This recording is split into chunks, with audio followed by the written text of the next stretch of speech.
we often speak to Skin Atkins. This is not the first one that you've got, but what does this one mean to you? It means the most because I am planning on this being my last one, so to end on the top is what I want. Oh, Skin, we're going to miss you. Why are you giving up the sport? Oh, it just, it takes up too much time and I want to get out and do a few more of my own things and sort of travel with my wife and that a bit more. I'm always travelling to the Waka events and she doesn't come, so... Well, it's been a pleasure to see you race every single year. We're going to miss you here, but congratulations on your last gold. Yep, thank you very much. Thank you, bye.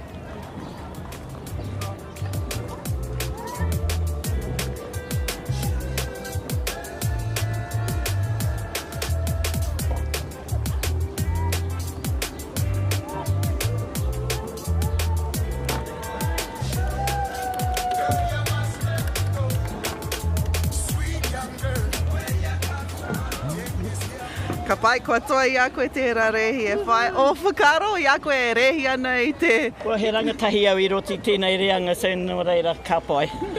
A tērā tau he kōrero anō pia. O kare a roto i ringa i te wai? Mea mai koe tētahi something mo te halfway. Kia oti, kia u ki taku rautaki, pai te hau ki muri, pai te waka, pai taku hoi. Ka pai ngā mea katoa. Ka pai, tēnā koe whai.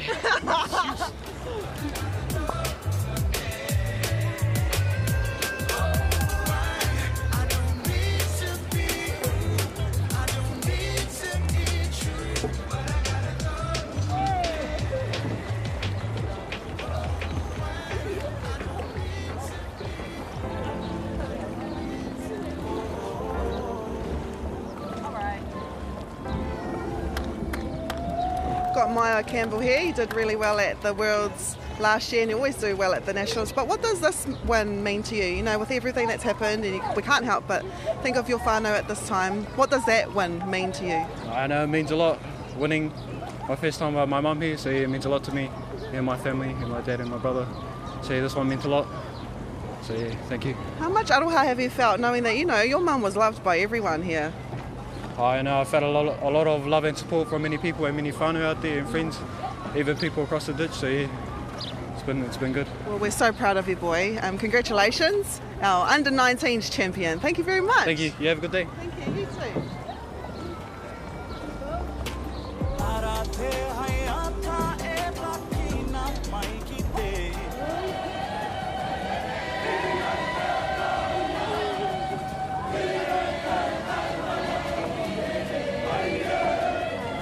Ko ngā ki te taha o kiwi tuatahi, ko te kapi tō waha. Ia kora, nea te kākoe kora ana me tino hakarongo noa. Kauarawa e hoka hoki kōrero, au ka raru koe i tēnā. Engari, ki te whai i tōna āwhotanga e hara i te tangata kōrero noa. Ko tōna momo, hei kai arahi ko te hoka tauira i ngā mahi. Ki te hakoa, aha te aora, hakoa pēhia te poto noa te moi, o hoke i. O aupoko māro ki roto i ngā mahi, upoko pakaru, katoa ngā mahi, hakoa te aha, hakoa te nui o te kaupapa, te iti raini ki te tirohanga o te tangata, me tika o ngā mahi, me tūturu o ngā mahi, me kauarawa e piku. Whether that be, tidying up, doing the mahi behind the scenes, or training, or, just showing up as people. She always sort of, in a very Kiwi way, demanded the best of everybody, but or even having a good time, it had to be 100%. There'll only ever be one Kiwi, him or more, she, was just so hard case, could light up a room, always had, a good yarn for you. You couldn't leave a conversation with Kiwi without a smile on your face.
Okay, ladies.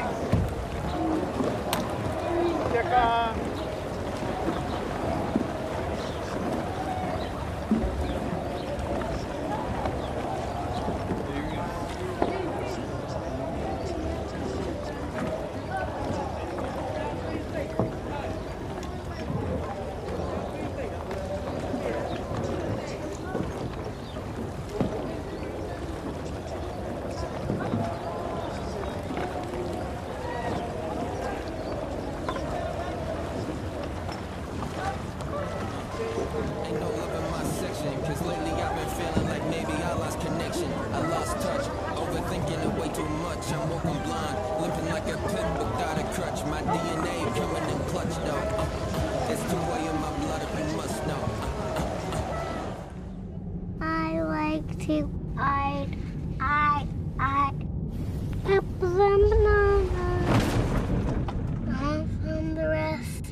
In a crash, your car is your last line of defense.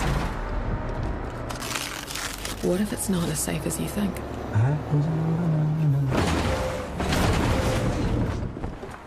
Check your safety rating at Car. Tēnā koe, auntie. Hey, I see your shoulder is still sore from that fall you had last week. Tēnā. E noho, I've got this laundry. ACC has a whole lot of ways they can support you and your whānau. Don't tough it out, tai hoake and get help. Ain't no love in my section, cause lately I've been feeling like maybe I lost connection. I lost touch, overthinking it way too much. I'm walking blind, limping like a pimp without a crutch. My DNA coming in clutch though. That's too high in my blood if you must know. And it keep me walking strong. Blood to my veins, that they on my bones. Navigated the whole world to find it was in the mirror. Sometimes you gotta zoom in when you look for the bigger picture. On the beaten path, feet full of those blood and blisters. So if you're lost and so am I, bro, I can walk it with you. Hindi Moke is my little sister. Trauma, bonds, and pain make the way for a messy mixture. The guidance we needed was deep inside, just waiting to come alive.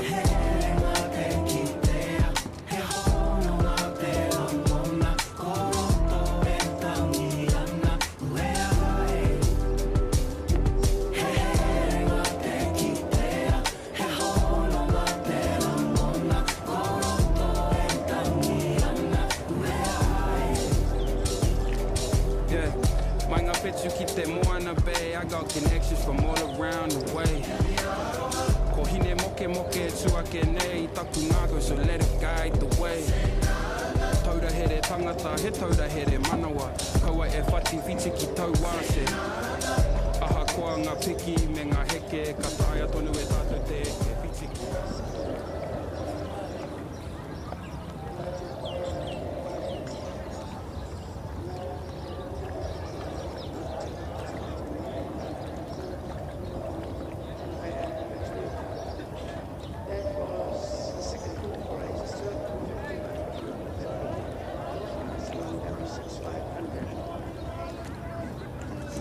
Third and final call for race 250, Waka to River Authority, Golden Master Woman.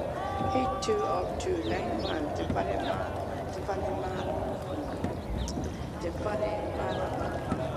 After the 5, I can trust lane 2. Now we can find lane 3, Taku to be incorporated, lane 4, Taku Willow GMW, 1980.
So what in tight on 41 hour get to do what for Makaro. Hine tahi and lane number 9, Ma tahi, Mai tahi hour get to do club. Lonely Blue Ocean Blue Sports, lane number 10 as they come down to the last 100 or so metres of this race. Aratika Waimanua and Hinaya Te Pau Hirena, Waka Ama on the far right, lane number 12. And then the Kekonei at the far now. In front of us right now, ko Pari Haka Hiwa i te rangi tērā. On the outside of them is Tau Imuri Mai, starting to close down in the gap into the last 50 metres of this race. Senior Master Woman W6500, and they're going to finish this easily without really breaking into a sweat. They're warming up. This is the beginning races for the day, and there they go. Pari Haka Hiwa i te rangi crossing first. There we're Tau Imuri Mai, and out there in the far lane, I would say, ko Hinaya Tērā no Te Pau Hirena.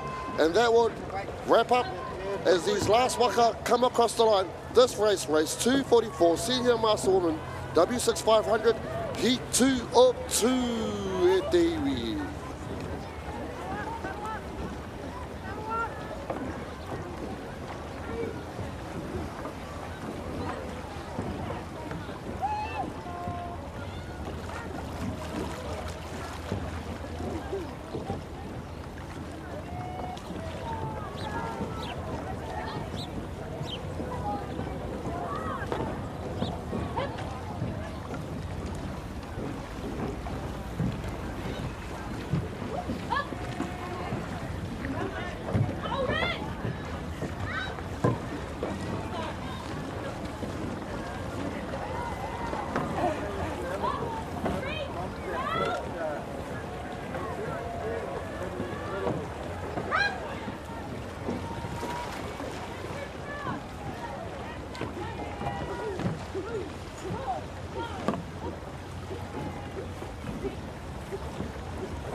Cicadas, I feel I'm cicada to you.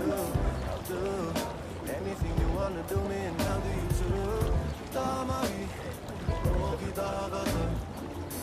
you better know how to flow like that, da da da da, da da da da da, da da da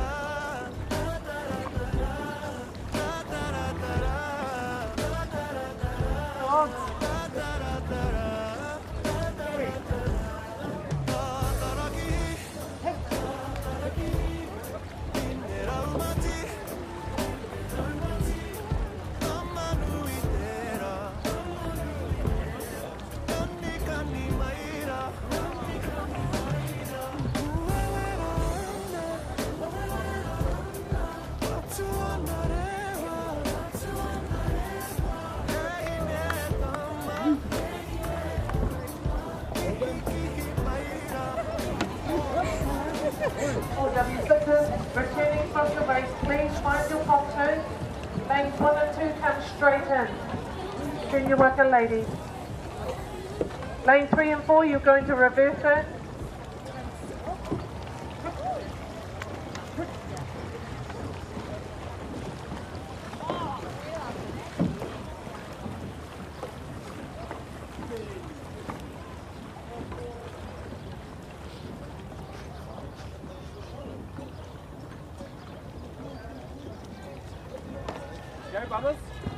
Kia ora tātai, morning, anō tātai David, good morning. Here we are, back here down at Karapiro, the heart of Wakama, as we prepare with the red flag for this race. It is a W12 500 Premier Woman, race 245, 245, heat 3 of 5. And here you'll get a sneak preview to some of these awesome top teams in their W6, but they come together for this W12 as they head down the course in lane number 1 ko Otaki Waka Hoi Otaki Te Aratuarua Kura Ki Tai Waka Ama Club Nukutere. Kei Te Aratua Toru Team Muddy Slippers Te Awa Haku Outrigger Canoe Club in lane number 4 Hei Mātou Palace Hutan. Aye, that's the name, Hutan. In lane number 5, Wait Te Mata Waka Ama Kai Marie, Kei Te Aratua Ono Aratika Water Sports Club, Mania Poto Manapu, no reira kei konei rātou, they're halfway down the course, almost halfway. They're not showing their hand yet, keeping their cards close to their chest as they come across, but you can see out there in lane number 5, Wait Te Mata making a bit of a go for it here in front, and out there in lane number 6, ko Aratika Mania Poto, Manapu tērā, e whai ana i o rātou nei, te hukere o te wai, o te karapi o te hoi. Rātou e whai nei i a Wai Te Mata Wakama, so e te iwi.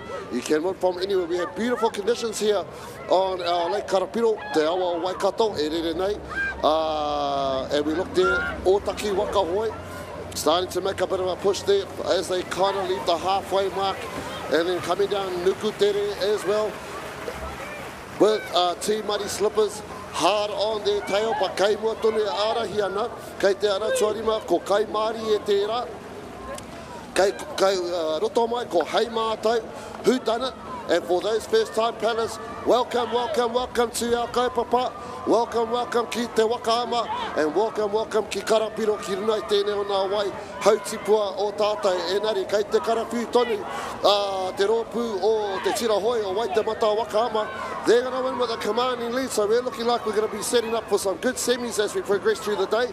But they're starting to push now, starting to wind up the pace, taking it a bit further and just kind of, I suppose, clearing their pipes in preparation and anticipation for the day. Ara rātai, kei te ara tuarima, wai te mata wakama, kei Māori, kei roto ia rātai, hei mātai paddlers, who done it, and kei mua nei in front of me, te ara tuatahi, o taki waka hoi. Mōrena I te whānau, anei anoa hau. Ko te karanga tuatahi mō te reihi ruarau. A rima te kaumātahi, ngā wāhine premier. Ko te ara tuatahi wāhine tū I te ora. Te pūwao, tuarua, Hayata Oceans, Hayata Opens, Hayata Ocean Sports. Ko te ara tuatoru au taikura, Tarawera, te ara tua whā team Maiohi, Ocean Blue Sports, tua rima tiare Māori, Cook Islands. Ko te ara tua ono SOB, au Lalei, Pakuranga. Koe nā te karanga tuatahi mō te reihi ruarau. Rima te kaumātahi, ngā wāhine, premier. Ko te karanga tuatahi mō te reihi ruarau, rima te kaumārua, ngā tāne, premier. Ko te ara tuatahi Team Evil Panda, te awa haku. Ko te ara tuarua Buddy Boys, hei matau. Ko te ara tuatoru Mākoha Maro, Taupo. Te ara tuawha HOT, Aira, Herbert's on tour, ngā hoi horo. Ko te ara tuarima Mā Tuku Tureia, te pau hiringa waka ama. Ko te ara tua ono Wai Uso Serious, Portage Crossing.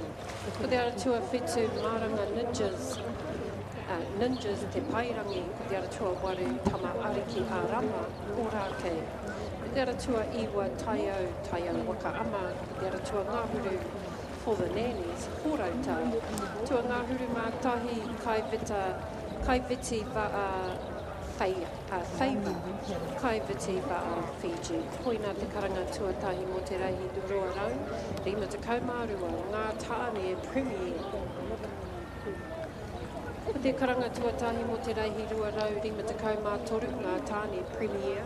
Ko te ara tuatahi Silverbacks, Otaki Waka Hoi, tuarua mana OCC, ruarau tā. Tuatoru au oil, kai hoi o Ngāti Rihia, te ara tua au oil. Oils, au oil, kai hoi o Ngāti Rihia. Te ara tua whā, Manea Poto, Manganui, Aratika. Ko te ara tua ringa, Motu Boys, Juniors, Waiheke Wakaama. Ko te ara tua ono Wakaama Chairs, Portage Crossing, tua whetu TNT, Faux Riders, Waitakere. Te ara tua waru, University of Auckland Men's. Ko te ara tua iwa Manu Papas, Manukau. Te ara tua ngāhuru Jacob Knows, here taunga ararau o Ngāti Kaurau. Ko te ara tua ngāhuru mātahi Fiji. Koe nā te karanga tuatahi mō te reihi ruarau. Rima te kaumātoru ngā tāne premier. Tēnā rātu ko I moana mō era karana wera whakatairana mo a tātai tira e whai ake nei. Hoi no kei runa I te wai tēnei wā e te iwi. Ko te reihi ruarau whāti kaima ono. Waikato River Authority Golden Masterman W6 Heat 1 of 2. Nō reira, kia tirohia tu te rārani hoi I tēnei wā ko Golden Smilers, Waitaha Paddling in lane 1, Goldfellas, Hauraki Waka. Looking like they're just slightly behind it in lane number 3, Rua Mata, Waikuta. Kei te ara tua whā ko te whare whakahira horauta waka hoi, ko Waito Papa, Who Your Daddy. Kei te ara tua rima, tō rātou hoa ko The Papas in lane number 6. And nā wai wēnei inua, Suki Papas. The Suki Papas, Taki Timu Ariga. In lane number 7, Taniwha, Men in Black. And I'm going to finish this team. Maniwai is out there in lane number 8. And PCKC, kei te ara tua iwa, and Tipi Haere. Kei te ara te kai rātana pātera. In lane number 11, Raspberry Dragons. Hoe no kei konei tātai, kei te ara tua toru. Rua mata e whakawhiti ana. I te rāra ni whakamitina. Whai atu ko Waito Papa, Who Your Daddy. E kei tērā taha hoki te āhua nei, ko PCKC, go get the jandal. Kei tai māui au, kei tai ino, I know you trying to trip us up. This is some PCKC, go get your jandal. E kare mā. Koina tā tātai reihi rua, rai whātekai mā ono, Golden Masterman W6, Heat 1 of 2.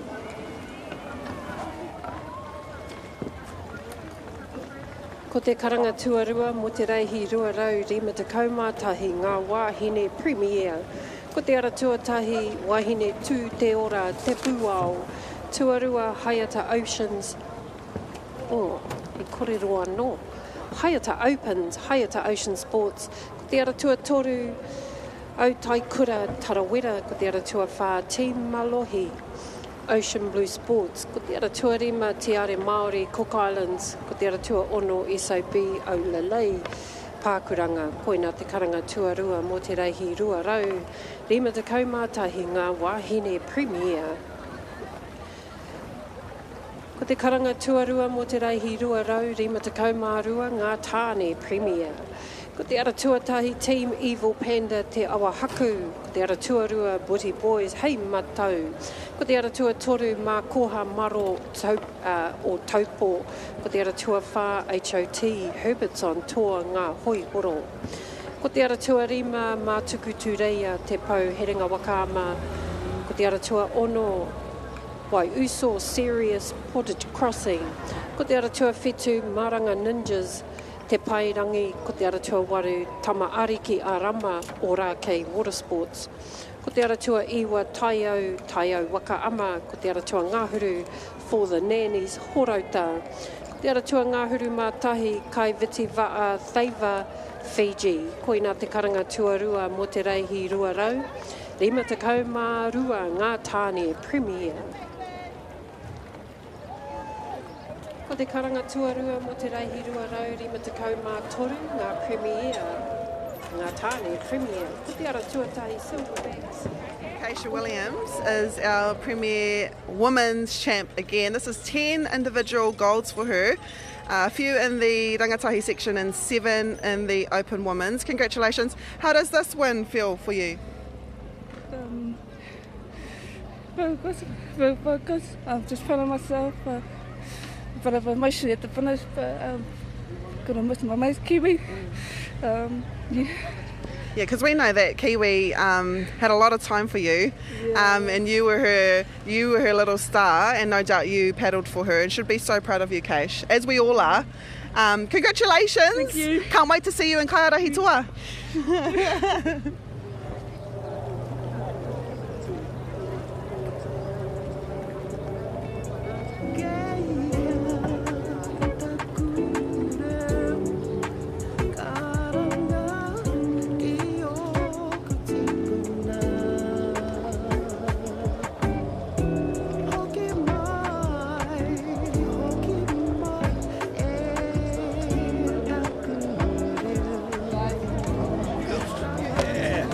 Fist bump.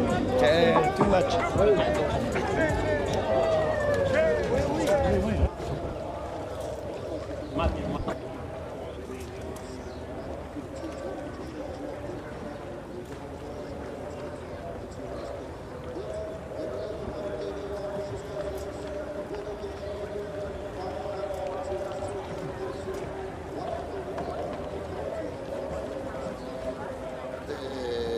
Heat 2 of 2, te puna tuarua o nā puna e rua, he wairua. Hoi anō, koe te ara tuatahi te Toki Voyaging Trust Honui Goldens, kei te ara tuarua, rua mata waka ama hāroa, kei te ara tuatoru hoi aroha pāna o Mau Au Fluffy Slippers M70, kei muri a rata e mana o te hoi, horauta waka hoi, te ara tua whātera taki timu, Howlers, kei te ara tua rima, Waka Manu OGs. Kei te ara tua ono, tua petu, nā hoi horo outrigger, Canoe Club Pautama. And lane number 8, kai hoi o Ngāti Rehia Trust, Team Tapu Waitahi. And they are underway at the finals. I just finished this roster off te rina, Miti Tai Heke Wananui Waka Mātahi. Kei te ara tua, nāhuri te kau te rā pōkiri, marae taipatu Waka ama. 660s. Nō reira, as we can see out there on the water, it is a bit of a push out there with Waka Manu's Pautama, Team Tapuai, all grouped together, starting to kind of make their presence felt as they punch down and they put pressure on their blades as they move up to the halfway point of this race. So there's not much in it at this stage. Ko Takitimu Harness tērā, kei te ara tuarima, kei roto i a rātou.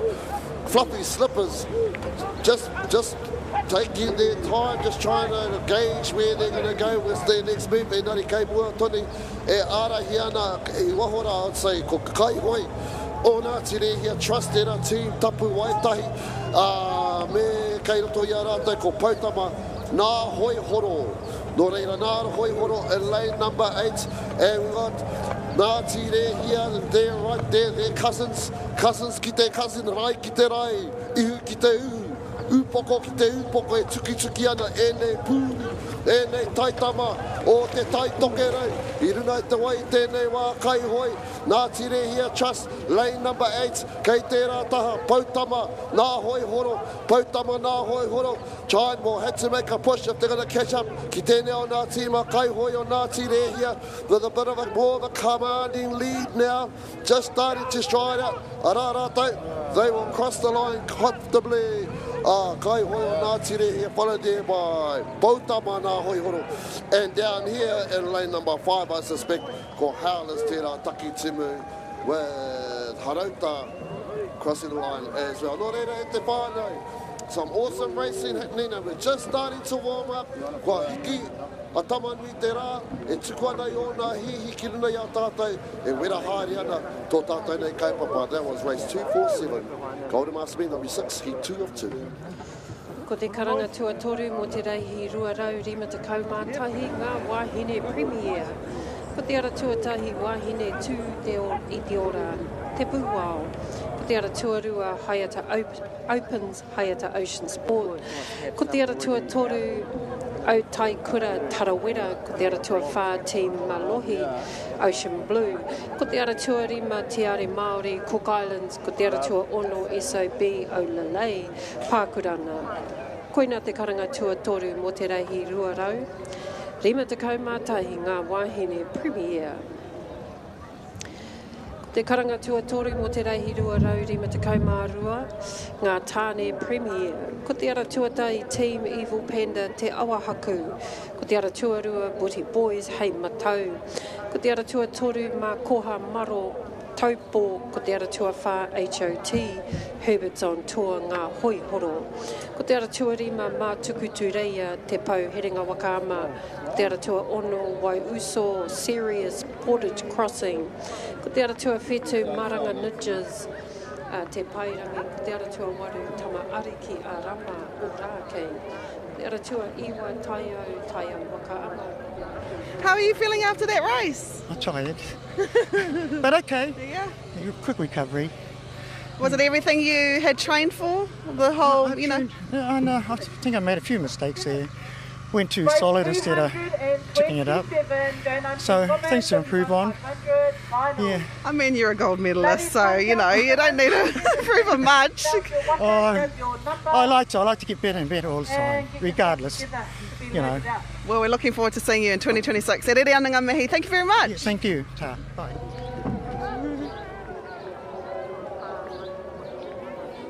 Feel the power within me returning home. With every syllable I remember I'm not alone.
te ara tuatahi a Soi Blue, te toki tuarua OCC Encore, Rua Mata.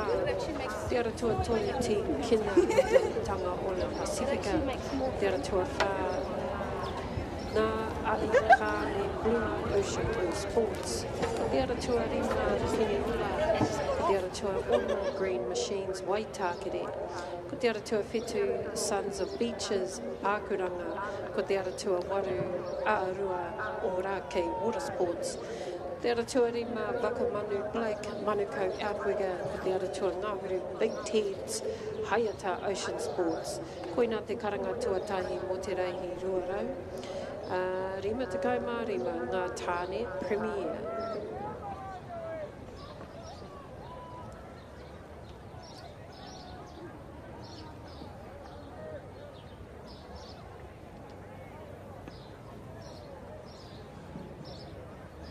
Nō reire te here we are back on the water after those calls from Whamoana. This is race 248. Kua tātou Premier Woman W12 500, heat 4 of 5. Nō reira kia rite tātou as we look across the water there, kei te ara tuatahi. Ko kaihoi o Ngāti Rehia Trust me tō rātou tira a matire toha. Kei te ara tuarua te kaha o Heretaina ararau o Ngāti Kahununu, and we have a white flag. Kei te ara tuatoru hine raumati, te Waka Paunamu, kei te ara tua wha Mālohi Māori Ocean Blue Sports Club, kei te ara tua Rima Cook Islands Outriggers Association Tiare Manea, kei te ara tua ono hoki with the red flag up there ko te Pairani Waka Ama Inc. Just say that just for the buzz. Hine o te Pairani, nō reira, kua Kākāriki, go Kākāriki green, and we are off. As we make a start there, and it looks really good there in the middle. I would say the middle wakas, which is Hine Raimatu, Te Waka Paunamu and Mārohi Māori Ocean Blue, with a good push out there from Hine o Te Pairani outside in the far lane in lane number 6. Kei roto ia rātai, tiare mani a mai te kuki, te Karapiro nā kuki airani, and what an awesome campaign they've had this year.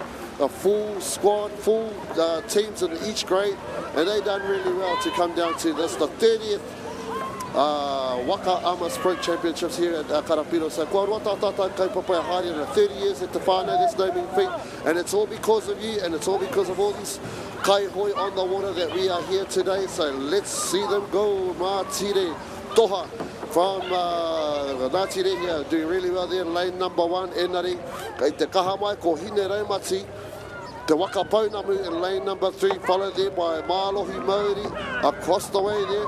Tiare Manea. Oh, watch out for these cookie monsters. Ana kai te rere nā cookie monsters. Chomping up, munching up the water here on Karapiro.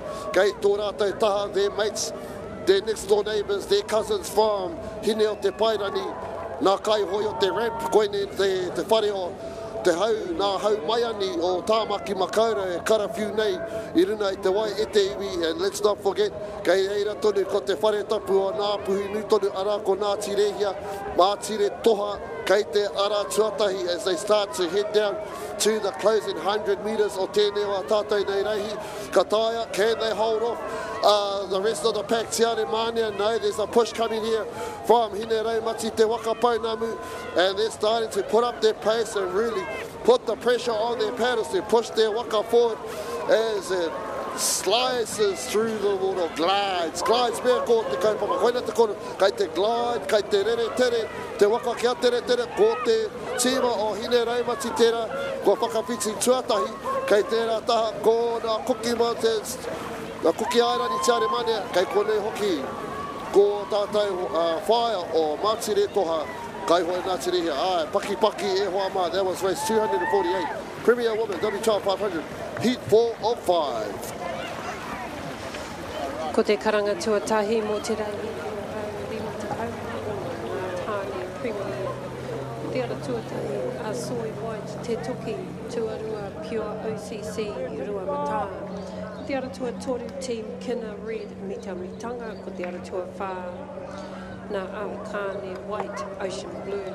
Ko te ara tua rima Peninsula Mulivai, Peniula, ko te aratua ono Smoke Dogs, White Tākere, ko te aratua whetu te Tumu, Cook Islands, ko te aratua Waru, Mangopare, Torotika, Ora kei Water Sports, ko te aratua Iwa, Wakamanu Red, Manukau Outrigger, Tua Ngāhuru, Rua Wharo OG, te rau oranga o Ngāti Kahunu, ko te aratua Ngāhuru Mātahi, Kai Viti Rā, Fiji, koina te karanga tuatahi mo te reihi ruarau, rima te kauma ono ngā premier, ngā tāne premier. Ko te karanga tuarua mo te reihi ruarau, rima te kauma whā, ngā ruatāne senior master. Ko te ara tuatahi Ururangi Pirates Parihaka tuarua Taniwha Outrigger. Ko te ara tua toru Hākari Mata tūranga waiwai, ko te ara tua whā Haumui, te toki. Ko te ara tua rima Haiata me Tāki Timu, te uranga o te rā, ko te ara tua ono 650 Te Pihaere, Hoitonga Pacifica. Ko te ara tua whetu Martins 9 feet, te Puko Dika. Koina te karanga tuarua mo te reihi ruarau, rima te kaumā whā, ngā ruatāne senior master. Ko te karanga tuarua mo te reihi ruarau, rima te kaumā rima ngā tāne premier. Ko te ara tuatahi Asoi Blue, te toki, tuarua OCC Encore Rua Mata. Te ara tuatoru Team Kina Mitanga Ole Pacifica, tua whā ngā Aikane Blue, Ocean Blue. Ko te ara tuarima Peniula, ko te ara tua Ono Green Machines Waitakere, ko te ara tua whetu Sons of Beaches, Pākuranga, ko te ara tua Waru, Aotearoa Orake Water Sports, ko te ara tua Iwa Waka Manukau, tua Ngāhuru Big T's Haiata. Koina te karanga tuarua mo te reihi ruarau, rima te kaumā rima, ngā tāne premier. E hoa mā kei runei te wai tēnei wā e auahi ana ko te reihi ruarau whā te kaumā iwa Heat 1 of 2 Waikato River Authority Golden, I feel like saying Waikato Tani Whare, but it's the Waikato River Authority Golden Master Women W6500, and I suppose there are some Tani Fuzz in these crews here. We got in lane number 1, Arotahi, Te Wananui River Outrigger Canoe Club. Lane number 2, Hauraki Waka Ama, Nā Kai Tiro Tiro Tohora. Lane number 3, Tauranga Moana Outrigger Canoe Club, Waka Fusion. Lane number 4, ko Nā Hoi Horo, hashtag Horo. Lane number 5, Mare Kura Waka Ama Kura Hine o Te Moana. Lane number 6, Mandu Fire. Ooh, Mandu Fire. Tēnā koutou Manukau. Lane number 7, Maraenui Rugby and Sports Association. Wow, Waka on Fire. Ooh, Fire, W-H-A-E-A. Lane number 8, Waitakere Canoe Club. T-T, 6 Shades of Grey. Lane number 9, Harauta Waka Hoi Hine Waiora. Kei te ara whakamutu ngā tuanahuri mitimatana pa o Lake Pacifica ba Canoe Team Honu. Nō reira, let's have a look. Oh, it's out there, mitimatana Team Honu out there. Ko te honu ahua pa pōturi te honu ianari kei te tino tere tēnei o tātou honu. Kei te ara tuanahuri o tō tātou nei reihi tēnei wā. Kei Wainanui back here in lane number 3. Waka Fusion from Tauranga doing really well just to get ahead of the pack there in second place from our whānau out there on the far right, Team Honu. And who's looking for third place, or who's going to make a challenge for the second and third place? Kei konei pea, is it going to be Kai Tiro Tiro Tohora from Hauraki, or will it be Nā Hoi Horo out there in lane number 4? Ko Nā Hoi Horo tēnā kei mua, aroha mai Nā Hoi Horo. But out there on the far side was Team Honu, Mitimatana. So these are tatai tokare clubs, hashtag Horo across the line. And then we have Taku Whakapai, ko tērā, ko Tauranga Moana, Waka Fusion.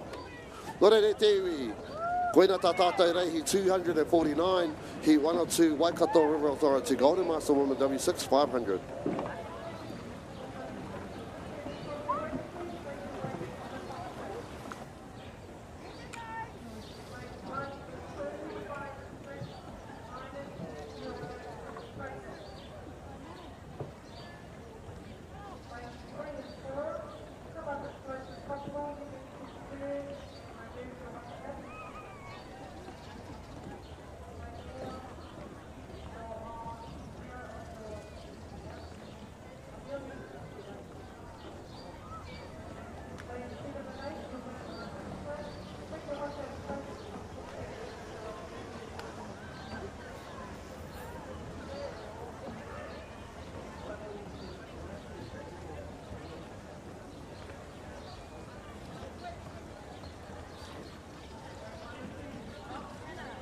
And just a reminder, e te whānau, you will see around the site we will have QR codes. Scan the QR code mo te Aotearoa Nui double ticket prize draw. Sponsored by Aotearoa Nui. You have a chance to win of 4 double tickets on Aotearoa Nui. Paddlers must register their name to go in the draw for the Aotearoa Nui, one of 4 Aotearoa Nui prizes, drawn at the prize giving on Saturday, 18th of January. Names are to be registered by 3 p.m. Saturday, January the 18th, 2025. To register, complete the form linked in the QR code. Names may only be registered once. So take the opportunity now to win tickets for the Aotearoa Nui double ticket prize draw that will be drawn at the conclusion of tō tātou nei kaupapa, tō tātou nei hui ene o ngā whakataitai Waka ama Sprint Nationals 2025.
Kei runa I tēnei wā te whānau, we have race 250, Waikato River Authority, Golden Master Women's W6500. Heat 2 of 2, no reira koe nei te puna whakamatuna, kei te aratua tahi, te whare mārama, rātana pā, Kaihoi Trust, kei te aratua Taranaki Arika Kini Club, Ngā Motu Whaia, te aratua tori tai kōtuku, rere nā tahi, kei te aratua whakaihoi o nā te rehia, tai tokerau Golden Master Women's, kei te aratua rima Hayata Ocean Sports, Karapiti Kuia, kei te aratua ono horauta, hine waia riki, kei te aratua piti ko wai punarani, kei te aratua wari ko naru kaieke, kei te aratua iwa taniwha Canoe Club, taniwha pupuke wāhines. And let's have a look across the field, and it looks like kei te aratua whā, tua ono aroha mai, ko hine waia riki tērā, e arahi ana I tēnei o nā whakataitai tēnei wā, kei muri a rātou hoki, Maina had a bit of a tough start there, ko wai punarani in lane number 7, and ari ko hine waiare ki taku whakapai, I am saying they are the ones leading the charge, and in from them is Kaihoi o nā te rehia, tai tokerau Golden Master Women's, e kaha nei ki te Karapiro te hoi, but I don't think they'll be able to catch up ki tēnei wā tātou nei tīma mai te tai rāpiti, te whare nui o Horauta Waka a hine waiare ki e nāwari noi hotoni ana te haere I tēnei wā enari. They're lifting up their blades and they're putting more pressure on as they pick up the pace to go into the last 50 metres of tēnei wā tātou 500 metre race for our Golden Master Woman. And on the outside of them, let's have a look at that. Ko Aratika pēr tērā, Naru Kaieke, looking pretty strong there, and hoki mai ki mua nei ki a tai tokerau, but there they will go. That will be our first place getters. Ko hine waiare ki tērā, followed by Naru Kaieke, Aratika and Kikonei. Kua tātai wāhine o te tai tokerau, Kaihoi o Ngāti Rehia Trust, Tūrana Tuatoru. As we wrap up this of our 250 race for our Golden Master Woman W6500, Heat 2 of 2 e te iwi as they come across the line. Koe nei, ko te tai kōtuku tēnei, Rere nā tahi e mihina koutou wāhine mā. Ko te karanga tuarua mo te reihi rua rauri ma te kaumā ono ngā tāne premier. Ko te ara tuatahi a soi wai te toke tuarua pio OCC rua mata. Ko te ara tuatori team kina ri o mita mi tawa wane Pacifica. Ko te ara tua whāna ai ka me white ocean blue sports. Ko te ara tuarua pini wai pini rua. Ko te ara tua ono smoke dogs, white target, ko te ara tua pitu te tumu Cook Islands. Ko te ara tua wale maro pare toro tika ora kei all sports. Ko te ara tua iwa rakamari green manukau. Ko te ara tua ngāhuru rua wharo OG te rau ora ngā ngāti kaunau. Ko te ara tua ngāhuru mātahi kai oti rā i Fiji. Koina te karanga tua rua ko te reihi rua rau rua te kaumā ono. Ngā tāna premier. Te karanga tuatori o te reihi rua tāne senior master. Te ara tuatahi Urunami Pirates Parihaka tuarua taniwha outrigger. Te ara tuatori hākari hākari ata tūranga waiwai o te ara tuawha haupu te toki. Tuarua kaiata me hākatinu te ara tuatua 650 to be high in the Pacifica. Te ara tua pitu te rangi te tika. Koina te karanga tua tua te ore mai te rangi te poate ata. Koina te tāne senior master. E tau ana rangi rā. Ko te karanga tua tua te rangi te ara tua tāne a soi flip te tuki tua OCC.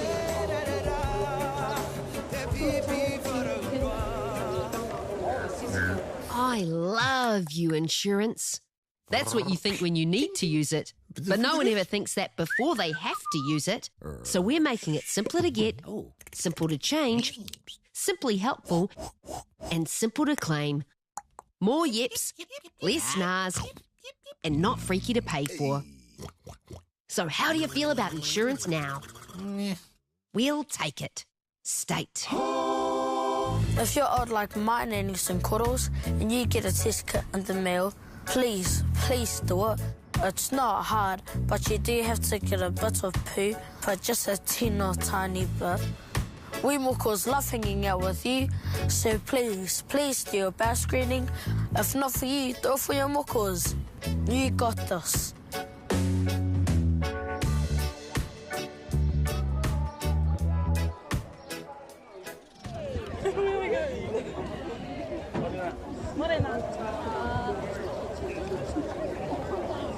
I'm sorry.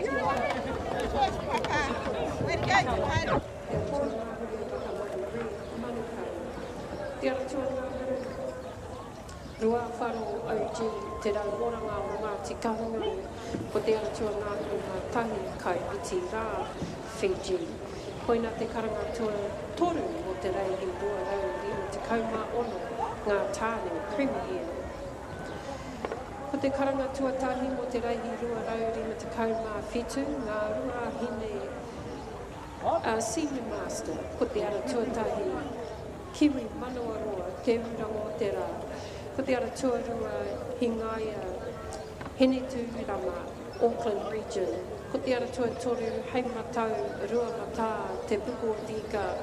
Te ara tuawha Parihaka, Hiwa i te rangi, Parihaka. Ko te ara tuarima Flash Mob, Heretanga Ararau o Ngāti Kahungunu. Te ara tua ono Taniwha, Wahines, Taniwha. Te ara tua whitu Hine Riharo, Wainis, Aratika Watersports, te ara tua Warani. Hiringa, Whaia, Taranaki. Koina te karanga tuatahi mo te reihi rua rau.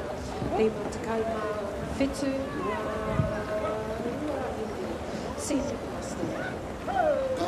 Pai ana o koutou karana, if you're listening, please make sure you know where you are. But we are at the moment is with our premier woman, WTR 500 e te iwi koene te puna whakamutina o nā puna e rima. Heat 5 of 5, te ara tuatahi as they're underway coming down the track now. Ko wahine tui te ora te pūo.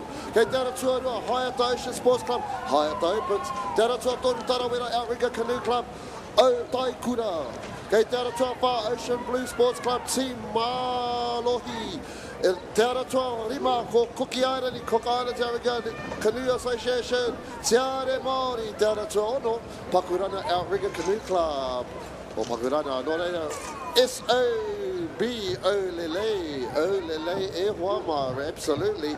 Kei kona pia, kei Te Are Māori, Cook Islands Canoe Club out there in lane number 5, looking there slightly in front. E nari kei kone ko te pua in lane number 1, wahine tū I te ora.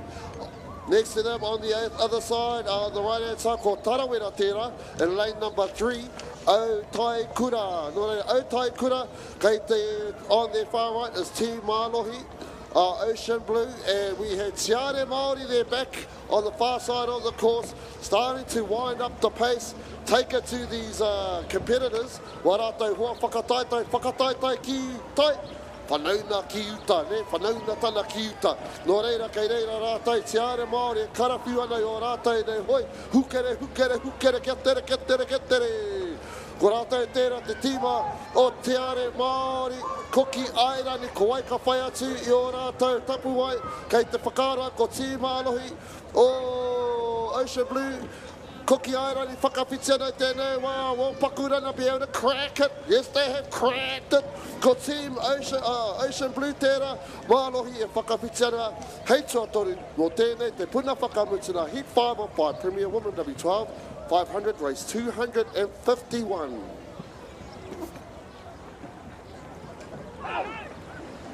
Ko te karanga tuatahi mo te reihi rungarau rima te kaumā waru, ngā pakeke kui.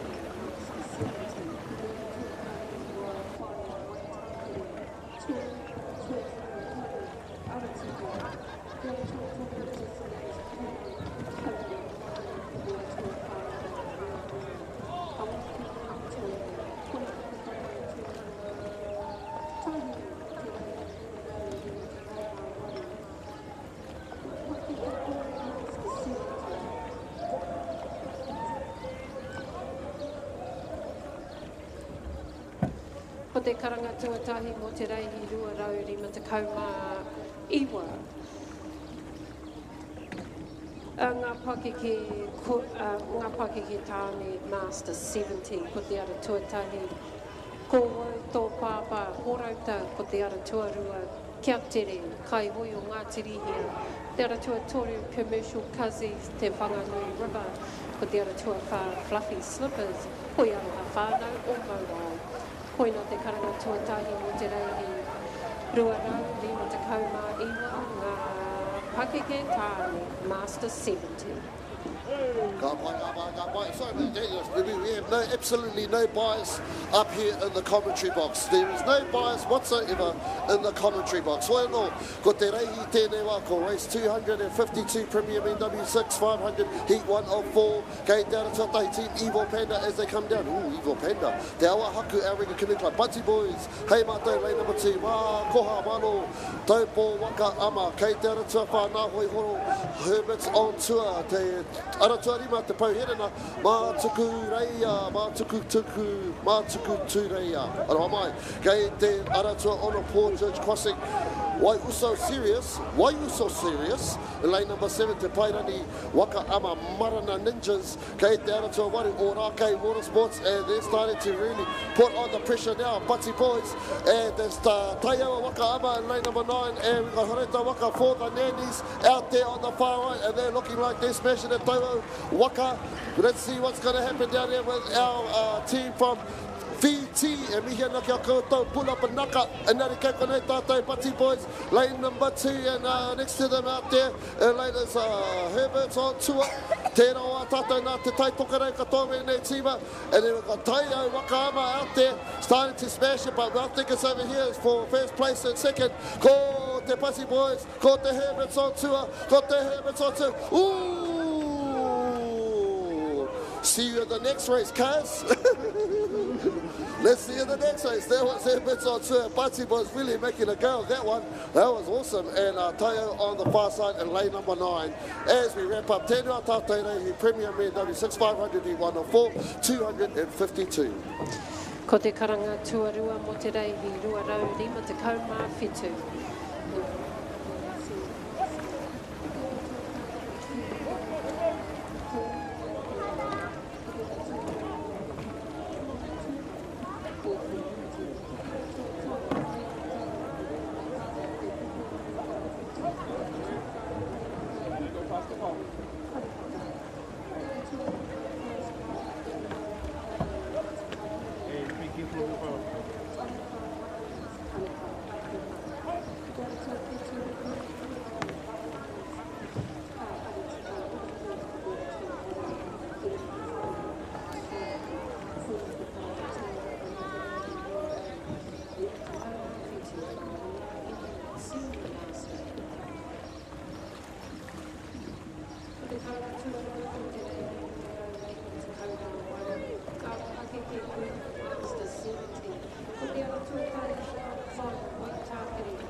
Master 70, ko te ara tuatahi kōwau tō pāpā, ora tā waka hoi, tuarua kia tere kai hoi o ngā tiria.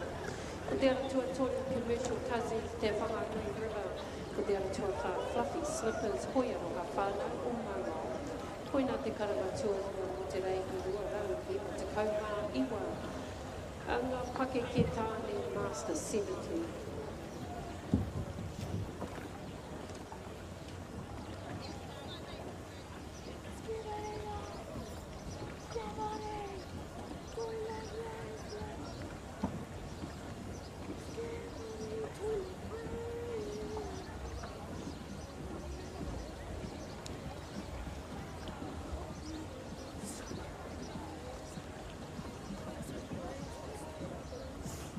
Ko te karanga tuatoru o te reihi rua rauri ma te kaumā whetū ngā rua hine Senior Master. Ko te ara tuatahi Kiwi Manawaroa te uranga o te rā. Ko te ara tuarua Hingaia hine tūrama Auckland Region. Ko te ara tuatoru hei matau rua mata te Pukoatika. Te ara tuawha parihaka hiwa i te rangi. Ko te ara tuarima Flash Mob here taunga ararau o Ngāti Kahungunu.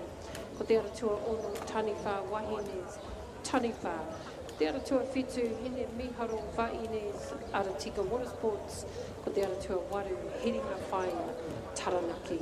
Koina te karanga tua toru mo te reihi rua rau rima te kaumā whetū. Ngā rua hine Senior Master.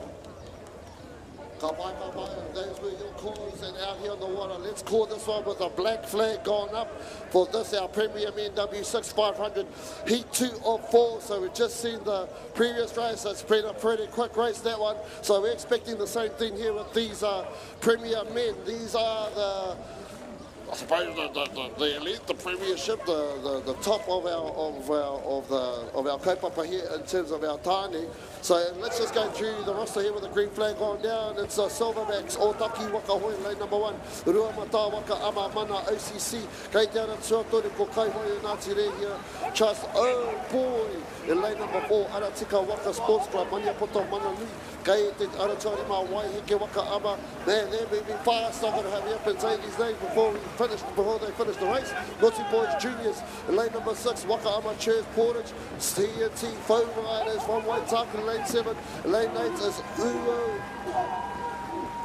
UA means must be University of Auckland, Wakama. In lane number 9, Manukau, Mani Papas. In lane number 10, it's Here Tainara, Jacob Nose, and all our whānau out there from PTK, Tīhua Miku. Nō reira, I tēnei wā e te whānau, kei te ara tuatori pēr, kei te ara tuawha, o he oia no, koe ka mōhe, but let's go out there to those whānaus and looking out there at Mani Papas, and that is no surprise because that is Manukau Outrigger Canoe Club, and Kai PT is not doing too bad. They've got a huge crew down here supporting them all the way, waving their flags. So in terms of supporters, I will give them the number 1 spot. But kei rina tonu I te wai, ko wai ka mō, the Silverbacks from Otaki starting to really pump up. Turn on the acid, turn on the gas, and over there, Mana OCC, who's got the nitrous to boost themselves across this line at the moment. But let's keep going out there. I think their team from VT is looking pretty good, but it could be whereas Makavani. VT is starting to really pump it. They're really challenging our teams over here. They're non-competitive, they're exhibition, and they're doing an awesome job of putting on a display of what can happen when you really put your mind to coming all the way from VT. VT out there in lane number 11, but down here, let's look at the home crowd. There it is. Mana OCC, Rua Mata starting to make their presence felt here at this race. And Mana OCC is going to pump VT out there. Mana OCC, VT, and down here lane number 1, I would say it's the Silverbacks one way. Otaki Waka Hoi. That was fast. E te iwi as the last of our palace. Yeah, paki up. We're awake now. Eho, marana ake, marana mai. That was race 253, Premier BMW 6, Heat 2 of 2.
Tēnā koe.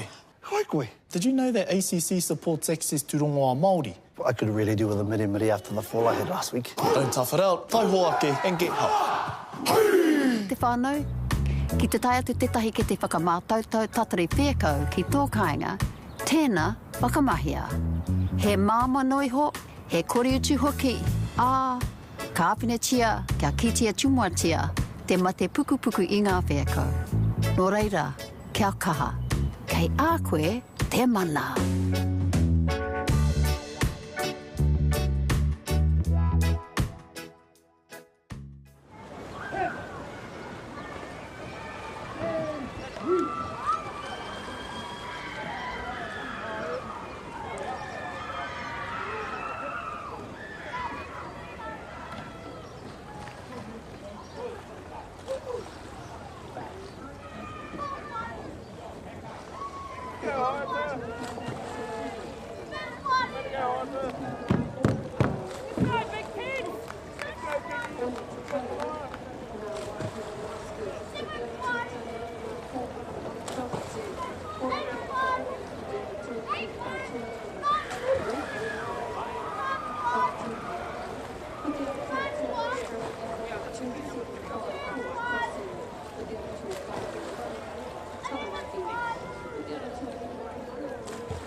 David on the water now as you're looking out there to the start line. We have race 254 with the white flag, our senior master men, W12 500. This is heat 1 of 1. Parihaka, Outrigger Canoe Club, Uruna Pirates. Lane number 2, Taniwha, Outrigger Canoe Club, Taniwha. Oh, we have a green flag down there underway. Let's carry on through to the rest of these kaihoi. In lane number 3, Hakari Mata Tūrana Waiwai Waka Sports. In lane number 4, Te Toki Voyaging Trust. Ko Haumui Tērā. Te Uruna o Tērā in lane number 5, Hayata Taki Timu. Hoi Tona Pacifica Waka Ama Association. 650 Tipi Haere Te Rina. Mitzi Rao ko Rātana Wene Krapu. And kai te puku o te Ika. Martins 9 feet. Martins 9 feet, Taranaki Tara. Oia nā, Taranaki Tara wera tērā, no reira ke te tirake tātai kei wainanui e tere ana te haere. I'd say pali ko te toki tērā, haunui, haunui en Hakari Mata, wera te ko Hakari Mata kei roto mai, kei te ara tuatong, kei wahu atu I a rata e arahi ana, tērā o nā tīma pia ko te toki kei te ara tuawha, no reira ko Hakari Mata e karawhiu ana I te wai I tēnei wā e kei waho atu I a rātai I would say ko te uruna o te rāo, ko te tona Pacifica waka ama tērā, ko te uruna o te rāke, ko Hayata rāo, ko Taki Timu. No reira wēnei waka o tainui tūrana waiwai Hakari Mata me Taki Timu Hayata e whakataitai ana ki a rātai I tēnei wā. Te puku o te Ika, Martins e iwa wana waiwai, 9 feet e kare ko mai tarawena me ta taranaki ko hono ki te eke kirunei te wai mo tēnei o nā waka whakataitai waka haurua I tēnei wā. Engari kei ko nā tonu me kira ko tūrana waiwai Hakari Mata, engari kei te whaia tia rātai e 650 tipi haere. No, 652. Te toki a haumi, ko haumi ki, ko toki a haumi tērā kei te ara tua whā tērā ko ara, ko te toki tērā kei wērina, engari ko tūrana wāwai Hakari Mata tērā ka whakapiti tuatahi, whaimuri a rātai ko te uruna o te rā Hayata Tāki Timu, me tēnei I mua nei ki a tātai ko Uruna Pirates, o te rā koenei wā tātai Senior Masterman W12 500, Heat 1 of 1, koenei te reihi 254 ruarau, 54. Ko te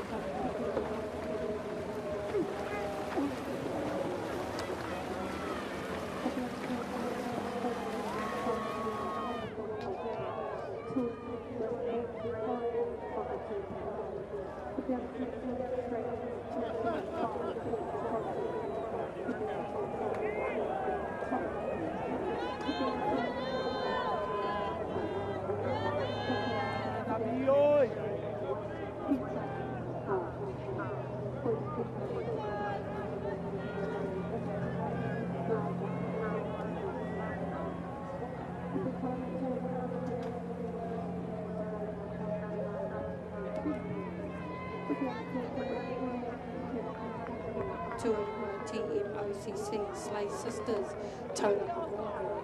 Ko te ara tua Toru Titans Otaki Wakahoi tua whā. Mani o poto rangi toto Aratika Watersports. Ko te ara tua ringa Wairapa te pau herenga. Ko te ara tua Ono Kaimāku Waiti Waka. Ko te ara tua Fitu Whiri Tōra te pai ko te ara tua Kōras Waitāku. Te ara tua ko te ara tua iwi. Kai ara tua hora ka waka te ara tua kai ka hei mata te. Te ara tua ka ngā titi ngā hoi hoi te karama tua te rai ono te kai mata. And we pick up the result order of race 255, Premier Man W6 500 metre heat number 3 or 4. Lane 1 Asoi Blue Te Toki, lane 2 OCC Encore from Rumata. Lane 3 Team Kina Mita Mitanga, and lane 4 is Na Aikane Blue from Ocean World Blue Sports. In lane 5 it is Piniola with the same club name there. In lane 6 it is Green Machine Waitakere. In lane 7 Sons of Beaches Pakuranga African Canoe Club. Lane 8 it is Aotearoa from Orake Water Sports. In lane number 9 Wakamanu Black Kids Manuko. In lane number 10 it is the Big Tears from Hayata Ocean Sport. Oh, it's looking pretty interesting out there on the far side. Down here in lane 1 Te Toki. Out there in lane number 9 is it Manuko are out there. They seem to be sorting them out. In beside them in 8 there we have Orake, but that's down to the business end. Who's got it? Manuko out there, I believe it's in the far lanes. That's happening at this stage. It is Manuko. Inside them is Orake. Should I say it's going to be Manuko? Manuko Orake will come up there for second place. And the third goes down there. Lane number 1 Te Toki Voyaging Trust. Great racing out there. In race number 255, it is the Premier Men W6 500 metre heat 3 of 4.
Slay Sisters, Tauranga. Te ara tua tōna Titans, o take waka oi, ko te ara tua whā, ane o tōna rangi tōna, Karatino Sports. Ko te ara tua ringa wairuka te waka awa tōna, kai wait, waite matara. Ko te ara tua whewhine, tours. Tour te pai, ko te ara tua wairuka. The coolants, white targeting. The Aotearoa iwa kai araki toa orauta o the Aotearoa ngāhuru. Parihaka, hei matariki, parihaka. The Aotearoa ngāhuru ngā tahi ngā titi ana ngā honokura. Koina te karanga toa tōna o te reihi ua rau. Ono te kaumātai ngā wāhiri premier. Ko te karanga toa o te reihi ua rau. Ono te kaumātai ngā wāhiri premier.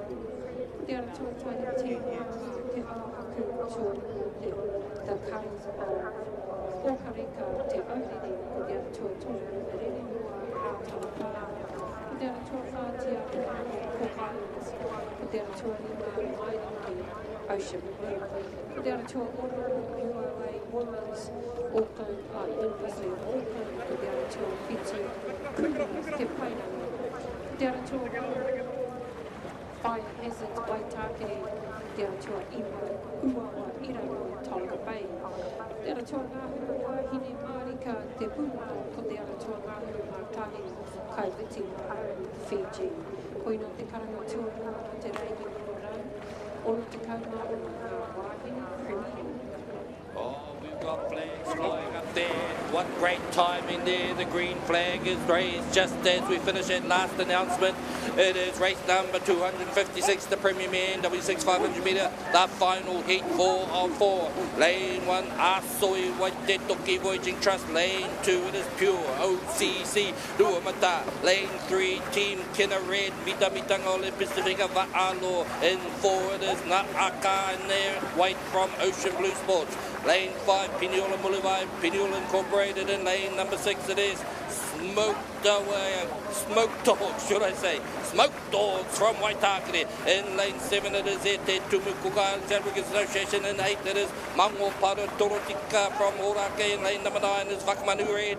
Manuko. In lane number 10, it is Ruafaro OG from Te Reo Oranga Ngāti Kahungungu. And rounding off this field, it's Kaiviti Ra'a from Kaiviti Va'a Fiji. They've crossed over the halfway marker. Look around and looking pretty pretty good out there. In lane number 2 with Ruamata also out there in 5. It is Pinola out there on the far side in lane number 10. I think on lane 9 is Manuko. Those are the ones who are showing out at this moment in time. Let's see how they go. Definitely down here in lane number 2. Probably got a decent lead by half a Waka length maybe. Out there in lane number 5 it is there. In 5 and 2 it is Ruamata. In 5 is Pinola. On the far side there also we have there Manuko. Those are the 3 that have sorted themselves out as they come down with 20 minutes to go. Put your hands together for lane number 2. That will be Ruamata out there in lane 5, I think it was.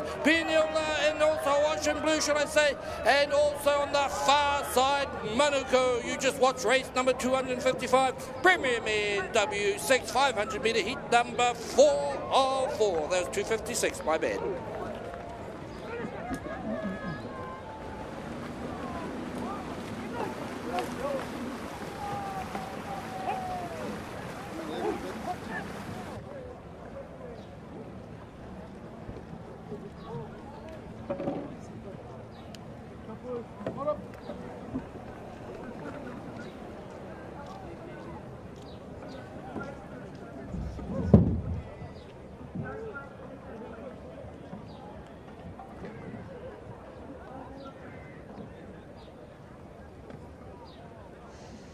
Ko te karanga tuatora ko te rei i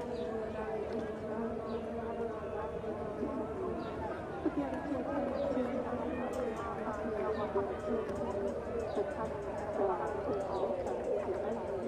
te ara tuatora rere noa rātana pā ko te ara tua pā tia Cook Islands. Ko te ara tua hinga Maori Ocean Blue. Ko te ara tua URA Women's University of Auckland. Ko te ara tua So we interviewed you about your team winning gold. Now today you've won gold in the individual race. What does this mean to you? It really means a lot, yeah. I'm so grateful and I'm so proud of myself that I've worked myself up to come first on the water. This is my last year here in Inties, so I'm very glad that I got to win gold for my last year. When we look forward to seeing you in the J16s next year. Congratulations to you. Thank you so much.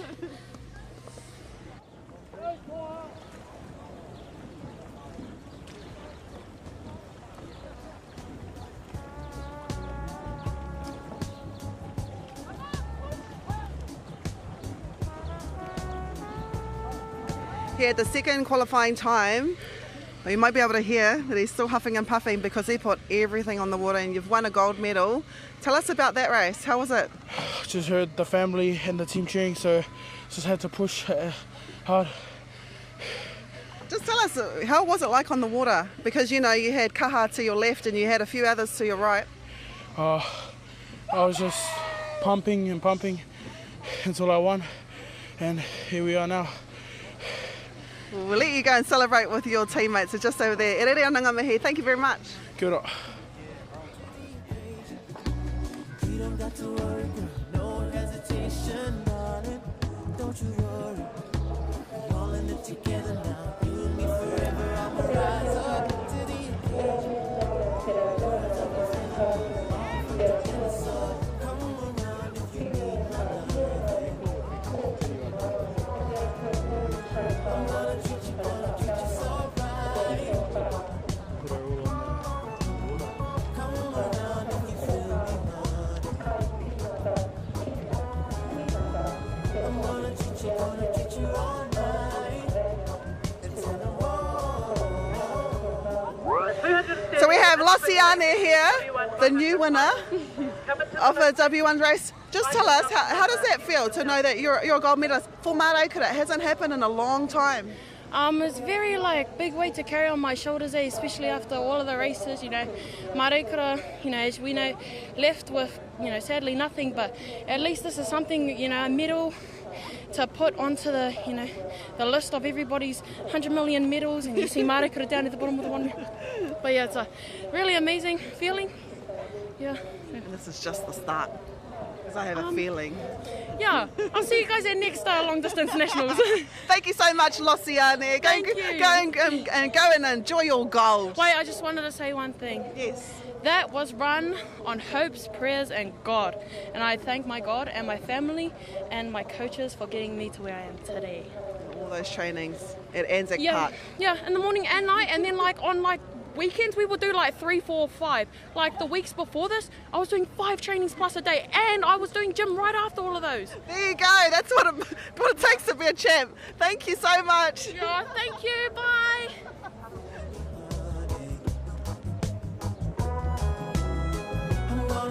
Gonna treat you all night and tell them, whoa, yeah, treat you so right.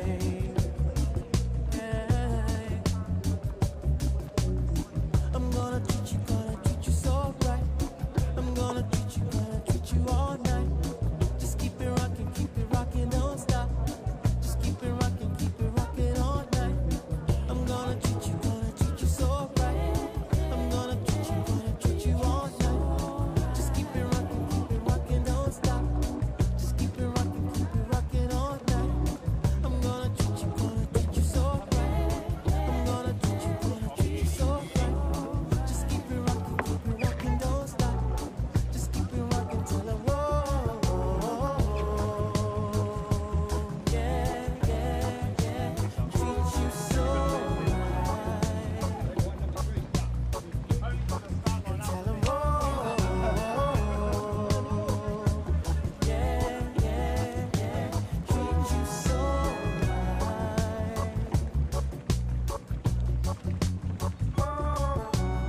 Just keep it rocking, don't stop. Just keep it rocking all night. Just keep it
Okay, we're not too far away from the start out there on the water.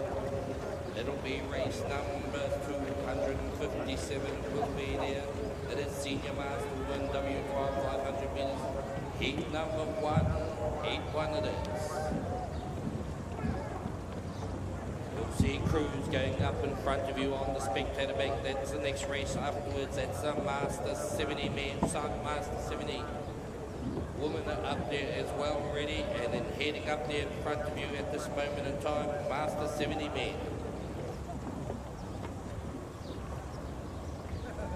Not too far away from the flags. Again, if this is your first day here at the Waka Sprint Nationals, the starts are run by flags only. There are no verbal commands given to the crews out there that are racing in this race. Our first indication they're under starters' orders is a white flag, which means they have to come up to a pre-start line. There's the white flag now. They should be all coming up and pretty much together. The wind at the moment is a slight tailwind, which does push them towards the start line, which can make it difficult. We wait for the red flag to come up, which is next. The white flag will go down, the red flag will come up, which means for those crews to come up to the official start line. There's the red flag, and they have to hold. If they cross that official start line, the black flag will go up. If the green flag and the black flag are still up together, someone is probably going to be disqualified, but that never happened, as we have a green flag in this race out there on the water. Let me tell you who's actually racing in race number 257, the senior master woman W12 500 metre heat 1 of 1. Lane 1 it is there, Kiwi, Manawaru, Horoto Marai Kura from Te Uranga Aotearoa. Lane 2 it's Hingaya, Hine Turama from Te Pouhiringa, and it is Auckland Regional Outbreak Association. In 3 it is Hei Mātou Ruamata Te Pukoteka. Lane 5 it is Pariaka, Hiwa Iterangi Pariaka. Lane number 5, Flash Mob, oh that's a flash name. Here Tonga Araro o Ngati Kahununu. In lane number 6 it is Taniwha Waihine Taniwha. Lane 7, Hine Miharo Vahine from Aretika. And lane 8 it is out there, heating fire from Taranaki. They are coming up to that halfway mark. Let's see who comes through there. Once again, I keep saying it over and over. You on the spectator bank will see who's up there in the front. It's the middle of the race courses, and from my perspective, lanes 2, 3 and 4 are lining up there. And 2 it's Auckland Regional Association. And 3 it's Te Pukuoteka. And 4 it's Parihaka. Down here in lane number 1 it is Te Uranga Aotearoa. It's the ones in the middle outside there. We have Heritonga in 5. In 6 it's Taniwha. In 7 it's Aretika. In 8 it's Taranaki. Who's doing the best of the best? It is in the middle perhaps. Lanes 2, lane 3 I think has got the lead at this time. It'll be a bit of a fight for that 2nd, 3rd and 4th, but we will keep them coming home. In lane 3 it's Te Pukuoteka. In 2 it is there Auckland. In 3 it's Parihaka. And 4 should I say is Parihaka, and they are the ones that sorted themselves out. Out right wide we have Heritonga in 5, Taniwha in 6, in 7 Aretika, in 8 Taranaki. Let's focus back on the front there. Lane number 3 Te Pukuoteka crew. They are local, they've done it proud, and they'll take out this particularly outside them. In lane number 4 Parihaka through. In number 2 here Auckland region, and down there on the far side I believe that's Aretika. Down here, should I say, Te Uranga Aotearoa, and on the far side, Taranaki. Great racing out there for race 257, Senior Master on W12, 500 metres, heat 1.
Number 258, the Master 70 Woman W6 500 metres Heat 1. Lane 1, it is Wildfire White Target Outrigger Canoe Club.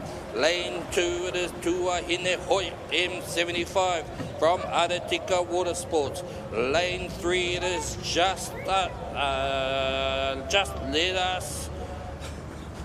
Us Paddle, should I say, from Tauranga Moana. And then also in lane number 4, Ngā Rua Hine from Hawaii Nui Tuarua. That's the lineup that's come through the halfway mark. Look at lane number 1, made a very handy lead in that first part of the race there, first 250 metres. It is White Target and perhaps out there on the far side. It is Hawaii Nui Tuarua battling out on the inside of them in lane 3, Tauranga Moana. No doubt about the lead, still paddling strong as strong. Aotearoa there, pushing and giving their 100%. Let's focus on the front at the moment, right here, closest to you on the spectator bank. It is White Target there, the Wildfire. That's what they call themselves, and they're going hard. They are certainly smoking up the water with their Wildfire at this moment in time. Look at their position as they get their synchronisation and power coming through. 15 metres to go as the drone follows them across the finish line. Good racing out there. White Target has the battle within a battle. It is Hawaii Nui Tauranga Moana. Hawaii Nui Tuarua on the outside. Tauranga Moana on the inside. It will be Hawaii Nui Tuarua, and then Tauranga will cross over. And coming up with 15 metres to go. They've given it their 500 metres Aotearoa.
You're going to go stay line number 3. Stay line number 3. Yeah. Only to the start line after that. Stay line number 3.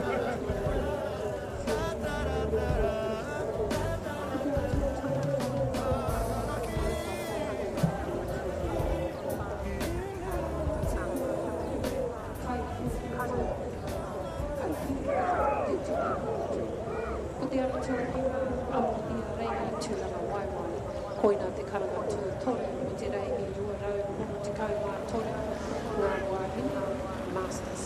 And fantastic timing indeed as we have another green flag out there on the water for race number 259. It is the Master 70 man W6 500 metres Heat 1. Let's our tailwind, so there'll be some good times. Let me tell you who's out there. In lane 1, it's called Oto Papa from Mahurota Waka. In lane 2, it's Kia Tere Kai Hoi o Ngāti Rehia Trust. Lane 3, Commercial Cuties from Te Whanganui River Outrigger Canoe Club. In 4, it's the Fluffy Slippers. That's a name that's been repeating every year from Hoi Whānau. And then there's coming to this halfway mark. They're looking pretty close at the moment. Who's got a bit of a making a great hip there? It is the Fluffy Slippers tiptoeing their way down this race course of 500 metres. Inside them it is also dropped back a little bit would be Te Whanganui River, but they are still in this race. Out inside them in lane 2 it's Kaihoyo Ngāti there here. Maybe they've got the second place, but held on a second. Ko Wauto Papa from Horota. They've got something to say about that as they have now 150 odd metres to go. Let's see who can put in the big ones and bragging rights for the places in there. On the far side, Aotearoa whānau Mawao. They are from lane 4 from over there, Tauranga Moana. Down here in lane 2, I think it is in second place. That would be Ngā Kaihoi o Ngāti here Trust and Horota inside them in lane 1. But they are pushing, they'll have to put in the big ones. Let's focus back to the front of this race course. It is the Fluffy Slippers. They might wear slippers at night, but they pedal hard during the day. There we go, Hoiaroa, it is there, Ngāti here. Down here in lane 1 will be Horota. On the middle of the race course, still to do with 10 metres to go. Put your hands together for Te Whanganui. Ko te karanga.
Tauri Ra'atana Hoi Akarana, the other two are great.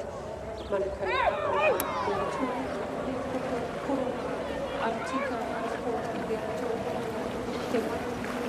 Te Pai, the other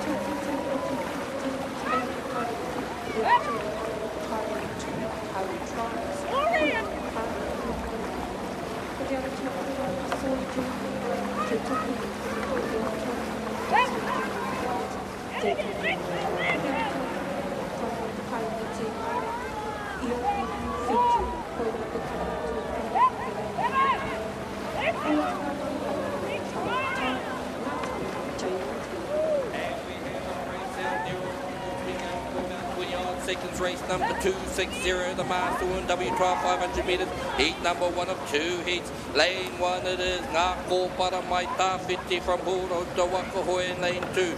Great balls of fire from Whakatūmarae. Lane 3 straight out of 275. It is Portage crossing in lane 4. It is Manawaroa Taranaki African Club in lane 5. Manawanui from Waikato Dragon Boat and Waka Ama and Wahine Pukaha in lane 6. Ngā Hoi Horo, that's how they roll them up. They've come through the halfway mark, looking strong down here in lane number 1 in the yellow shirt and pink hats. It's looking strong indeed. Horo Tawakahoi outside them, still up there and thereabouts. Perhaps got second place there. We have Whakatūmarae. Portage crossing out there in 3 in lane number 4. Taranaki African Canoe Club. In 5 it's Waikato Dragon Boat and Wakama. In lane number 6 it's Ngā Hoi Horo. Let's see how they come home at this stage. Who's got the front? I believe it's lane number 1. Who's got that second place? It's still close. Ngā Hoi Horo. Or is it Horota? Horota, Ngā Hoi Horo. Horota close to you. Horo on the far side. Horo, Horota. Horota, Horo. Horo, Horota. It's coming down to this last stroke. Horo, Horota. It will be all unofficially from my eyes. Horo, Horota. It will be that one. Horo, Horota. And then coming back down will be Waikato Dragon Boat as the rest of these young women get across this finish line. Great racing, 260 it was. Master Woman W12 500 metre heat 1 of 2. Looking forward to that final.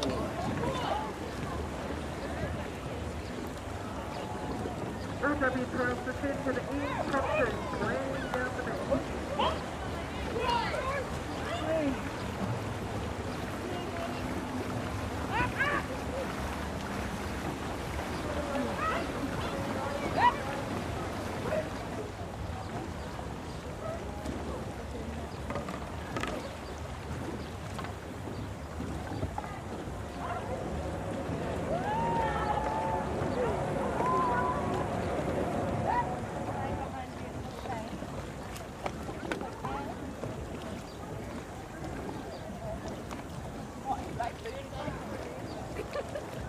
But yeah, later on, we'll get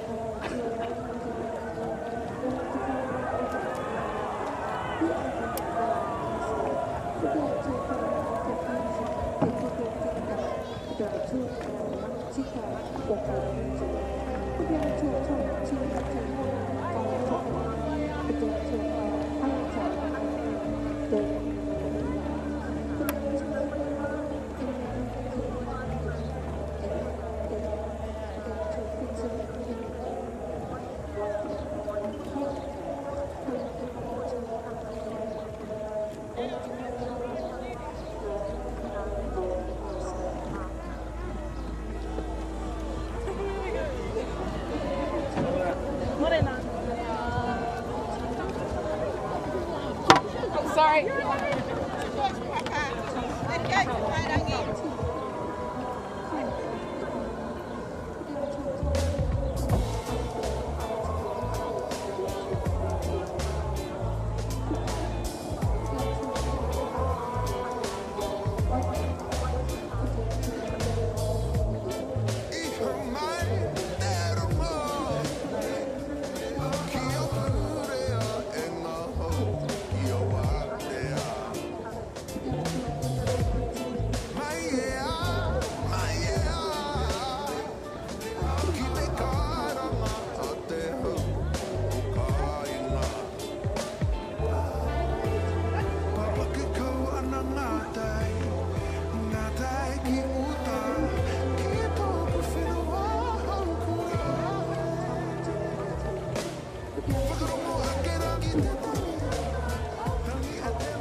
Pushing them across the start line, but I think we've got a clean start there now in this race. Number 261, the Premier Woman W6 500 metre heat, 1 of 5, a big division.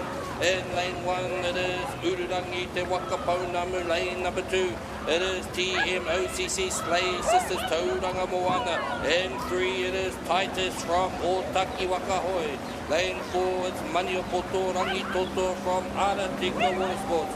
Lane number 5, Wairupa from Te Pouherenga Wakaman. Lane 6, Kaimari White from Waitemata Wakaama. In lane number 7, it is Fifine To'oa. It is Te Pairangi Wakaama. In lane number 8, it is there, that's call-ups from Waitaka. In lane 9, it is Kai Arihi Toa from Horuta Wakahoi. In lane 10, Pariaka Hei Matariki from Pariaka. In lane 11, it is Matiti Hana from Honga Hoi Horo. Here they come now. Let's see who's done the best of the best. Always a little bit difficult from down here at the finish line. But from my perspective, the middle of the race course perhaps out there in lane number 5, 5 and 6, and also out there in 9. It is going to be in 5, Te Pouherenga. In lane 6, it's Waitemata. Out there on the far side, you have there Ngā Hoi Horo as well. They're up there or thereabouts. There they come now with only 150 metres or 100 metres to go. The big strokes start coming in. They're starting to push up there. Look outside. That is Horuta Wakama. They are Kaiari Hitoa. And fighting out there with them is Horo. It's Horo and Horuta again. Horuta. They're pushing up there and putting everything into it. That will be Horuta who will take out this from Horo. Then there's still a race. Look at these three come up. Who's going to get that third place? It is going to be up there. Lane number 5, I think it is. Lane 5 would be there. Te Pouherenga as the rest of these ladies come home. Great racing out there on the water.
Number 2. Lane 11, you're going to your right. Go right, please. Samakaze! We on. All W12s return to the end pontoons.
Te haki whero e tūwana, no reira, mā taki mai mauri ora. And the green flag has gone up. I don't even know who's out on the water whānau. Oh, we have our premier woman, heat number 2 of 5 out there. Ooh. Team Mamas from Te Awahaku out there in lane 1. The Kares of Okareka out there from Te Aotearoa Waka into Rere Noa from Rātana Pā Kaihoi. Trust out there in 3. We have Jared Mania from Cook Islands. Who else from our cookies? Out there in lane 4. Maiohi from Ocean Blue out there in 5. Ooh, I think that's University of Auckland Women's. Can't wait there we can out there in lane 6. Tumaras from Te Pairangi Waka Amea out there in 7. Fire hazards out there from Waitakere in lane 8.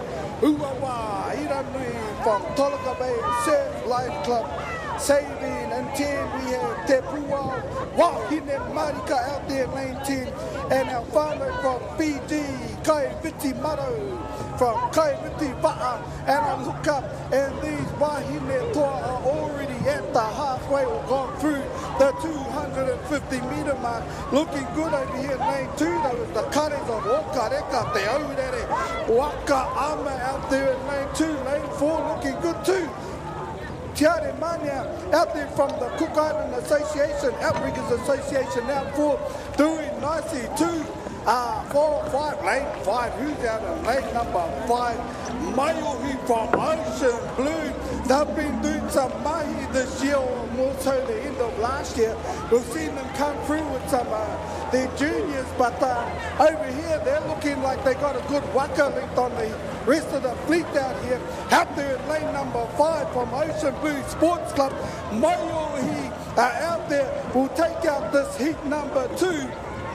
As they get down to the 15-metre buoy over there, nicely done out wide. I think that's our Fijian whānau, Kaiviti Maro, but it's over here in lane number 4, the Cook Island Tiare Mania. Ooh, what a close one with them. Te Aotearoa Waka Ama out there in lane number 2. That was race 262, Premier Wahine, W6.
See my life.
There's a nice little battle going on between lane 3 and 5 over there.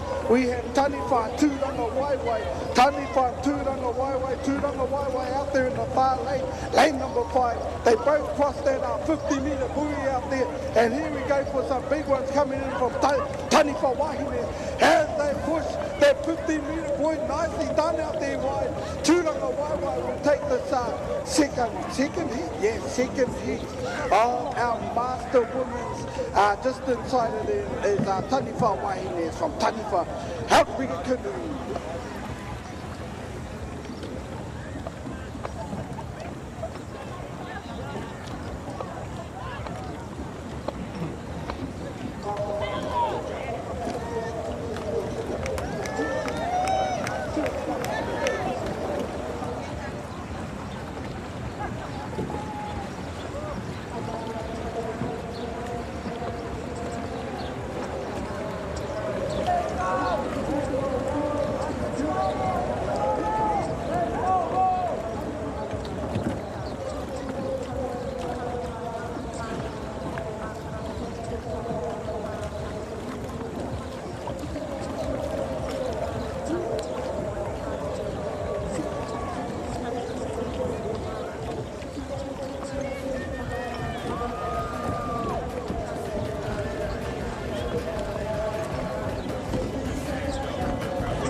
nicely done. I think that, I'm not sure if the black flag came down there finally, but a good start out there by our Premier Women as they push out of the start there. In lane one, we had Team Pakarua from Te Awa Haku, Manupoia from Heimatou Paddles out there, two Aotearoa from Te Ringa Mititai, three Tiare Mania, green from Apukai Outriggers, in four, five and Maui blue from Ocean Sports, in number 6, lane 6, same one from Manukau Outrigger, Papuranga out there, SOB, La Lele, out there in 7, Rere Puhitai from Taio, Waka Ama out there in number 8, lane number home and away from Hayata Sports out there in 9. Wahine Purotu from Te Puao out there in lane 10, and our whānau from Fiji, Kai Viti Wai Kama out there in lane number 11. Look at these crews as they cross that 250 metre mark together.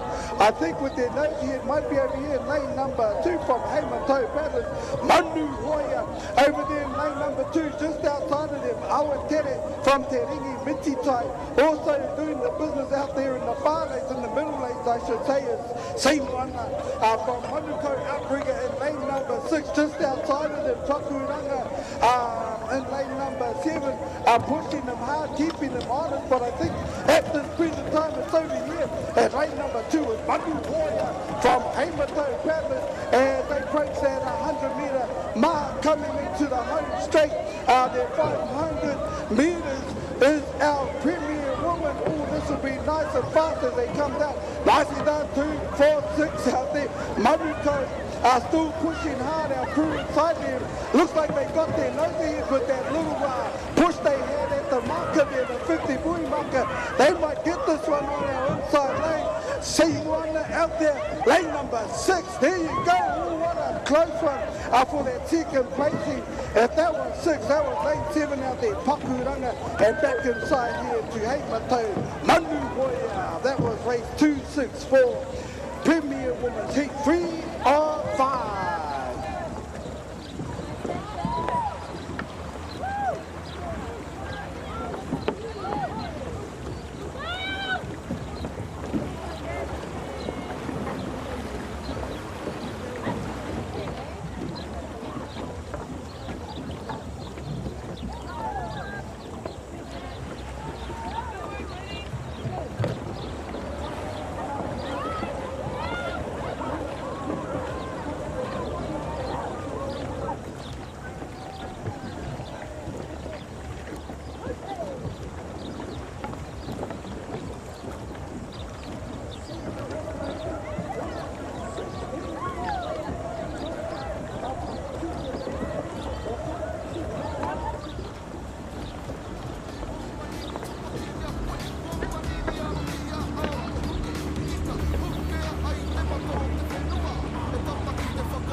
Ladies, pedal your water.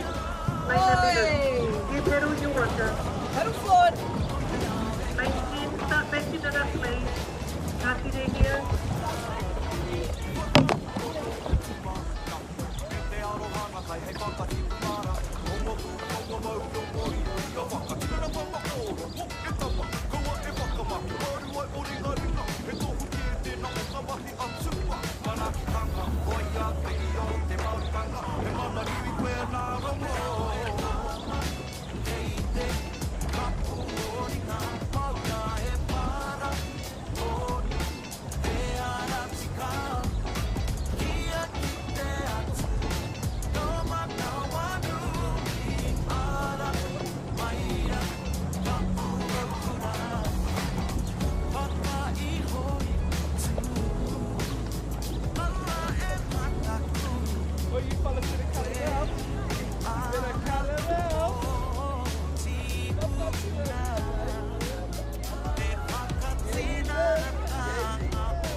The other two are Fitu Crybabies, Taka Timu, Alfredo, but the other two are Wadu, Raspberry, Dragons, and Unicorns. We don't become the two of them, but then all of the in Golden Master. The current two of them, but then but the other two of them,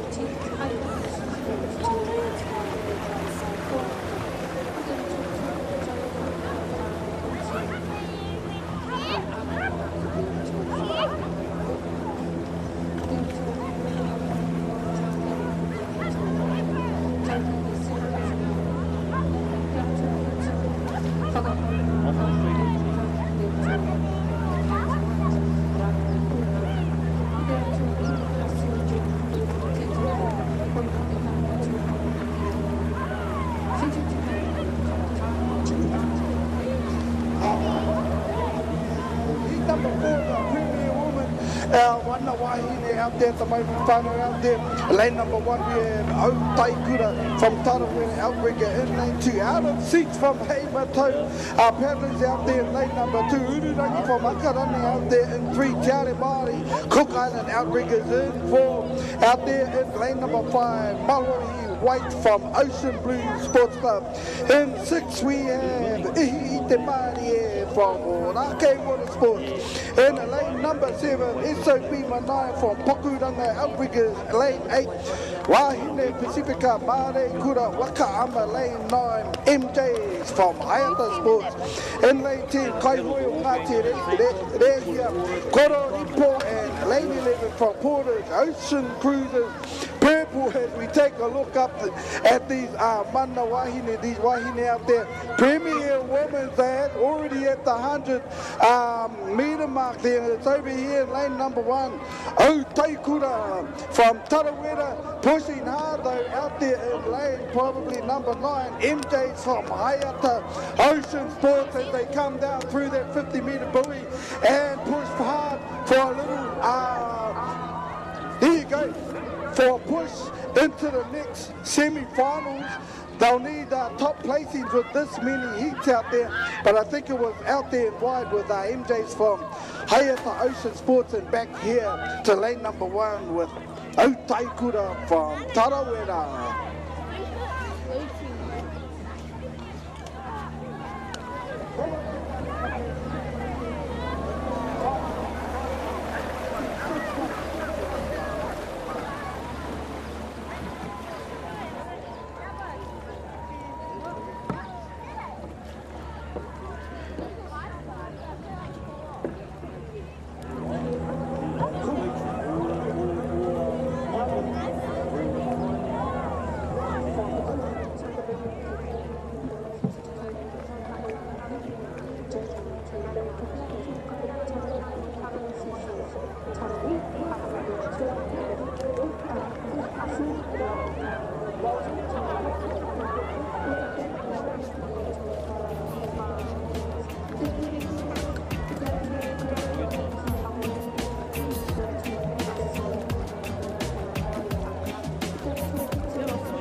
Great job.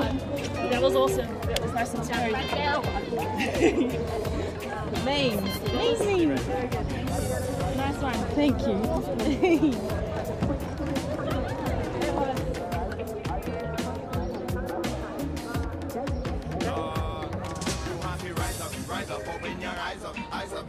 Children have to give it on your God. You have to rise up, open your eyes up. God, children are rising to the top. This one thing I ain't half it out. There was a house to shame, I come to nice and up the dance.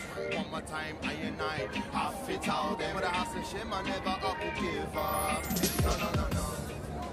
No. So congratulations. What does this win mean for you? It means a lot.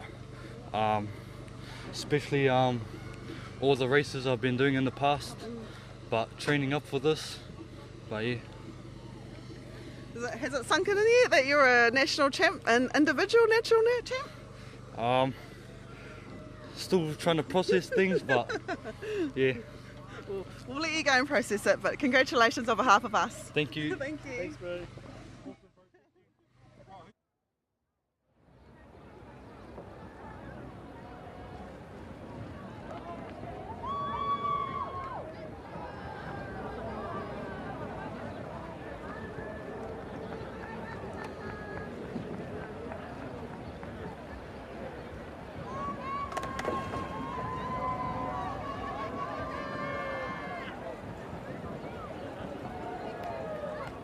Gabriel Wainohu, our winner of the under-23 section. You have had many successes, both as a coach for, the babies of Horota, but also as a paddler. But what does this win mean to you? This win means so much more than any before. As many people know, it's our first nationals without Kiwi here. Our staunch matriarch, she is a pioneer within the sport. She's been a great mentor, teammate, coach, friend. I've known her my entire life, and this one is for her and for the continuation of her legacy that she's left behind.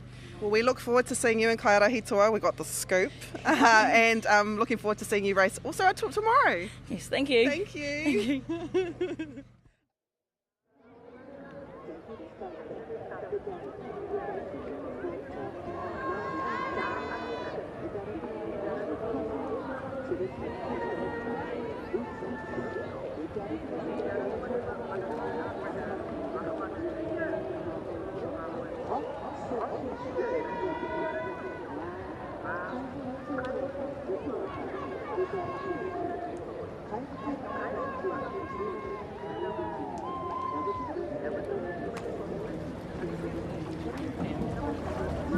There.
A tātou ki tēnei o ngā reihi o ngā rua hine 60s, kei rei rātou I te raina tīmata I tēnei wātoni no reira. E tūana te haki whero, e tatari ana. There you go, kei reira no, te haki kākāriki, I tēnei wā no reira kei te ara tuatai ko Waka Fusion. Mai te puku o te ika, te ara tuarua Manu Tika no Auckland Region Outrigger Canoe Association. Team Miti Horo no te Taitokerau Polynesian Canoe Association I te ara tuawha ko Hayata Marainui no te urunga o te rā. Anō rā ko rātou hoki I te ara tuarima Hawaii ki hine o te moana uranga o te rā. Hore kau kai hoi o Ngāti Rehia kei te ara tuono. E rangi kei reira anō ho rauta waka hoi hine waiora, hine punarangi I te ara tuawhitu I tēnei wātoni nō reira ka hoki au ki roto I te wai. Nā reira ka rātou kei mua I te aroaro ki te ara tua toru nako miti.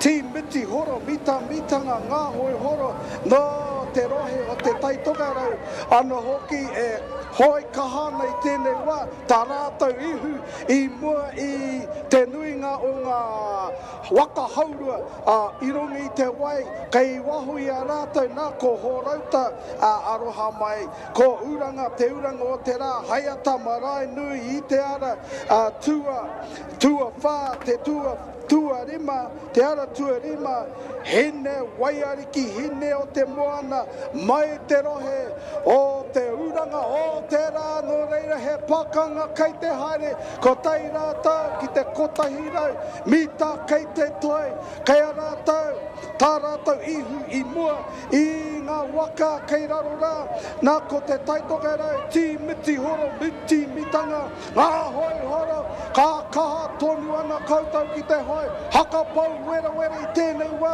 no reira kei a rātau, a te tīma tuatahi nā I te ara tuatoru, nā mai te taitokerau, Team Miti horo, kei waho rā I te ara tua rima, nā hine waiariki, hine o te moana, mai te uranga o te rā, e rua ngā waka kei te toi, ho mai te paki te whānau.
Out there, you see the black flag go up.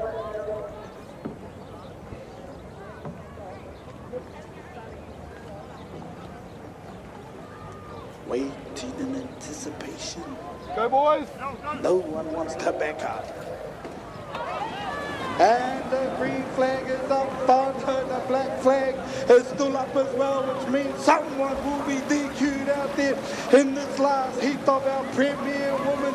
Here we go, Pai Tapiti from Tarawera out there in lane number 1. Tiro here from ngā kaihoi o te puaha into Mania Poto Karoro from Maratika Water Sports in 3. Te are Māori Ma from Cook Islands out there in lane number 4. Kai Māori Red from Waitemata, Waka Ama in 5. In 6 we have Vairua Otaunu from Orake Water Sports in lane 7 from Portage Crossing, Ocean Cruisers. Here Taunga Araro in lane number 8, Rehutai, Nuku Tere in lane number 9, Kurakitai Waka Ama in lane 10, Pū Manawa, Kai Hoi o Ngāti Re here, out there in lane number 10, and already they have approached that 250 metre mark, the halfway mark finally pushing through.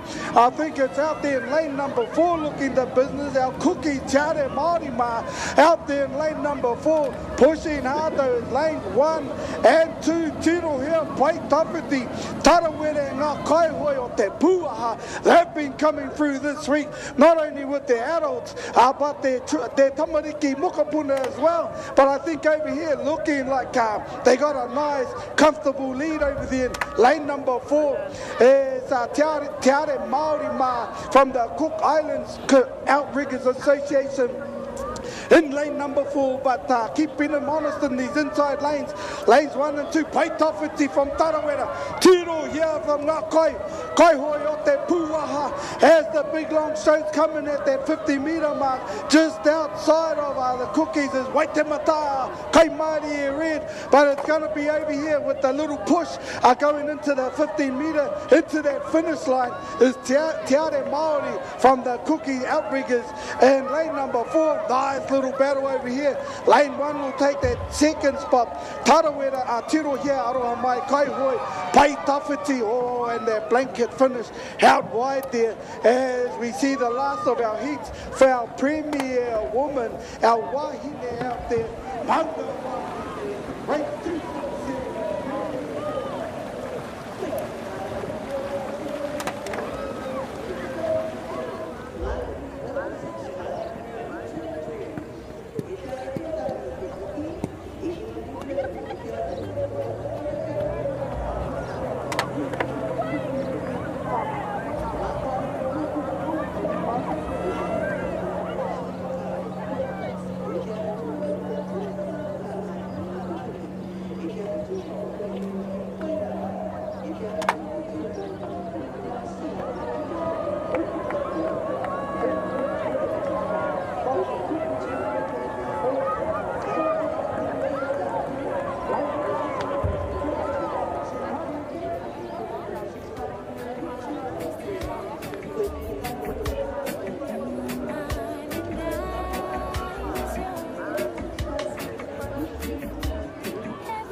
we can all look like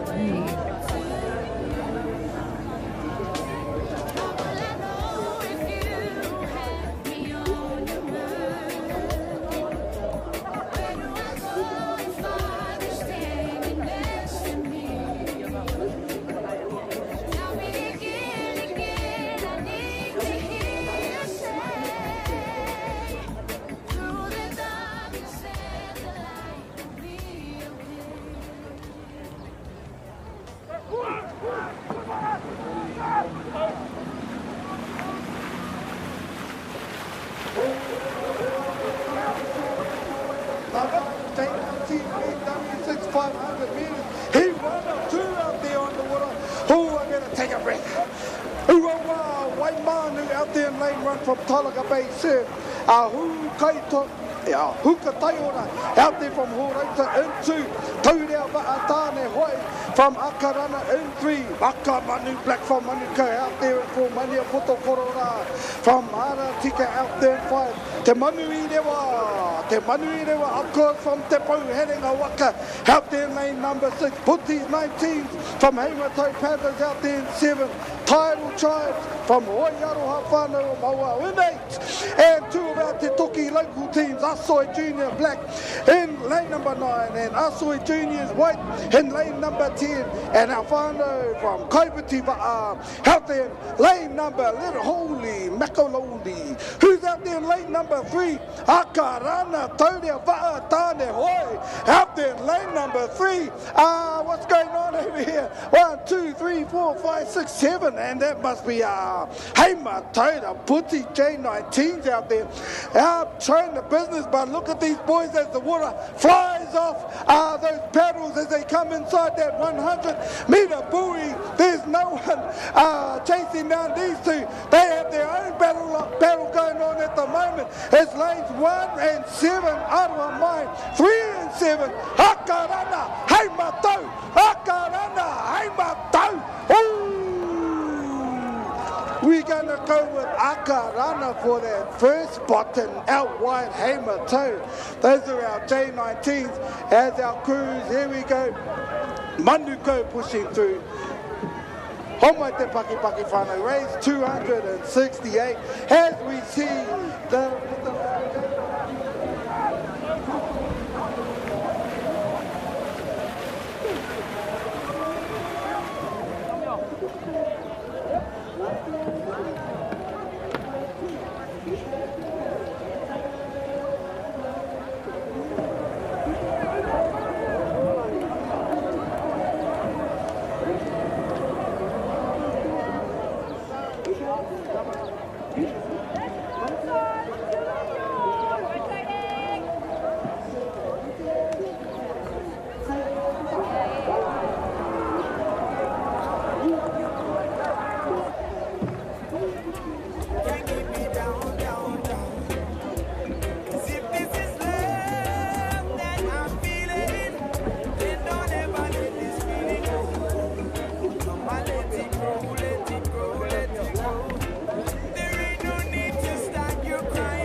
Nau mai e tātou mā ki tēnei pāpāhotanga.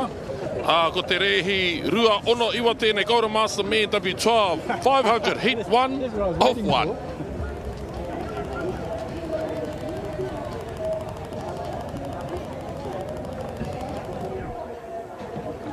O te aratua tei ko Pūtiki Cousins, aratua rua 660s, go get the jandal, te rāwiri, ngā wai o rehia, papakoro aua, pāpā pēr, pāpā mana hoi, Crybabies, me era o Dragon Boat Waka Association kei tawhiti pāma maora.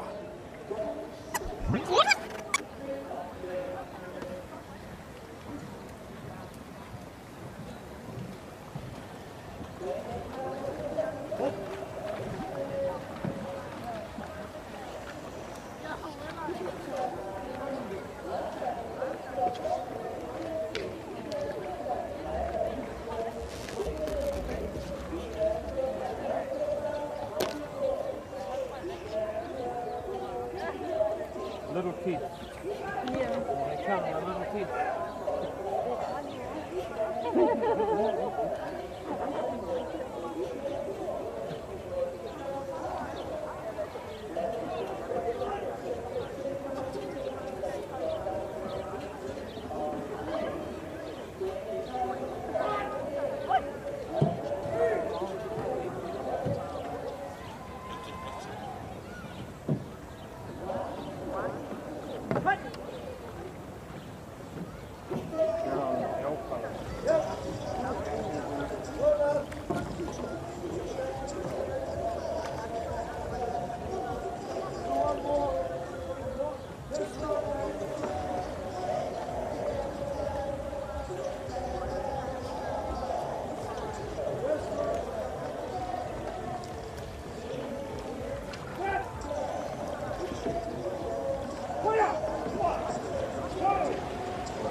And this is the Golden Master Men W12 500 metres. We have a red flag which signals to the teams to make their way to the start line, and that is our green flag. We're going to go through our team lists, Kuakine, but a blistering start there in lane 3. This is lane 6. I believe their name is Papa Manahoi from Horauta Waka Hoi. There are 2 kapa, no Horauta Waka Hoi, Papa Manahoi, aroha mai, kare tohu tō. Lane 3, Te Rāwiri from Ruamata Waka Club. So Golden Master men e te iwi, Golden Masters, might be asking from the couch at home or at mahi or wherever you're watching, how old do you have to be Golden Masters? Minimum age is 60 years old. So all of these kaihoi here, including Aotearoa paddlers, 60 years old. There you go, Mataia. Aye, and for those of you who are criticising our pronunciation of Ruamata, it is actually Ruamata by the great Hiko Hohepa himself, He Rua I Reira. There was a whole dunk there, and the 2 pāpaka were thrown either fresh in there or their faces were seen. So it is Ruamata, sorry, for those of you who are out there rumbling under your voices saying, e haratere te whakahuanga tika, it is. And I just copy whatever Mataia says. Anyway, o te ara tuatoru, ko ai tēnei ko Te Rāwiri, and they have been quite regular, not only at these competitions but at the top echelon of kaihoi, and that winning top tier. Out there now, we see, to my understanding, ngā wai o Rehia. But back down here, yes, Ngāti Rehia, there was ngā wai o Rehia. Lane number 3, Te Rāwiri. Lane number 8 as well.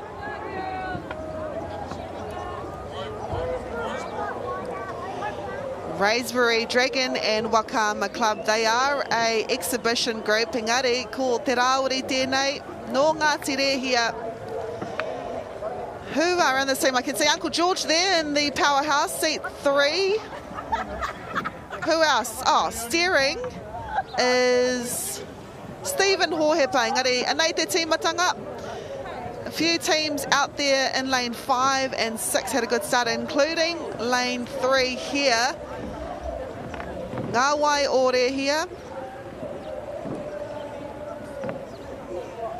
And it was out there lane 8 that were leading at the start at the 250 point.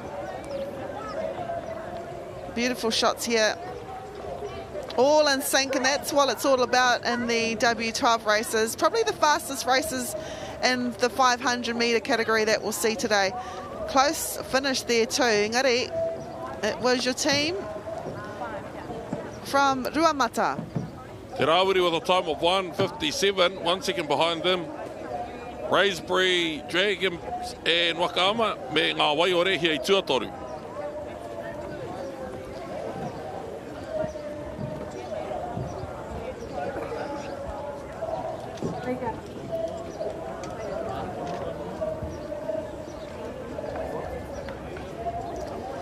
From the Golden Masters, we make our way now to the J19 Men W6 500 metres. Little Ted's in lane 1, Tamaki Te Rangi. In lane 2, Taurea Va'a Tāne Piti, Vakamanu Red. Odia, Taupeke Surfers, Whakapau Ngākau, MBK's White, and Asoi Juniors Blue in lane 9. We have a black flag. Kua rewa te haki pango.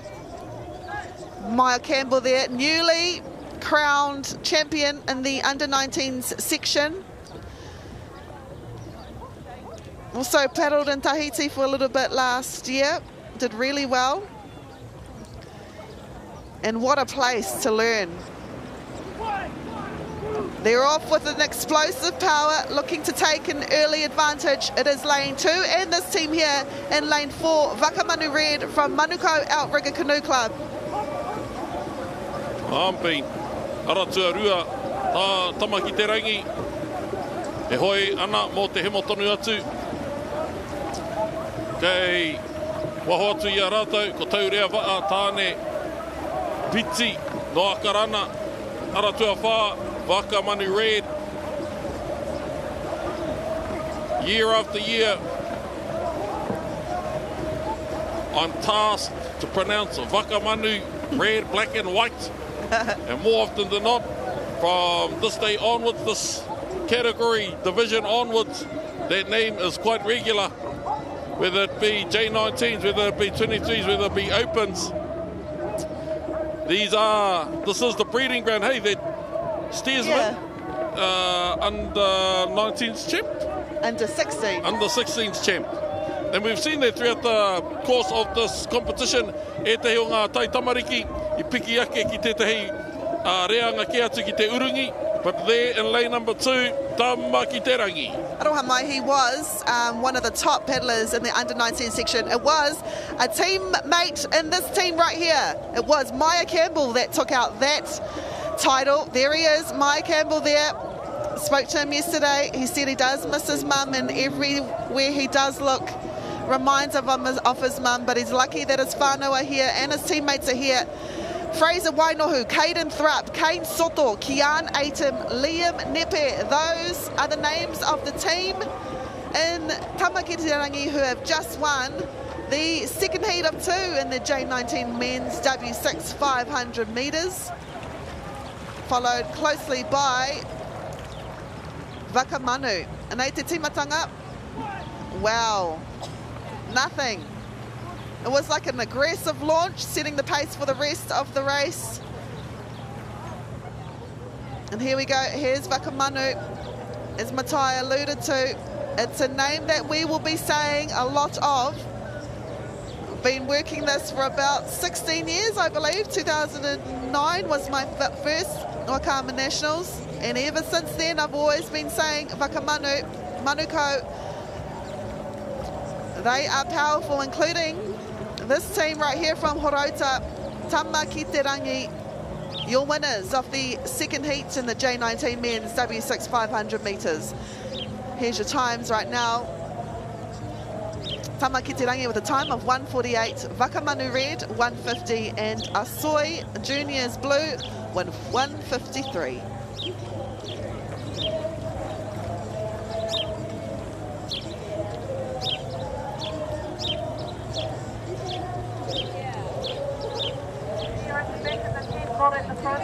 From the boys, we now focus our attention to the J19 women. This is heat 1 of 3 in the W6 500 metres.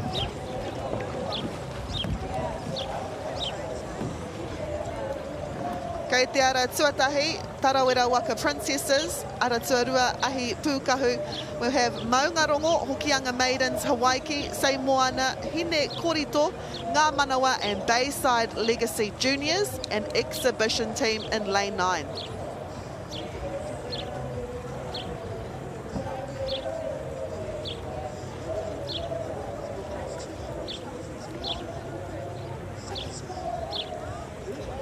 J19 woman, W6 500, kua rewa te haki mā.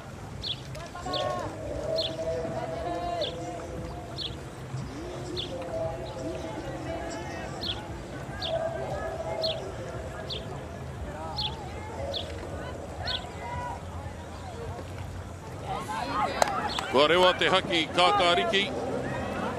Tahi, rua, toru, whā, rima, ono, aratua, ono. Ko taupeke, ko Tarawera e nei, aratua ono Sei Moana, hira hira tērā tīmatanga. Wow, it's Sei Moana out there, lane 6 from Manukau Outrigger Canoe Club. We know it's Manukau because of the red and white singlets they adorn. Beautiful paddling here from the girls. They haven't even passed halfway yet, but man, what a lead they have. Followed closely by Hawaii from Peniula. Aratua ono tērā, Sei Moana, aratua rima Hawaii. E ki te mai nei, I tēnei wā. Wow, out there, aratua ono, Sei Moana. Ko te whiringa whānui tuatahi tēnei o ngā mea e toru Sei Moana tuatahi. Tuarua ara tuarima ko Hawaii no Peniula. E hara kaunua I te mea e whāia ana te tūranga tuatahi. Engari, he wā hohoro anō hoki. Kia pai ei te whakawhiwhia o rātai ki tētahi o ngā ara tere. Aha koe ko Sei Moana ara tuarima tērā e wikitori ana I te oroko tīmatanga o tēnei rehi. Anei, a Hawaii no Peniula o te ara tuarima, whakatata mai nei ki uta te whiringa whānui tuatahi o ngā mea e toru. And we saw this, the Sarah in Peniula yesterday. Peniula, they have pulled something out because this team here, they were leading, and I believe Peniula might be leading right now. No, they are. Hawaii, Abigail Louis Whanalani, Lucy Jordan Nueva Te Whata, who has been coming to Gisborne a little bit to paddle. Aotearoa Irwin, Siana Daniela and Tarina Taya. Those are your members from Hawaii, from Peniula. They've put in the mahi and they have just won the first heat for the J19 women's. There's Nueva there. J19 women's 500 metres. Two others that were in their team are Abigail, who made the finals for the singles, as well as Terina Taya. Those are the two who made Hine Brooking work for that gold medal. That's right. Out there, lane number 6, out with a blistering start, Sei Moana. After their 250 metre mark, the experience of the Terina Tyres, of the Abigails, pulled through. They know this is a 500 metre race. Having a good start and a good first 250 is important, but the last 250 is even more important. And that's right, Abigail there in seat 3. She was also the caller, right on the heels of Hine Brooking in the singles. And what a paddler to have in your team. Hawaii with a time of 2:09. Sei Moana 2 seconds after in 2:11, and Ahi Pūkahu with 2:23.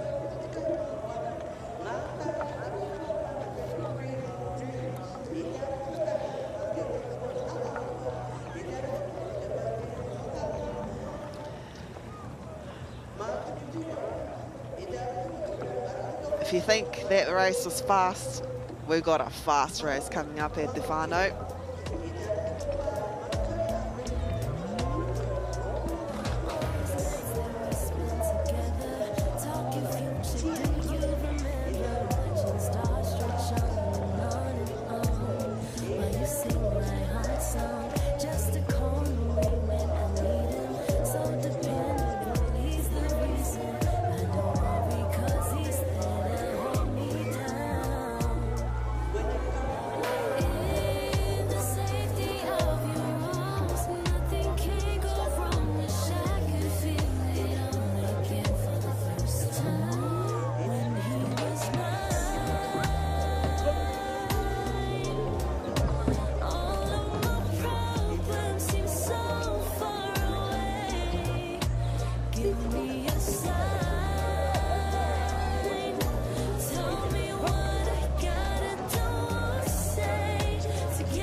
Hey, nice work, brothers.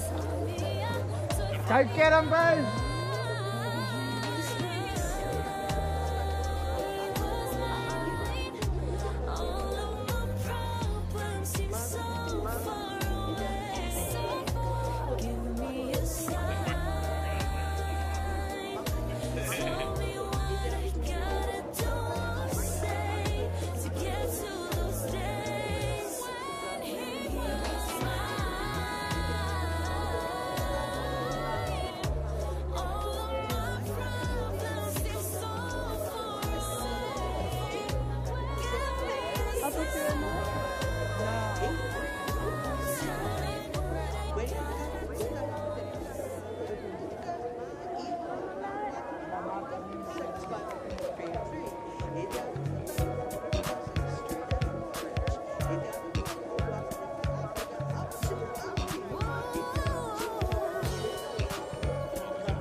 Premier Men W12 500. Kei te ara tuatahi Jacobs dozen. Ara tuarua nā Aikane Usos Wakamanu. Herbert's on tour surfers Te Puaha me Tūranga Niviti. Tūranga Niviti is an exhibition team all the way from Fiji. Bula. Bula.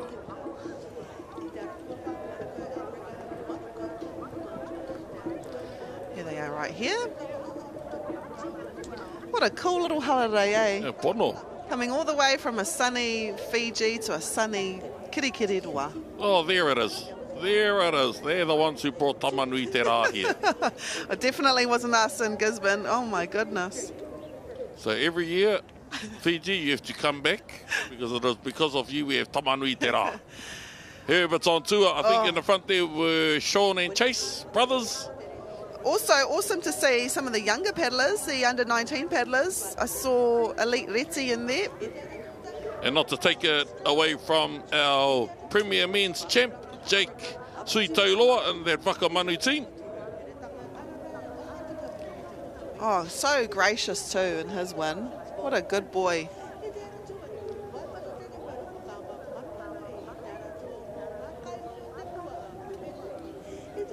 We're going to see some fast times here. Yep, we are. 1 minute 40-ish. Oh, okay. This is straight grunt. V8, V6. No Suzuki's in this one. Or Hondas.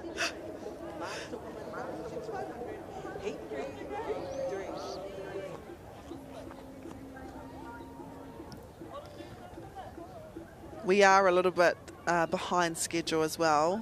Tōna tikanga.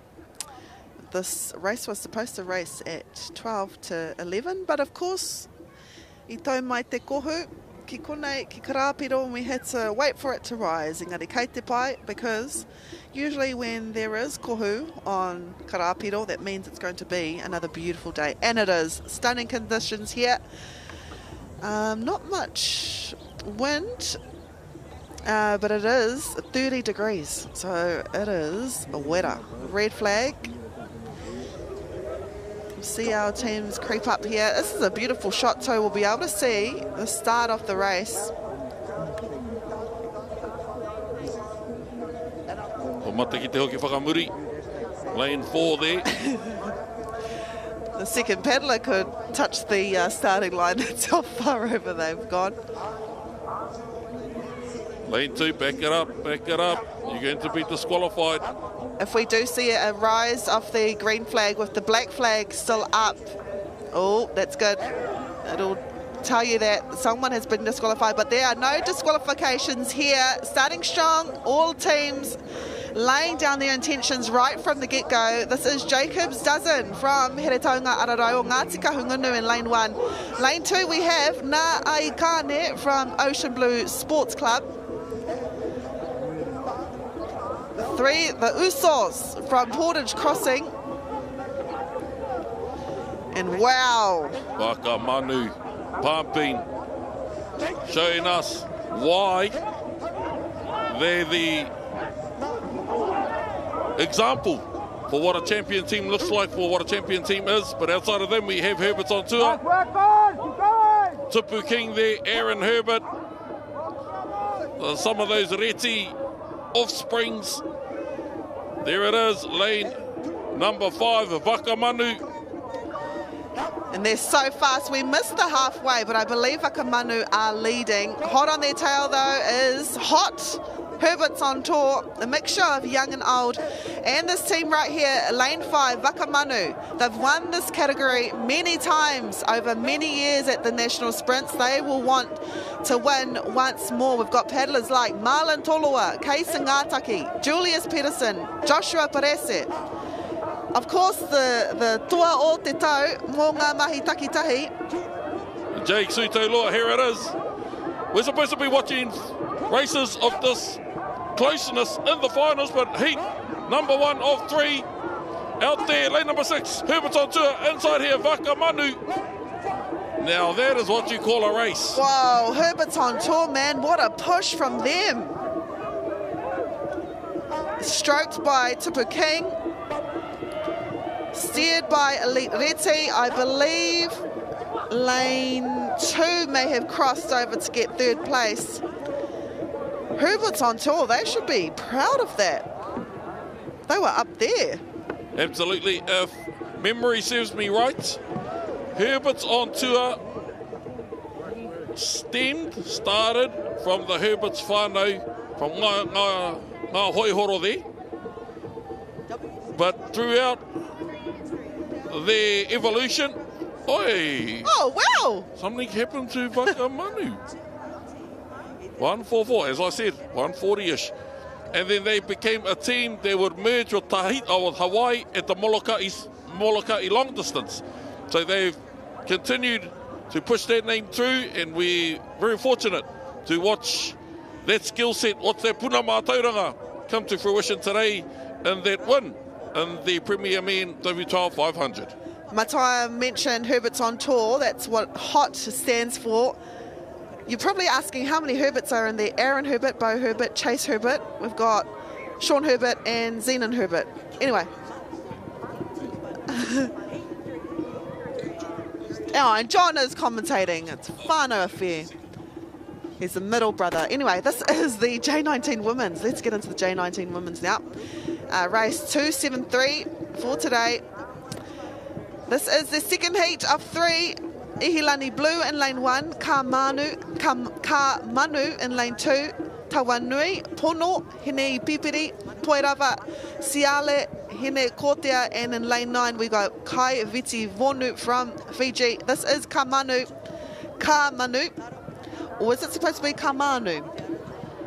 Well, we'll leave it at that for now, and somebody from Waikato Dragon Boat and Wakama, please come to our booth and tell us how to pronounce the name of our J19 Women's from your club, please. Aotearoa tuatahi, we have Ihilani Blue. Very matua hotu and whaiakim, sort of a name for our crew from Te Toki there. I love those names. This is Hine Pipiri from Tirohanga Wakama. We've said their name quite a few times in the last few years, always up there. This is Poirava, no Penula, their team, their sister team, took out the first heat. Can this team do the same? At the halfway point, though, we've got Ka Manu from Waikato Dragon Boat and Waka. Then we've got Ihilani Blue and then Hine Ipipiri from in lane 5. This is your leader, though, from Waikato Dragon Boat and Waka. In lane 1, Ihilani Blue. Ihilani Blue, Aotearoa tuatahi. E hea nei, ngā metara koura ko whakawhiwhia kētia ki a rātou i te wāhanga J16, J19 rawaka I tēnei wānei, e ai ki tēnei whiringa whānui. Kei te whanake e haere atu ana rāta ki ngā whiringa whāiti. Ko te pātai rā ia, ka whakawhiwhia ki a rāta ko tēhea ara. Kei te ahua o te tūranga, ai, kei te ahua hoki o te wā. They're definitely winning, but the winner here, the time is compared to the time of the next few heats, and you'll be awarded the lanes based on those times. Tika, Ihilani Blue no doubt will get a good lane because they have just won the second heat of 3 in the J19 W6 500 metres. My love, we've got Paia Te Mā, Reiata Huata, Sophie Irwin Scanlon, Talia Taurua, and also Te Ao Marama Neho. Those are your members of Ihilani Blue, the J19 section. Reiata, tamahine nā wiki rāua ko rāna.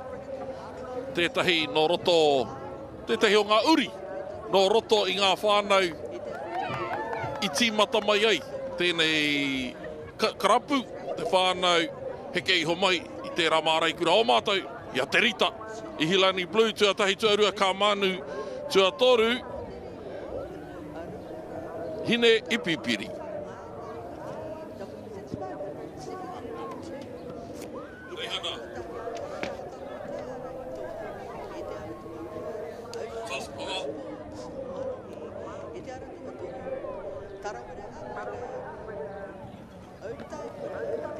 J19 women, heat 3. Aotearoa tuatahi Ihilani Whites, Times Angels, Mahinarangi team tiare 10 years in. Tāmaki team Pure, ngā ahi ka haiatahine, manawahine me kai Viti Babale.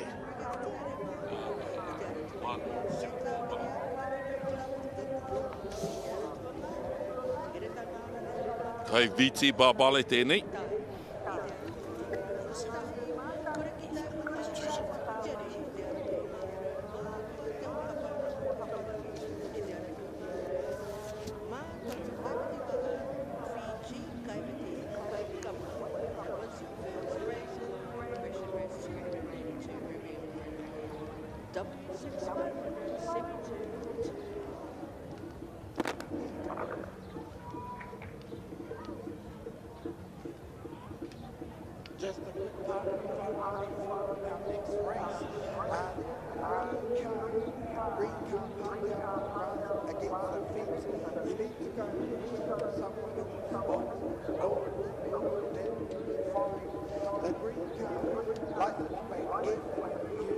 Korua te haki whero I tēnei wā, kia tīmata I tēnei reihi, the J19 Women's W6 500 metres.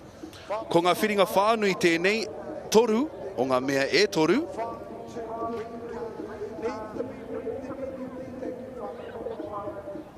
Got a black flag flying also on the boat at this time.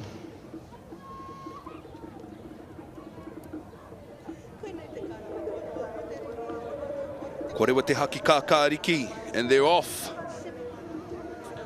First to come up off the line over there in lane number 8.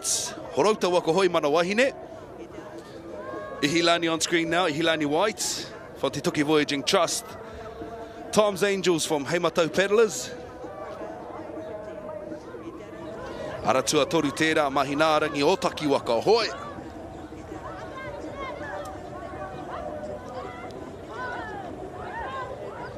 Loroti te aratua whā, Team Tiare 10s.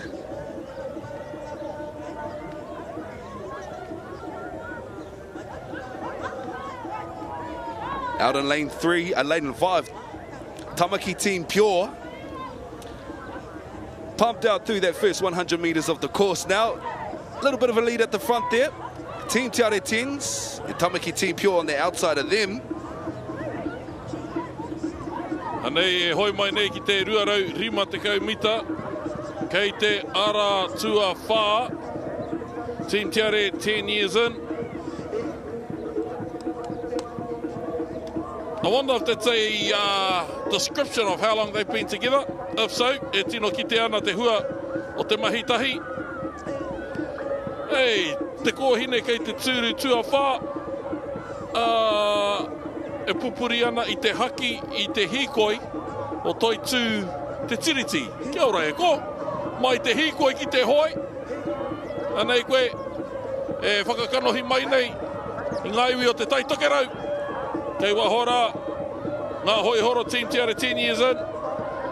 Hora uta, kei wahora kei te aratua waru, mana wahine, aratua tori mahina arangi ōtaki, aratua whā team tiara 10 years in.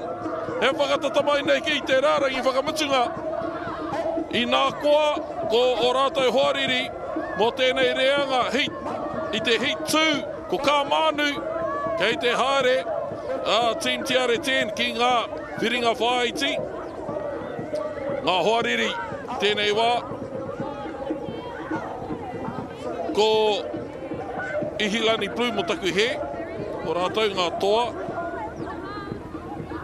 I tērā rehi o mua tatakera.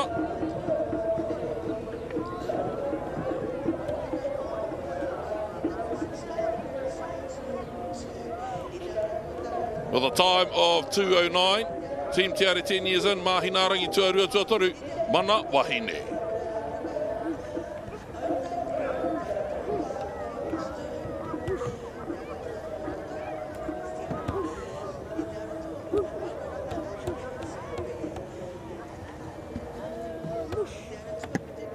Premier Men te haere ake nei, aratua tahi, Big and Little Teds, aratua rua Motu Boys, aratua toru, Team Peneula, aratua wha, Fau Hohas, aratua rima, Old Boys, and aratua ono, Asois.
Korewa te haki whero I tēnei wā, kia timata I tēnei reihi. Premier Men's W12 500 metres. Ko te whiringa whānui tēnei, tuarua o ngā mea e toru. Korewa te haki kākāriki tēnei wā, kia timata I tēnei reihi. Beautiful starts from the first 4 lanes on the inside here. First to get out the gate though, in lane number 4, Waitakere Outrigger Canoe Club, Fau Hoha. Big and Little Teds from Hayata Ocean Sports on screen now. Oh, pumped out the front though. Little bit of a charge up. Taratua Toritira. That's the Peneola team, Peneola boys. Good form, strong. If this is the first time you're tuning in for this week, no mai, you're tuned in, locked into Whakaata Māori for the 2025 National Sprint Championships. Ki konei ki Karapiro. This is day 5 of competitive racing. Day 4 for us here at Whakaata Māori. Team Pineula aratua toru e kuhua tunei ki te ruarau rima te kaumita kei wahoti a rātou te aratua whā ko Fau Hohas. As alluded to earlier by our bro Neihana, that was a strong start by Pineula. Manutea Milan, there stroking Māori Tere. Some of the boys in this Pineula team, the brother Paura Monk steering. Been there or thereabouts, been in this crew for some time now. Lane number 3, Team Pineula. Every paddler in sync. Powerful from the outset through to the end, picking that pace up as they make it draw near the finish line.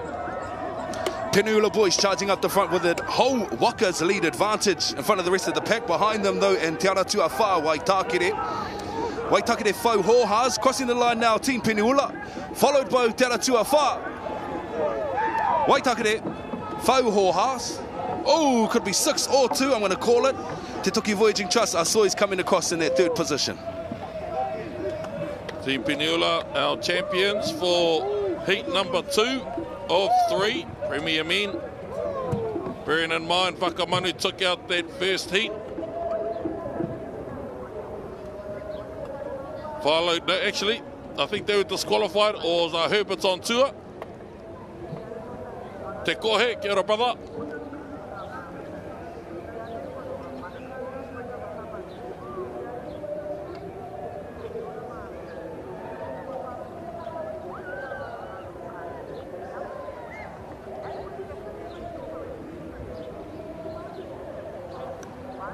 I think it was 2:44. Was the time of Herbert's on tour. 2:45, Team Pineula. We have one more heat with regard to the Premier Men at W12 500. Kia u tonu mai.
Master Women W6 500, Heat 1 of 3. Aotearoa Tahi Tāmaki Team Pūre. Taniwha Mahuika, Hei Lala on fire, Hine Tarāia. Hapsta Mākoha Kanoa, Kai Pirata. Kai Pirata.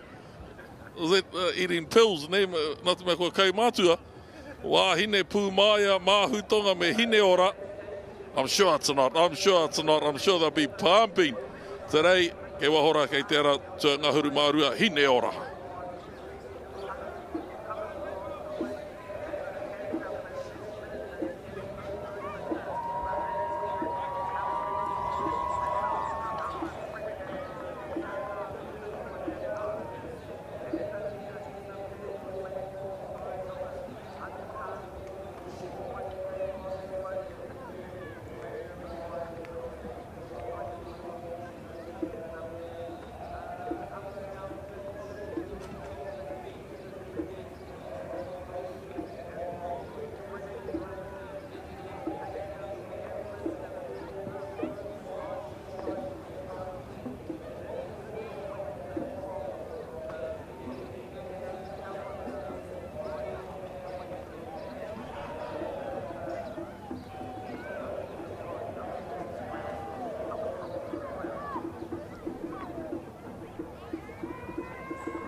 Stunning conditions down here for day 5 for our national sprints campaign. I'm sure the whānau will be appreciative of this nice layerage of stratus clouds covering us at the moment. Red flag flying on the boats. As we know, the last couple of days, if you've been locked into Whakaata Māori, you would have seen how hot it's been. Speaking of hot, we're getting this next race on fire, which is going to heat up. These are the Masters Women's on the water, the JW6 500 metres. Tamaki Team Pure on the screen now. Tāmaki Motaku here. Best thing by sitting next to Mātanga Reo Māori himself. He's giving me perfect on-time, live and direct betterments of my reo. It's awesome. I love it, I love it, I love it. You know what else I love? Is seeing this reanga absolutely smash these races. As we know, this is Heat 3 of 3. And on the screen at the moment, as you can see in lane number 7 from Turanga Waiwai's Reia. On the outside of them in lane number 8 from Rangiunu Sports, Hine Maya. Nicely done as they're pumping through that first 150. Past that mark, now I'm going to pump over that 250 mark. Lane number 7, first to come through, Reia. That 250 mark.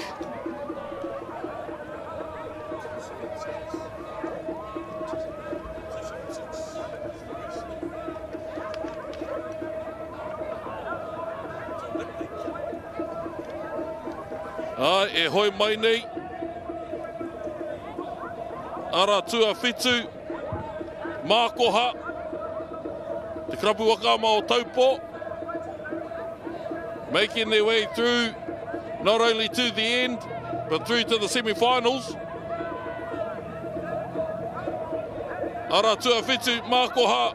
Ara tua waru, Kanoa. Te tuatahi o ngā whiringa whānui, e tai atu ai koe ki ngā whiringa whāiti. Kua mātakina ke tia e tātou, kua tātou tamariki. Ina e nei, ko māma, ko auntie, ko kuia. Ara tua whitu, Mākoha. Ara tua waru, Kanoa. Ara tua ngāhuru ki taku mōhio, hine pūmāia. Ara tua toru, hei lala, kei te haere ki te whiringa whāiti.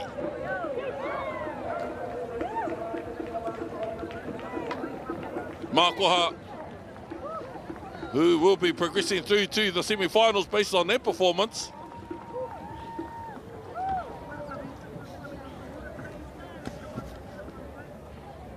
Vesna Radhanachandi, former national champ. I think she's also been a world champ once upon a time.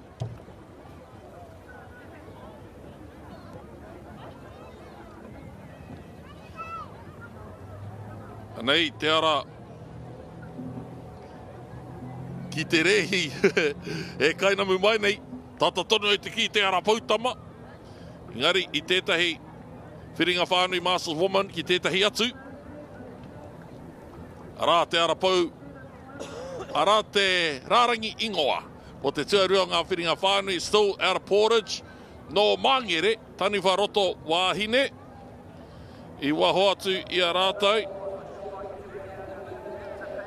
Ko 35 mai tawhiti, waho atu i a rātau o te aratua whawhi tiki taua. Ko The Fires tēnei. Aratua ngā huru mātahi, aratua ngā huru tūnatahi metes. Mata ki koha. Te awa i takapu whāia. Kei te roto o roto iti tērā. Amohia. Manawara taranaki. Aratua toru tēnei, hiua i te rangi. No taku he aratua rima. Aratua whawhi tiki taua, karawhiti taua.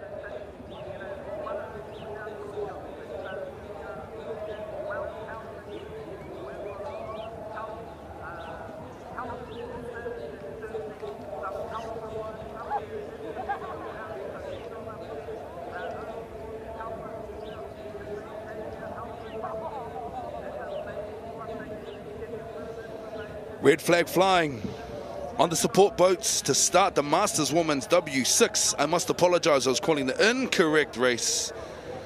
The race just ahead of that one. But we're on the same page now. Aue, korewa te haki pango.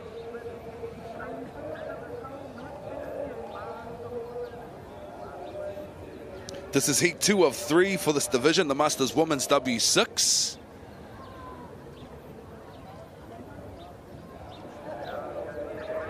Green flag goes up.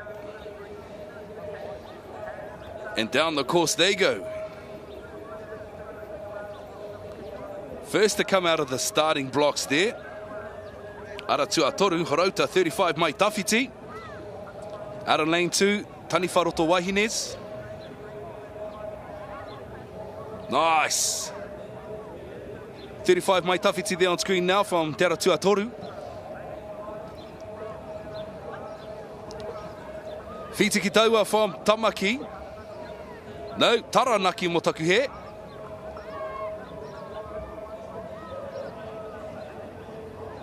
Nicely moving those Waka beautifully through the water. Our current leaders through that 150 mark, about to smash through to that 250 mark. Te ara tuatahi. That's still out of portage from Portage Crossing. Pumping down the course, these Masters Women's W6 500 metres. 250 to go. Ai, kua apua te ruarau rima te kaumita. Kua apua, kua tuhaina. Nā nei te ruarau rima te kaumita whakamutunga. Ki taku mōhio ko pēa ta pēa tērā urungi ana i a rātou. Taniwha Roto Wāhine. Aratua whitu, a mohia. Ki taku mōhio. I pīraurau tia tērā kupu i roto i te tongi kura te kingi, amohia ke te ora o te iwi ka puta ki te whaiao.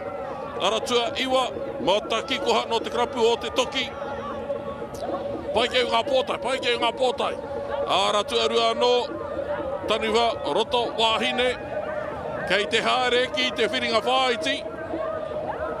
Heading towards that semi-finals for the Master Woman. As well as out there, kia roha mai, i te kaha kāpō oku kārei te mōhio ko te heare ina tērā.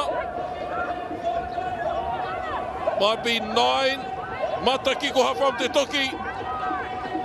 First place getters, Taniwha Roto Wāhine, second, Mata Kikoha, through to the semi-finals.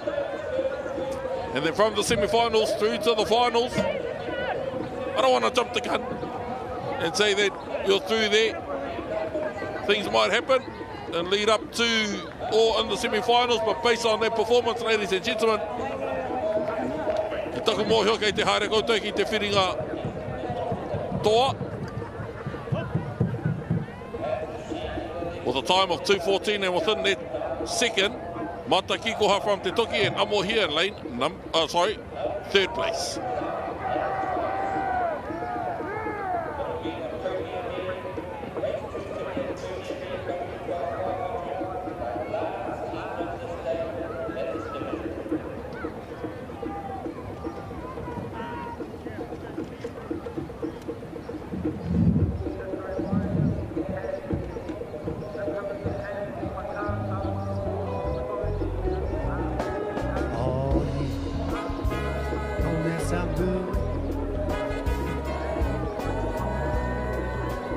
This song goes out to anybody that's got somebody they can hold on to, somebody they go home to.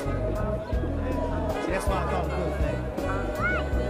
See, I got a good thing too, and I don't want to lose this. I used to hang out every night, running around in the clubs. I thought I had everything. I thought I never needed love.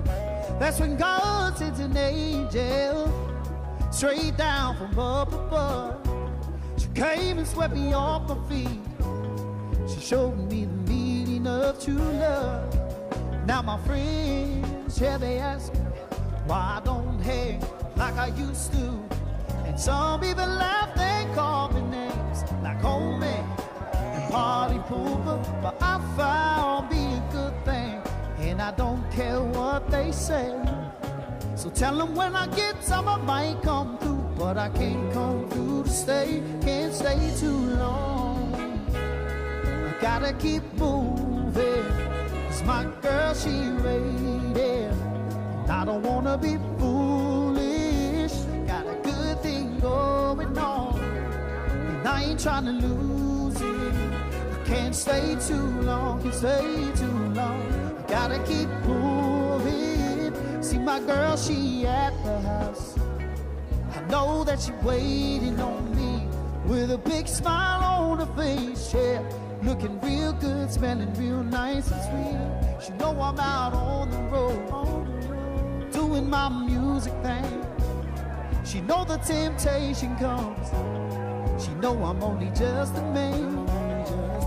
See, I try to make the right decisions, but some women have their own intentions. And you'll be surprised what some people might do when they really want your attention. But I found be a good thing, won't let nothing get in my way. So tell them when I get some I might come through, but I can't come through to stay, can't stay too long. I gotta keep moving, 'cause my girl, she waiting, and I don't wanna be foolish. Got a good thing going on, and I ain't trying to lose it. I can't stay too long, can't stay too long. Gotta keep moving, can't stay too long. Gotta keep moving, 'cause my girl, she waiting. I don't wanna be foolish. Got a good thing going on, and I ain't trying to lose it. I can't stay too long. I gotta keep moving. Wave your hands if you know you got a good thing. Somebody feel like me. Somebody got a good thing. Oh yeah. Real, real, real, real, a real good thing. She don't have to worry. She don't gotta worry.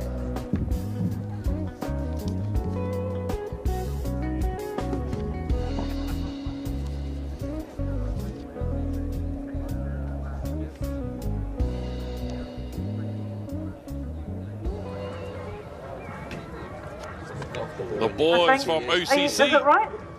Pakeketahi mai au me etahi o rātou. I don't know. Brother Rich, Napoleon, kia ora. 2, 4, 6, 8. Sorry, I'm wrong. Premier W12 500, heat 3 of 3. Green. O te ara tuatahi a Arua, ara tūru mātuku tūreia, mania poto manga o kewa manukau, Team Karapiro on call, TNT, Whauhoha.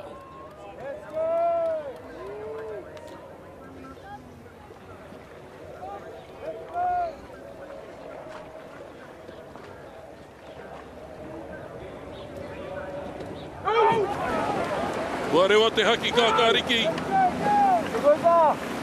It's a strong start as they power ahead here in lane number 1, Aotearoa. Lane number 4, Manukau Ropu Matua. Hoi nei mō te hemo tonu atu. Ara tuatahi Aotearoa aiming to claim the lead early. They have some tough competitors out there, however. Team Kina, Aratuarima. It's 1 and 6 pure encore. The 6-man team were in lane number 1, W6500 last year, Premier Division. So they definitely know what it takes to make a finals. I think they might be there or thereabouts with a medal as well last year in this particular race. Here they are, Nona, Hoi Patote, Napoleon, Rosendale was steering them. Orake Aotearoa in lane number 1. Another pumping race. These boys are charged down that first 250. Just about to complete their last hundi in this course. Hundi is the word that you're going to see. These efforts of these men on the water. Amazing stuff. Orake on screen now. Noroti te ara tuatahi. They're top contenders over on the outside for this heat. Looks like the boys from Riomata. Pure encore over there in 6, coming through the line now, followed in by Orake, te ahua nei. Nicely done, gentlemen. That was a nice quick race. Sam Baker, sporting his colours. Ruamata, pure encore, pure OCC. Ka rewa te haki, kakariki, starting strong. Here in lane number 1, Aotearoa. Orake. Brother Jackson came from the Wolfpack in the junior divisions. Did a big comeback with the people of his iwi there in Orake. Their toughest competitors, however, out there, Brother Rich, Ruamata, Wakama, to the semi-finals, up against the Herberts on tour. Hemi Wahapango as well, seat number 3, in front of Sam Baker, national champ. Once upon a time, Aotearoa 2nd and 3rd, Team Kina.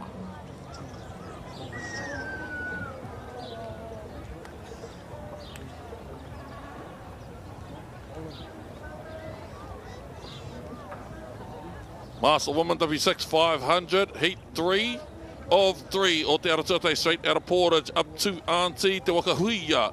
Pānia Manawa Nui, Pue Hunui Reia, Hine Maia Fireworks me Hawaii ki roa kei te ara tuangahuru.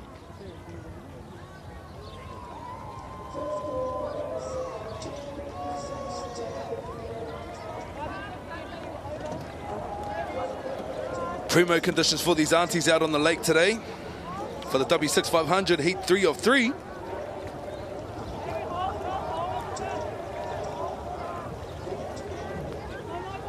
Someone's a bit keen to get this race in the bag.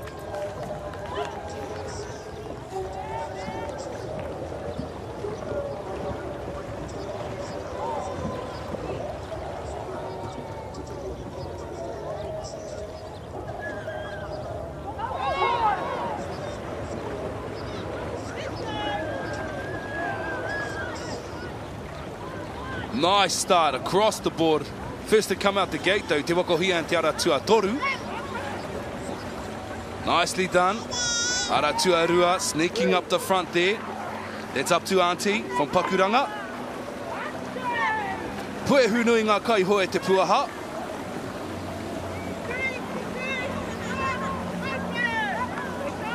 Gunning down the course. Absolutely ate up that first 150. Up to Aunties on screen now for Pakuranga. Into their long and strongs. Digging in. The top 3 qualifiers from this race will progress through to ngā whiringa whaiti later on this afternoon, potentially making their way to ngā whiringa toa later on this afternoon as well. Aotearoa Pakuranga up to Auntie. Nice form. Heads are locked in, nice extension on that water arm. Smashing through that 250 now. Ai, ko pau te takiwa o te ruarau rima te kau. Mo te hunga kaore I haere ki te kura. He ruarau rima te kau anō e toi mai nei.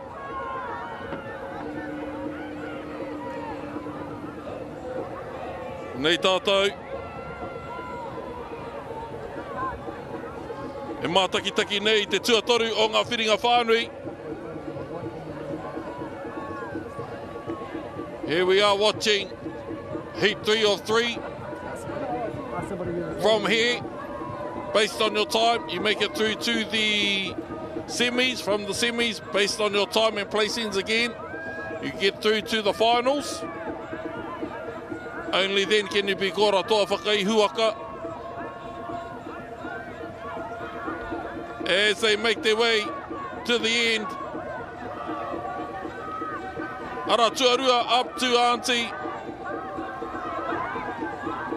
Aotearoa iwa pea. Kei tawhitira fireworks. But outright winners up to Auntie Aotearoa.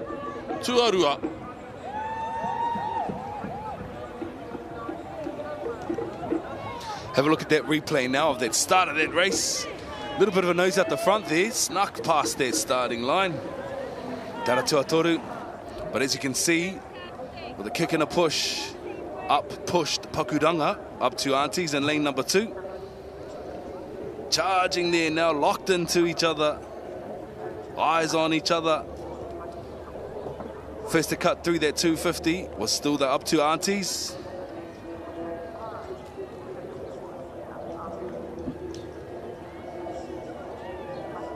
They pumped into a nice little wind up, as you can see here. Charged through the finish line there to secure their place. Have a look at these times. Up to Aunties with 2:15.24. Second to come through, Fireworks with 2:17.52. And third to come across the line, Pānia with 2:17.94.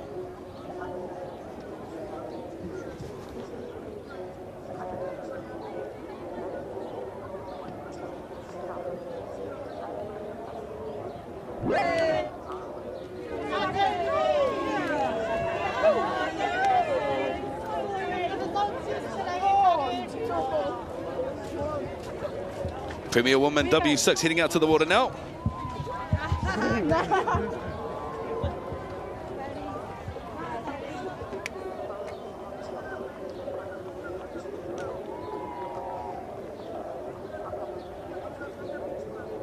Aotearoa tuatahi MJs. Watch them. Watch them. There will be the team who will try to dethrone the Kaiara Hitoa. Another team to watch out for.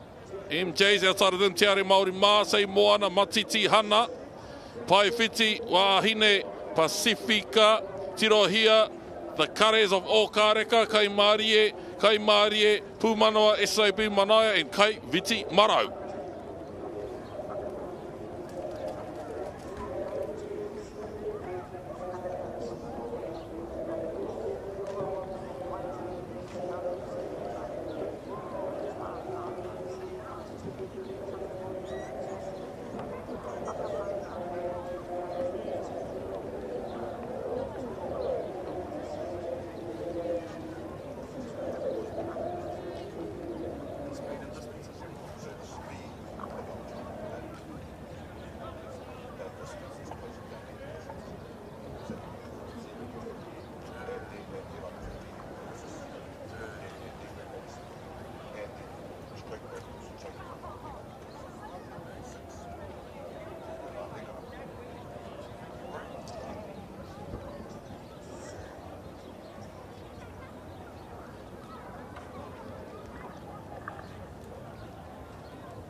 We've got race 280 on the water now.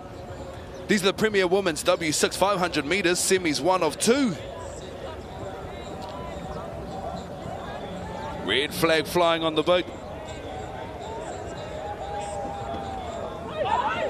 Green flag and they're off.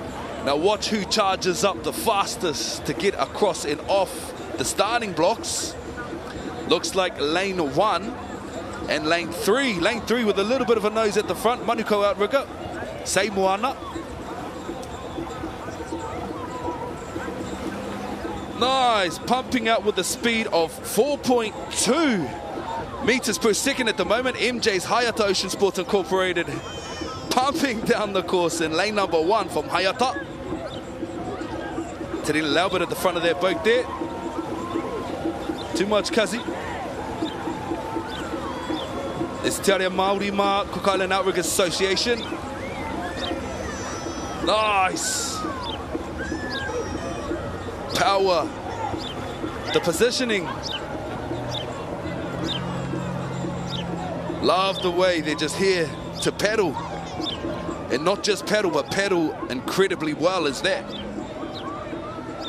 First 3-4 lanes to cross from 1 to 4 now. Charging up, we'll open up a little bit now. You'll see the MJs try and get a little bit in front of the rest of the pack. Aotearoa tēnei ki te mai nei te are Māori mā. O ngā kuki airani. O te Aotearoa tērā. O te Aratuatahi MJs. 126 odd meters to go. Speed 3.8 meters per hour. Te are Māori mā, lane number 2. MJs, lane number 1. Not only will they be progressing through to the finals, as this is semi number 1 of 2, but based on the time, they will be either rewarded with or awarded lane number 1 or lane number 2 and lead up to that final.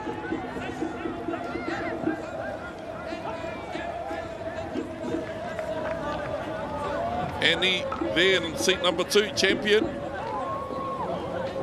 Masters 500 single. Kayaking champion as well. I've seen a transition from some K1 paddlers over to Waka and vice versa. The legend from Tahiti, Lewis Laughlin, does a bit of that. Tahiti, we have George Cronstead, who does a bit of that, bit of stand-up paddling as well. Danny Ching in Hawaii. The love for Waka exceeds that of a outrigger. Their love for the water also finds them on stand-up boards, surfing boards, taking their tamariki to the water as well. MJ's 2 minutes. 2-3 te are Māori mā, Matiti Hana. Let's see what times will be accumulated in Premier Women W6 semi number 2.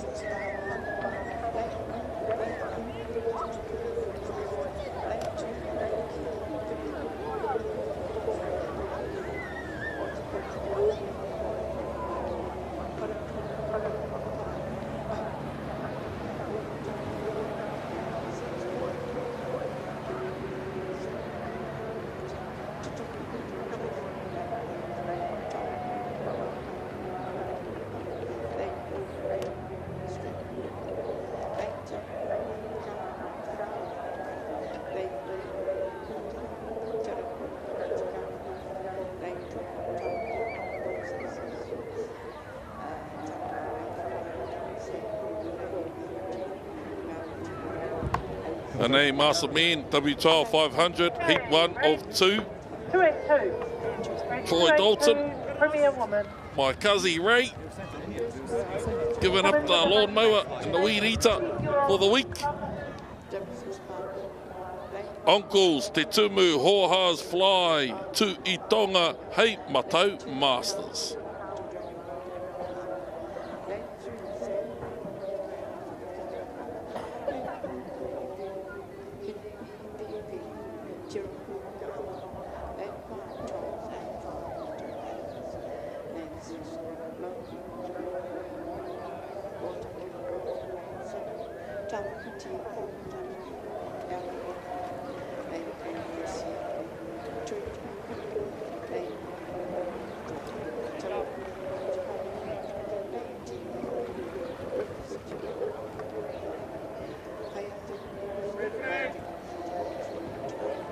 As you heard from the Waka and from the water, red flag.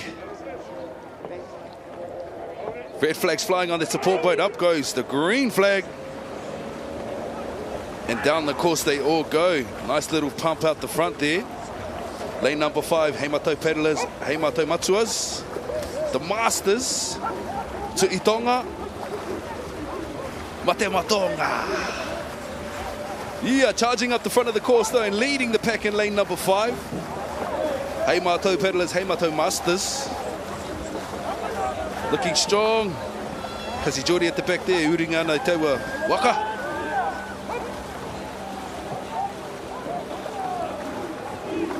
Te tumu from the Cook Island Outriggers Association there. As you can see on lane number 2.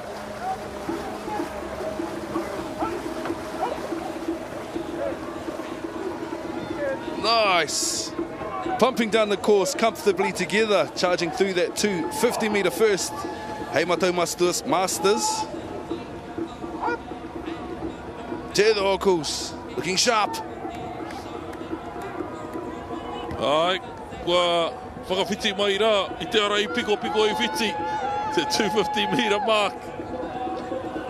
Kei wahora, ko Heimatou Masters o te ara tuarima. Te whiringa whānui tuarua o ngā mea e rua. Brother Tyrant, legend in the sport. Absolute legend. Kazi Ray. Tui Tonga o te ara tuawha. They also won a position in their final. Definitely. No questions asked. Heimatou Masters through to the finals. Lane number 4 to Itonga, second place. Third place getters, lane number 2 Te Tumu. We have some of the remnants of the old Team DNA, Team Goodyear. What's Burn Summer up to nowadays? Him and Brett Whitcomb, there were some grueling, vicious battles between those two in the open men's section. Who also remembers Nikolai Titov? What's he up to? And then the era before him, we had the Rob Kaiwais, Maui Kelson, I think he's still in Hawaii, Andy Penny. Champions.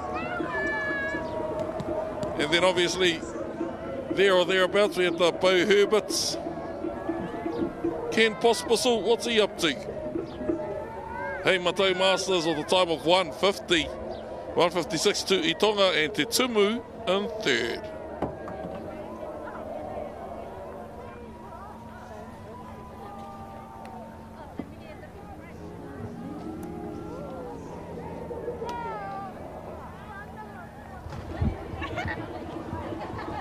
Premier Woman W6 500.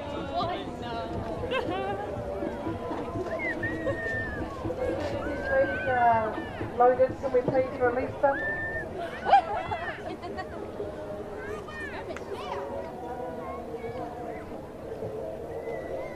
Premier Women W6 500 semis 2 of 2. Out on lane 1, Kaiari Hitoa. Lane 2, Malohi. Lane 3, Autai Kura. Lane 4, Manuhoia. Lane 5, Te Aremania. Lane 6, SOB Lelele, La Lele. Lane number 7, Wairopa. Lane 8, Te Are Māori. Lane 9, the call-ups. Lane 10, Rehutai. Lane 11, Nukutere. Lane 12, Ururangi. And lane 13, Kaiviti Waikama.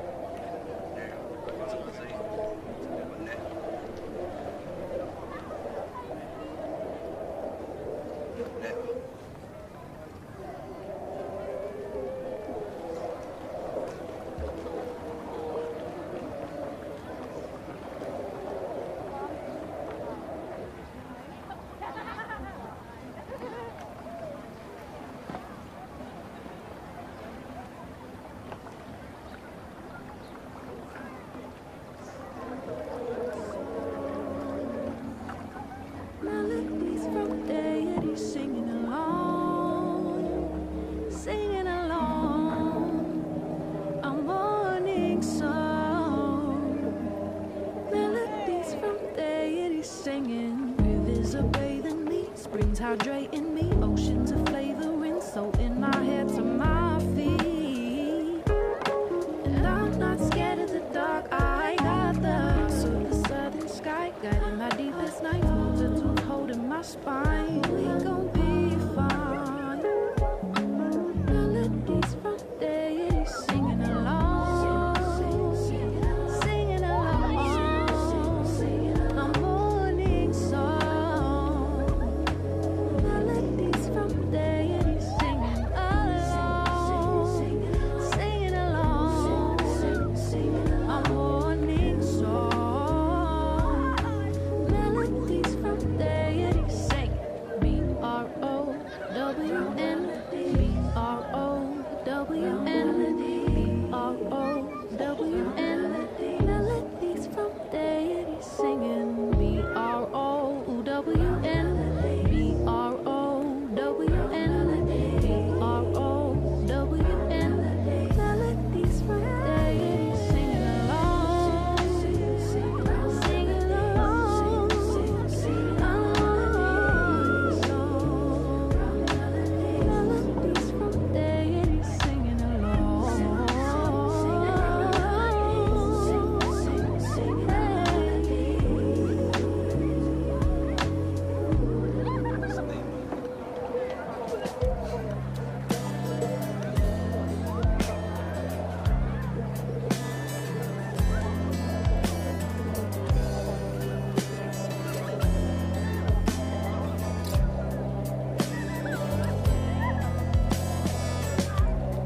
I need you to commit to another type of consciousness, yeah. Jah gave me a gift. Every man should fight to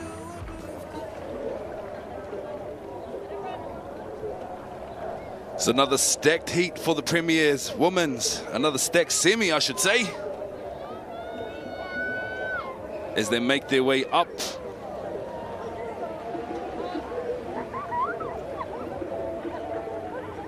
Red flag flying.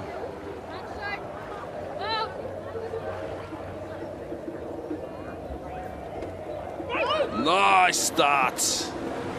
I'm sure they'll be happy with that. Nice little rolling start through the gate there. Beautifully done, pumping out the front there. 2 and 5. Te Aotearoa.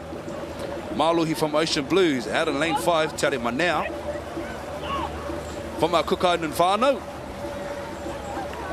Nice. Kaiari Hito from Harauta Waka Hoi.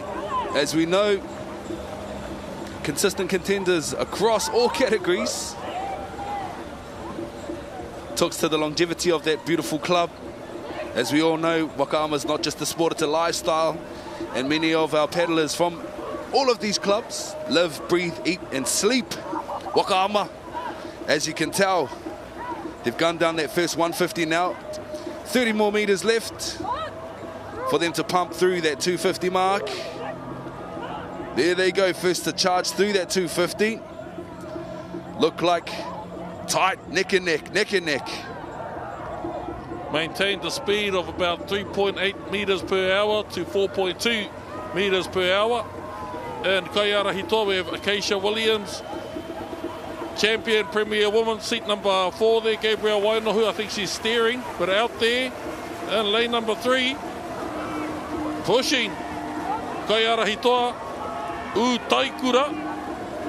We have Ngātuere Hapi and Te Whaioranga, second and third place getters in the 500 singles. We also have Tui McCall, we have Mariana Hodges, we have Jazz Stevenson, we have Te Rangihuia Henare, giving Kaiara Hitoa a good go.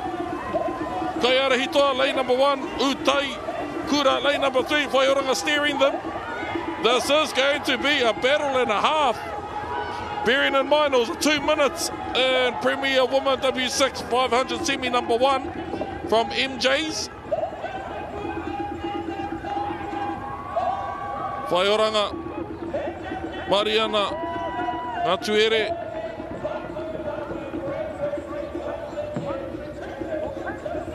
Have a look at that instant replay, Te whānau. Nice little wind up. from Aotearoa, from Tarawera on the outside of them. Kaiari Hitoa from Horauta. Lovely race, Wahinema. They're going to spot them charge through that 250 mark. Nicely done. Ngā Manu Hoia were fourth to come across the line.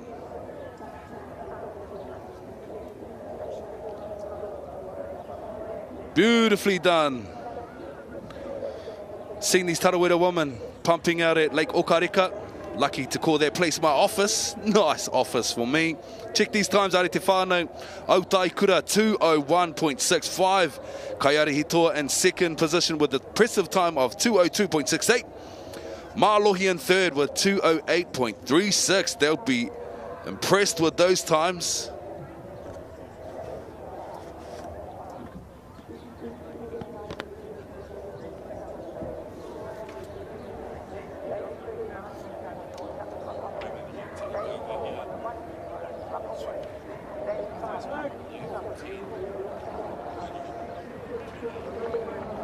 Heat one of three. J19 men, W6 1000. E toru ngā hurihanga. And lane number one, we have two picker surfers. Lane number two, Taurea Wa'atane Odia.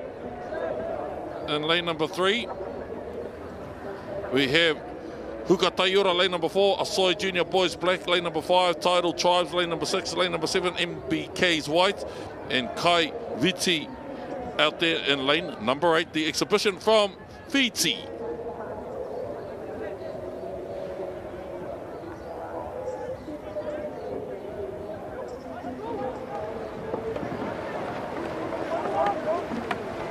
Nice, pumping out the course.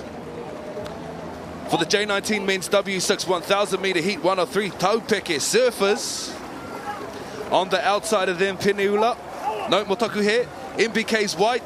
Kaiviti up there as well, pumping through out in lane number 8. Taupeke on screen now. As we know, this is 1,000. They need to complete a series of 3 turns in this race. Taurea Wa'atane Piti on stage now from Akara no Wakama on stage. Yeah, that's right, it's a stage. Our national stage. Beautiful waters here, Karapiro. Awesome conditions for the day. Nice little occluded front started sitting over us at the moment, providing with some coverage from Tamanui Te Rā. Making it bearable for the people who have ascended upon Karapiro for day 5 of racing. First to get into the turns from lane number 1. Ngā hoi horo taupeke surfers. Nice turn, overshot a little bit there. But I'm sure there's a method behind the madness. Second to come into the turn there in lane number 2. Akara no Wakama Taurea Wa'atane Piri. Pumped out their first turn. Taurea's pumped out their first turn as well. Oh. Caught the front of the taumanu at the front of his waka there.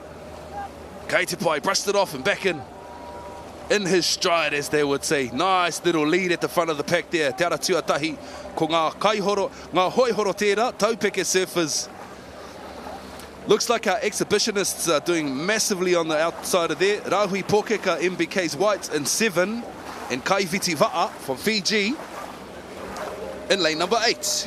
Aratua whiti tēnei, MBK's Rahui Pōkeka coming through to turn number 2. Lane number 1 there with a speed of 4.3 metres per hour.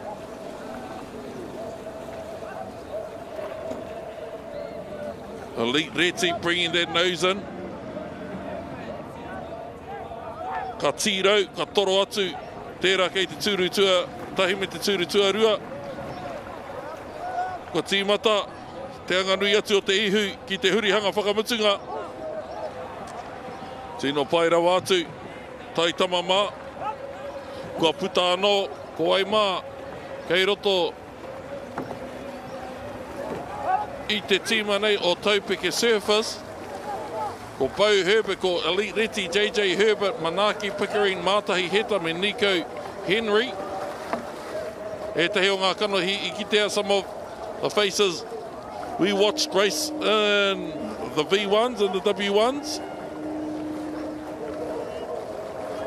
As they make their way through to turn number 3 of 3. Aratua Whitu, MPK's Rahui Pōkeka.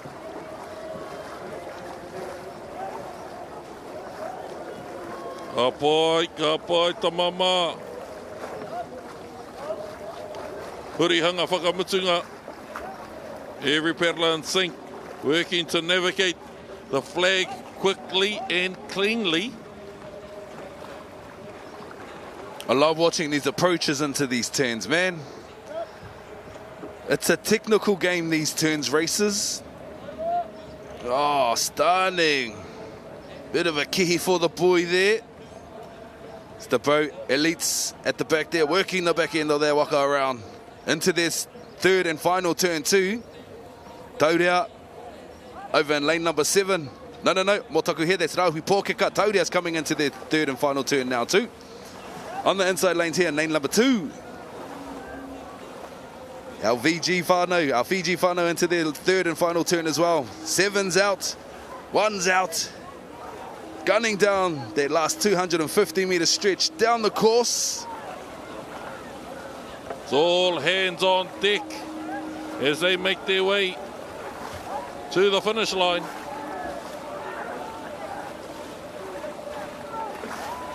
Not entirely kicking back, but trying to conserve some energy as this is solely a heat, 1 of 3, picking their pace up just a little bit with a time, with a speed of 3.3 metres per hour. The winners for heat 1 of 3 taupiki surfers.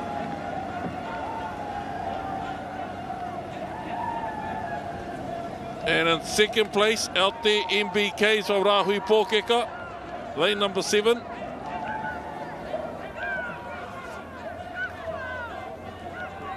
And in third, lane number 2, Taurea Wa'a, Tāne Piti.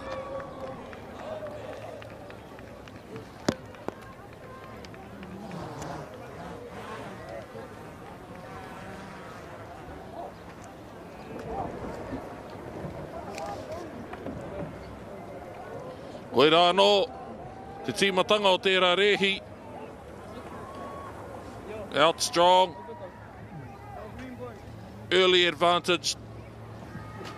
Turn number 2 here. Elite wrenching that hoi urungi. Making a job as easy as possible for his other 5 kai hoi. Minimising that 1,000 as much as he can. My co-commentator said that Ama was kissing that boy. Kao kua hapu tērā poi. You're right.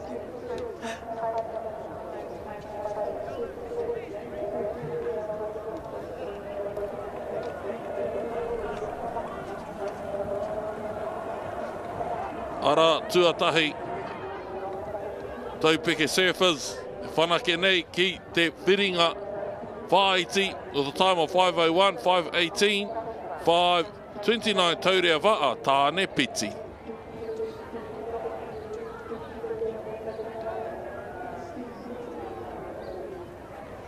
Ai, te whiringa whaiti tuarua Master Men W12 500, Wally Kumara Masters, lane number 1, Waka, Manu Piniula Masters, and Lumberjacks. You know, all these teams that are featuring here, about 10 years ago, they were dominating the Premier section. So it's awesome to see them still in the sport, just gone up a grade.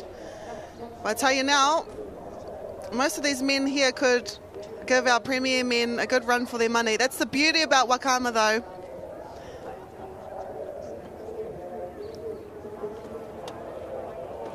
Brad Anderson, our newly successful singles master paddler, in Waka 2 with his team Wakamanu,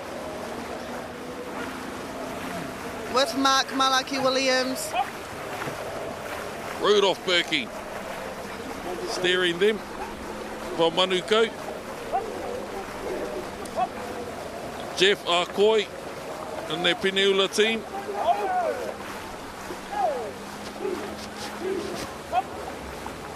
Lane number 2, Waka Manu, Brad and Mark, Paula, Bruce in this team.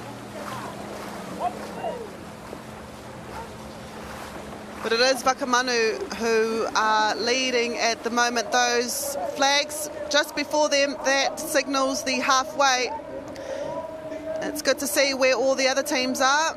Wuli Kumara and also Peniula to the outside of Waka Manu. But this is our leading team at the moment. Bruce Campbell, David Apelu, Glenn Anderson, Grant Donaldson, Jason Reti. Those are the members of this team. Horota. Yeah, we've got Paula Campbell there. We've got Kev Pewhairangi, who is also the owner of Horota Pharmacy in Turanganui Akiwa. Also competing at Matatini in a few weeks' time. But it is Waka Manu in the red.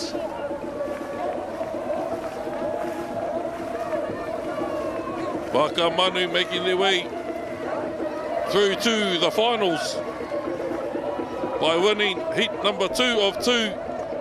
Waka Manu crossing the line, and in second place, lane number 3, Peniula Masters, Wuli Kumara in a close third. Man, it's awesome to see Brad back here with Waka Manu. He's been away for a few years, lived in Japan for a few years with his mahi, with his beautiful whānau. This is the replay. Waka Manu, actually all of them had a good start, but it was Waka Manu that bolted out of that line and didn't really look back. Wuli Kumara here. And it's going to be good to see what times they are. Do you remember what times the Prem means? 1:44.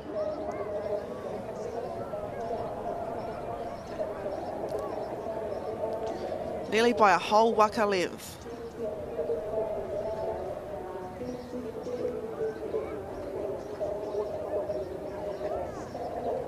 Waka Manu 1:48, 1:51, and within that time, Peniula Masters as well as Wuli Kumara Masters progressing through to the finals.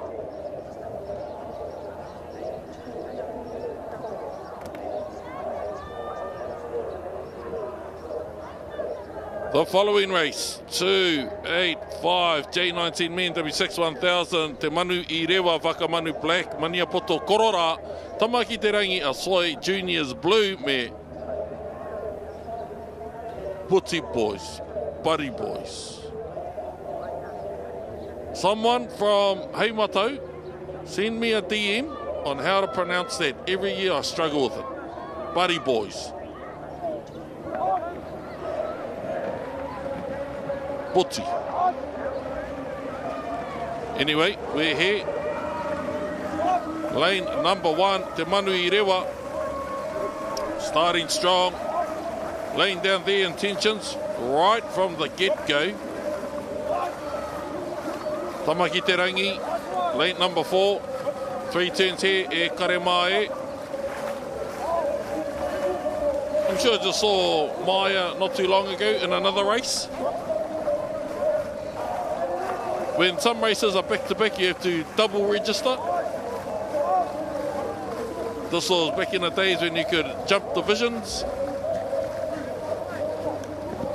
But it looks like Tamaki Te Rangi out there in lane number 4.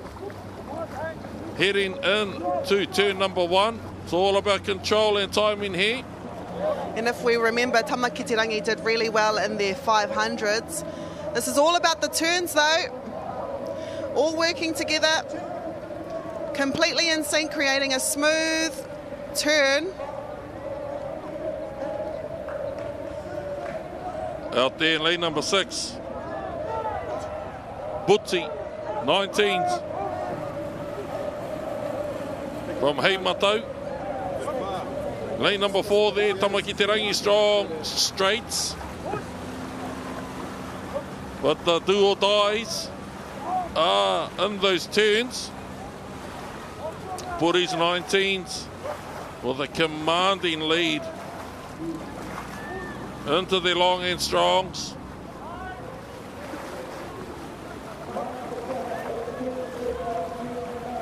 Lane number 4, Tamaki Te Rangi. Coming through to turn number 2.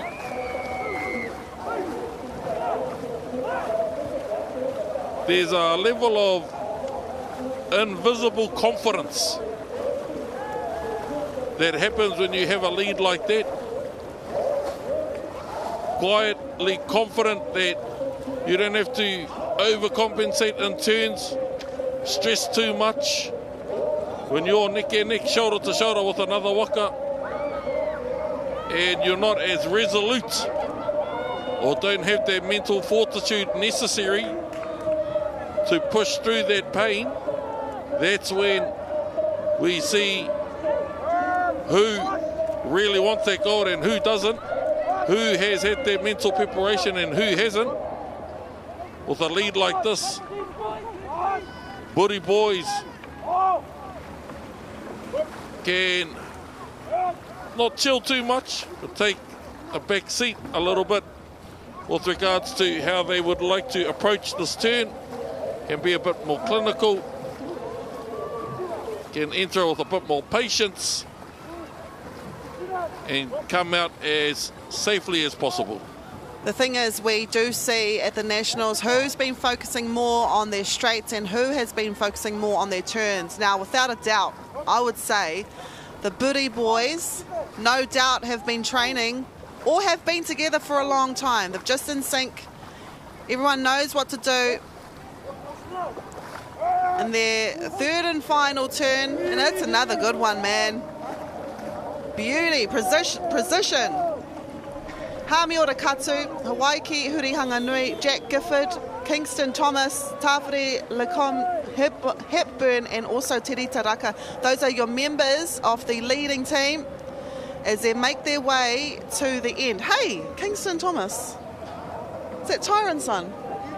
Aotearoa. As they make their way through to to the finish line with a speed of 3.6 to 3.8 meters per second.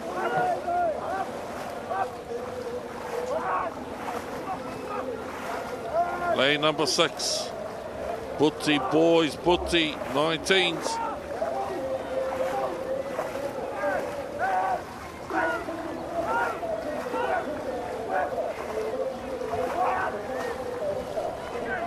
Wow. What an end for this team.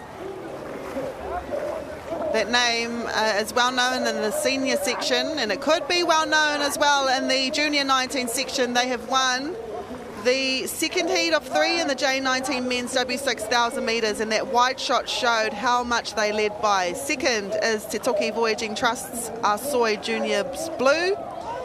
And coming in third, might be a battle for third, it will be Horoi Te Waka Hoi's Tamaki Te Rangi. But what a race here by this team. Beautiful race. They'll be coming off the water and they'll be thinking about what went right. And I think everything went right for them. This is the start. And our first turn.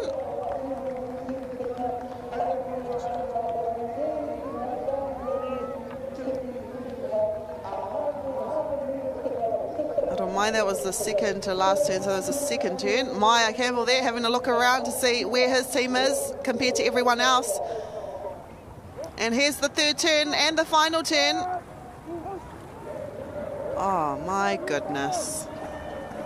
A display of incredible harmony for this team from Heimato, who takes the second heat with one more to go in this section.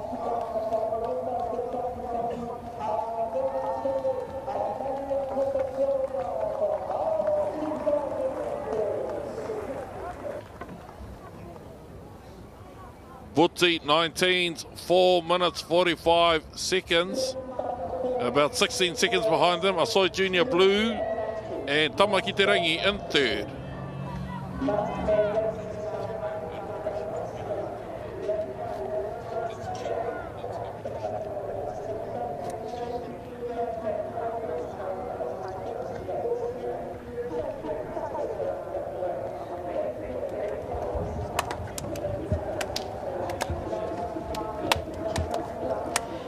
With one Te Toki team coming off the water, we have another Te Toki team making their way on the water for the final heat. Third heat of 3 in the J19 men's W6000 metres. Aotearoa tuatahi ko taurea Wa'a tāne ho'e. Waka Manu red, a little Ted's Uawa wai Manu, Asoi Juniors white, me whakapau ngākau.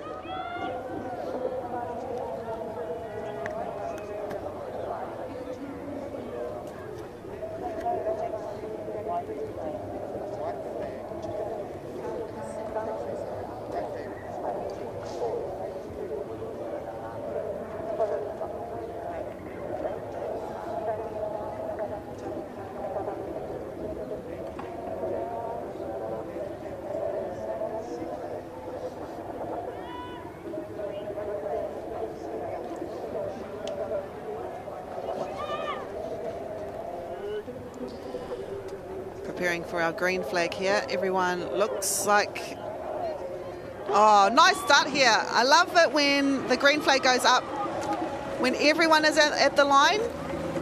No stoppage, just gets on with the mahi. Wow, this team here in lane 1, Akarana, Wakaama. What a start by them. Taurea Wa'a tāne hoe. I don't think they could ask for a better start than that, because that was blinder. On the outsiders, Waka Manu Red, this team right here from Manuko Aurika Canoe Club.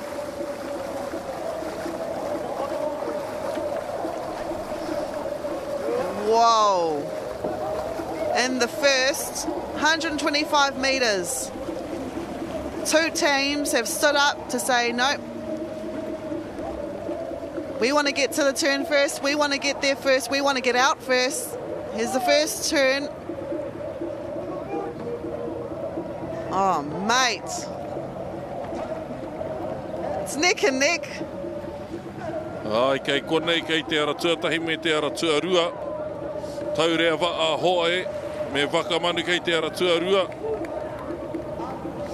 Taurea Wa'a. He pakanga tēnei o era kei tāmaki e noho ana. Taurea Wa'a, Boston Marshall, just size. Larome, Rehutai, te rangi haua, te heiwa. O rātou tēnei kei roto o Taurea. O Waka Manu, he miranga. One of our W1 champions, Patarana, Sol, Tāmati, Tangi Martin, Mehulalei, and this Waka Manu red team as they make their way through to turn number 2 of 3.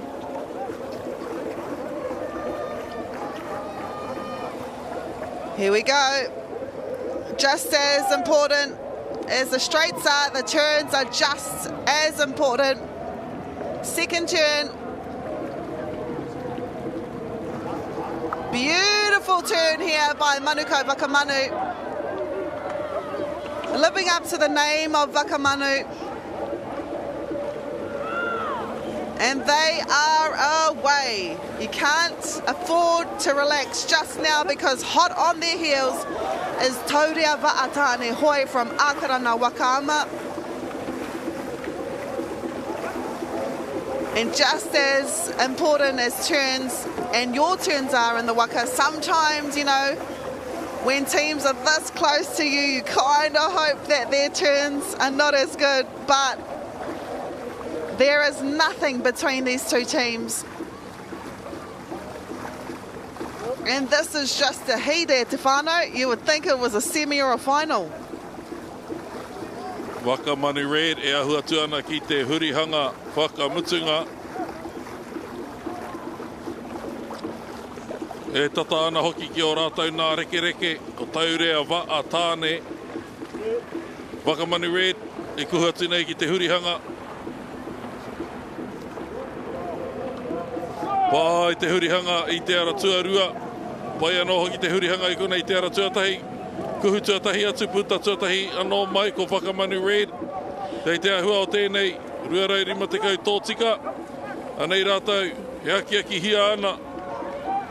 E te kai urungi, ko ia hoki e ki te kura mahora ana. I te takoto o ngā waka. Ko ia e ki te ana i te kotahi o te waihoi. Ko ia hoki e ki te ana i te tawhiti o ngā hoariri. Ai, ko tīmata te whakahohoro ake i te karawhiunga o ngā hoi. Kona i te ara tuatai team tau rea. Waka tāne catching up to Wakamanu. The strength Taurea Waka tāne is obviously in the 250s. They're pulling Wakamanu Red back as they come to the finish line of this 1,000 metre race. It looks like Akarana, man, they have just accelerated and they want to close that gap as close as possible, and I think they have. Looking forward to seeing the next one. Wow!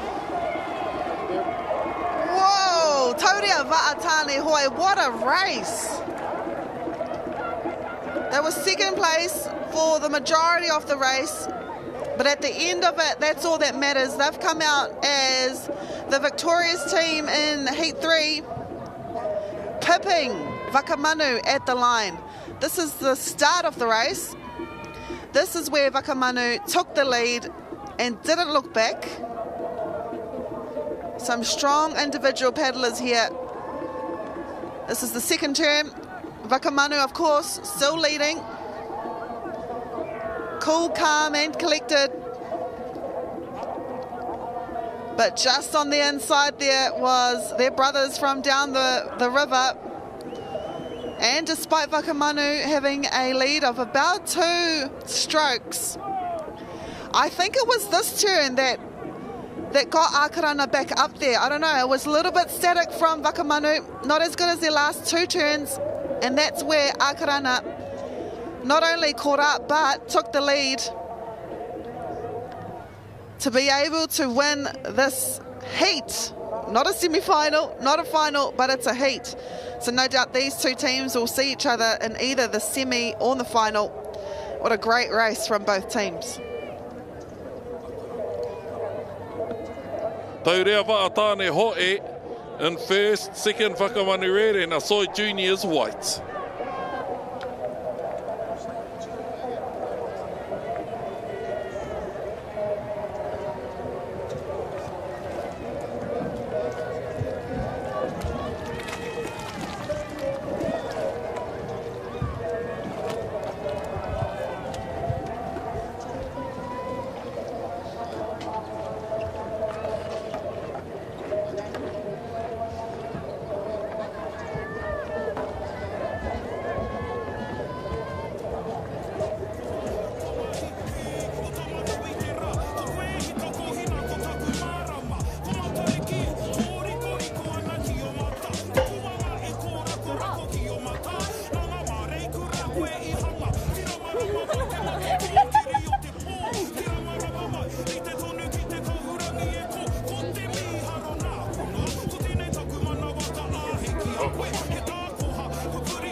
I love you, insurance.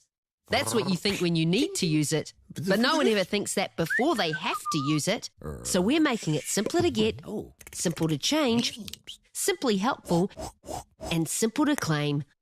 More yips, less snars, and not freaky to pay for.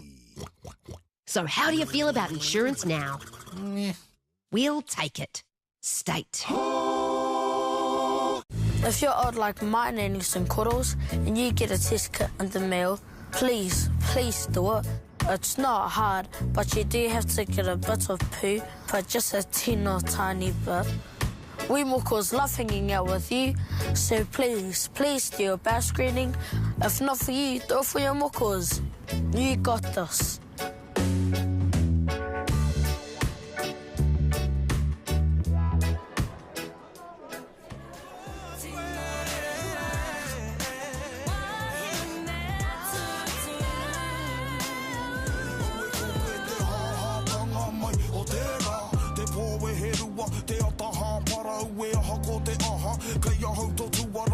Waka toka tuahau ki tō kokona ko tō mana wako taku mana wako tahi rā e ko koe taku tuatahi ai aha koa mā e tahi wā ka puku te rai ka tohe atu ka tohe mai hei te mutunga o te rā nā ku te he pepe mama nā ku te he kei runga te mata wahine kei raro te mata tāne ko ia te mana kei a koe aha ko he pōhara au e te taukaro hopu mau koe ki a hau ki taku taha taku poka whiwhi. He placed second in the under-23 section, but he's come back to win the gold.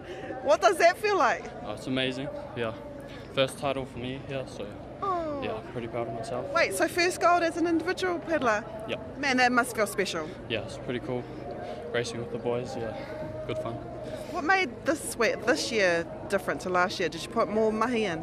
I just think it comes down to the people you train with, people you surround yourself with, yeah. Well, keep surrounding yourself with people like that. Congratulations to you. Awesome, thank you.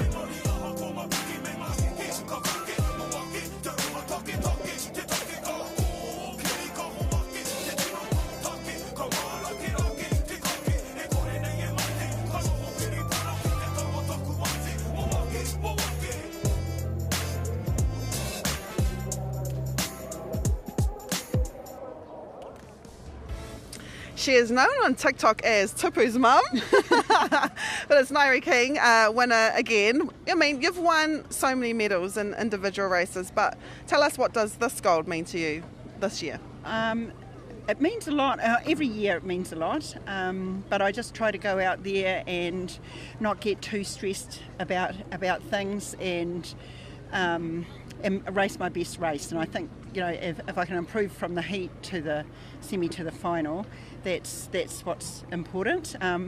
The win is a real bonus, but I try, I think, just to do my best in each time I go out there. Well, that strategy works because you're our gold medalist for 2025. Thank you very much. Thanks.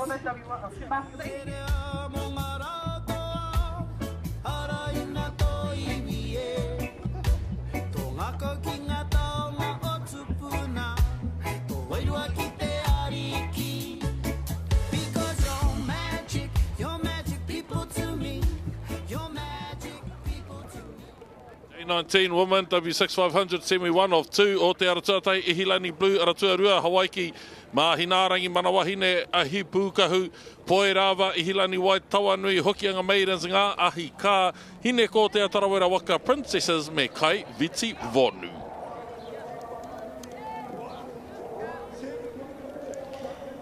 Ihilani has origins in the Hawaiian language and culture and means heavenly splendour. What a beautiful name. We have a start here, Ihilani Blue, and also out there, lane 4, Manawahine from Horauta Wakahoi. They are leading this J19's race. Of course, it is the 500 metres, so no turns. This is the semi-final. Ki te rātata ia Abigail Lui Falani i roto i tērā tīma tētahi o te tūtutukaurewa, one of the 3 medalists in the single races, J19. Engari kei kone kei te Aotearoa ko Hawaii, ko Pineula, kei wahora hoki ko Manawahine, Horauta, Waka hoi kei kone anō hoki kei te Aotearoa ko Ihilani Blue o te toki. Abigail there in seat number 3, Pineula, who cross that 250 metre mark first from the team of Hawaii. This is though Manawahine all the way from Horota Waka Hoi.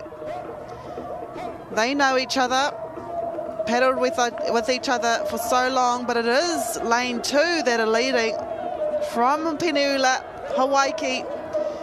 They have Abigail in here. They also have Terina Taya in here.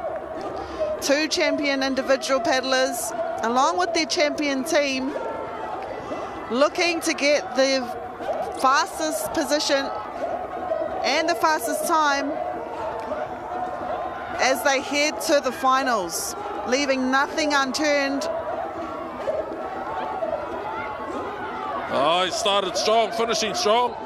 Here in lane number 2, Peniula, Hawaii. E a haere atu ana ki te whiringa toa. Following them, lane number 4, Manawahine, ara tuatahi anō hoki I Hilani Blue. Me era o Mahinarangi, te ara tuatoru. E haere ana ki te whiringa toa. So there was the semi-finals, ladies and gentlemen, for our J19 women. Now, those of you who are watching, the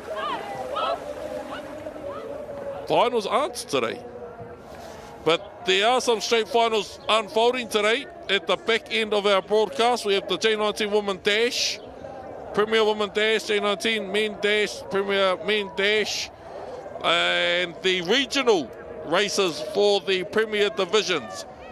So, they have overnight to recover, repair, re-strategize, and every other word synonymous with the recycle, rejuvenate, as they lead into the finals that will be unfolding over the course of our broadcast. But Hawaii there with a time of 2:07.210, Manawahine and Ihilani Blue in third. The W6 500 metres is also known as the creme de la creme. You want to win that title. If there's any title that you want to win here, it's usually that title. That final is usually on Saturday afternoon or Saturday lunchtime, depending if there is kohu again here at Lake Karapiro. Beautiful conditions here, a little bit cloudy, but not as hot. So it's amazing for our kaimā takitaki that we can see here.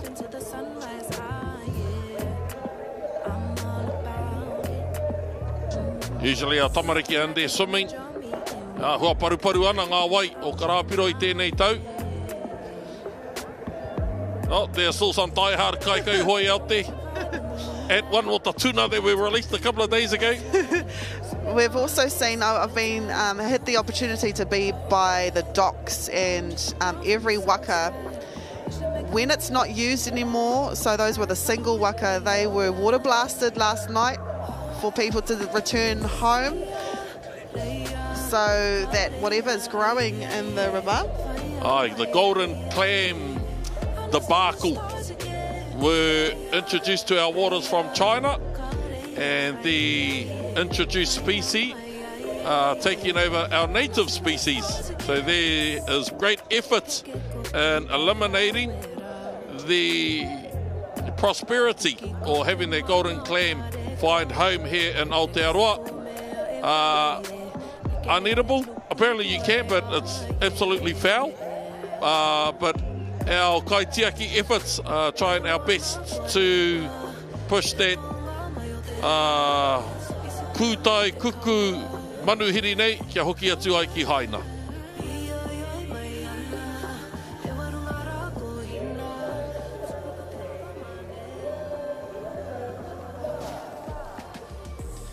Yeah, and with our paddlers too, when they come off the water, they dunk their paddles into a bucket of solution in order to ensure that nothing has stuck to either a waka or a paddle. So everything has been thought of here. Mō te haumarutanga, mō te tai ao te take. Some of our kaimahi here. There we go, there's the buckets there, the little wheelie bins. They dunk their paddles in there. You also put your hands in if you want to. Those are really important.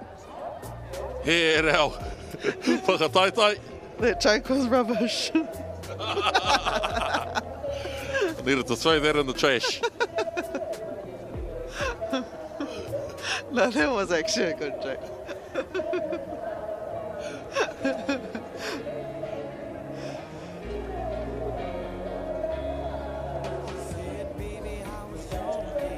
Tēnā koe nei kia peke tātou kia rāhia nona nahi I ui I te o ngā toa hoi takitahi. So we have Maury here, the winner of the Golden 80 category. Can I just ask you, how old are you? 79. 79. Oh, but you qualify for this race. Tell us about the race. You've won a gold medal. Well, yeah, I got... Thank you. I got a good start and got my nose in front and I just kept it there. And that's all that is, eh? Congratulations on behalf of us. Thank you for speaking to us. Thank you very much.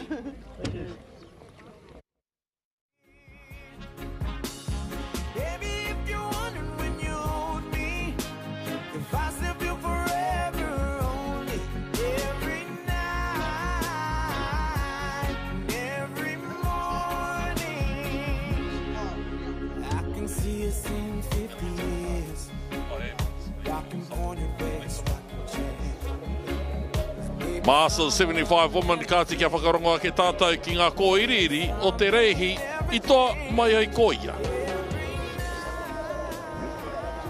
We have Jan Blythe here, the new winner of the Master 75 section.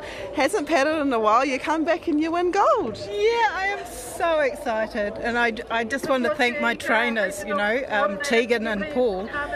Fantastic. What does this win mean to you? We need a lane 2 Waka. A big smile. A big smile. Yeah. I've been training hard for the last 3 months and in the gym and on the water, and it's just been fantastic. And I've had fantastic support from my whānau. I'm actually from Whakatū Nelson, and but I'm paddling for Hawaii Nui, so I can't paddle for my home club. But just so proud of everybody and the support that I've got from home, from Carmel and, you know, all the people that I paddle with, race with. Yeah, fantastic. I'm just so chuffed. You're fantastic, good too. You can go and celebrate your win. Thank you very much.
Oh, no, no.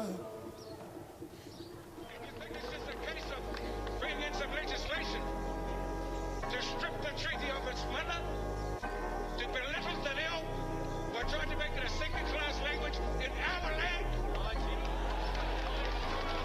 It ain't gonna happen. It ain't gonna happen. Rangatira airs and don't bother who we are. Feather we know who we are, chief, cause we truly are better than how they try to portray us. Wait with the Waharo Haka, cause they want a war. Marching out on my tour, flowing from the money source. Zone runs deep to the core. Tangaro, if they coop up, cut them off. Not by a long shot, long drop for the cucker talk. They the runners course, they just who are in disguise. No surprise, it's all lies, but we know compromise. See the people all rise to the top. Small towns with their tall pop. It's a pity that you got your jaw locked. Nobody saying nothing when the ball drop. When it all stop, we running up on top. Cope up a hip hop and it don't stop. Rangatira, whakahira, whakamaua kia tina. Rangatira, whakahira, whakamaua kia tina. Aotearoa taku kainga, no mai, hare mai, whakamaua kia tina,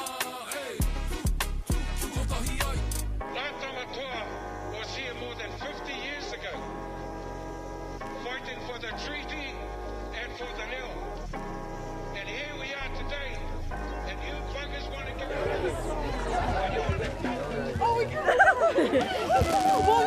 Anei, ko hine J19 woman, W6 500.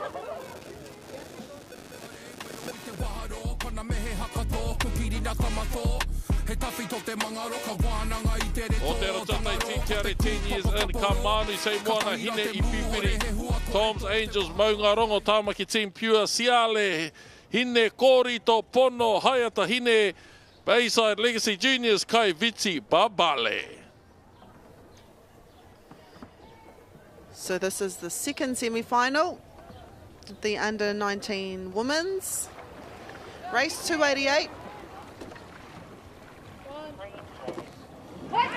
And a free green flag here. It's Samoana from Manuko Outrigger Canoe, this team right here that had a really good start, probably the best start in the race. But can they hold that? Because on the outside they have Hine Pipiri, this team from Tirohanga Waka. And also on the inside here, right here, Team Tiare, 10 years in. Does that mean they've been together for 10 years? We've got Waitangi there, we've got Chelsea Reti there, they've been paddling together. That was exactly what I said in their heats. I wonder if it means they've been together for 10 years. I'm sure there are some pros and cons to that. I'd hate to be with my best friends for over 10 years and get hoha of them. Ka Manu, lane number 2, creeping up to the 250 metre mark. Lane number 1, Team Tiare, 10 years in. Outside of them, Ka Manu. Outside of them, say Moana. Say less. This is our leading team, and I'm pretty sure I remember Chelsea Reti and Waitangi Piripi always together, not only here at the Wakama Nationals. I remember seeing them together as well at the Hikoi, I tūki pāre mata I te rātau. It is lane 2 though, this team right here. Ka Manu, Waikato Dragon Boat in Wakama. Again, if someone from the Waikato Dragon Boat Association can come down to our booth to tell us whether it's Ka Manu or Ka Manu, the last thing we want to do is butcher your name, especially if you think you're going to be called for the next race, because the next race is a final. Please help us. Ka Manu, I think it is lane number 2. Lane number 1, Team Tiare, 10 years in. Who will be following them through to the finals? Lane number 3, Say Manu, as well as lane number 4, Hine I Pipiri. Nei ngā tua o tērā whiringa whai te Olivia Morley, Nevaeh Taurua, ngā Waiatanen, Cortez Nehoke, Siena Herbert and Waiokura Moike. Those are your members of the winning team of the second semi-final. It was actually Moana from Manukau Outrigger Canoe Club that had the best start. Also, Hene Pipiri from Tirohanga. But it was this team here, all the way from Ngā Hoihoro, who could potentially be together for 10 years. They've grown up together, gone up in the grades together, probably in intermediate J16s, now J19s.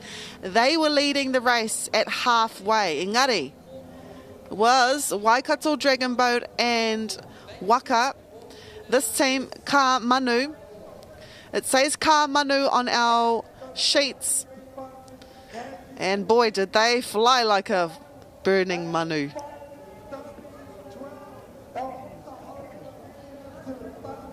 Ai, ka manu, 206, 207, 210, same one.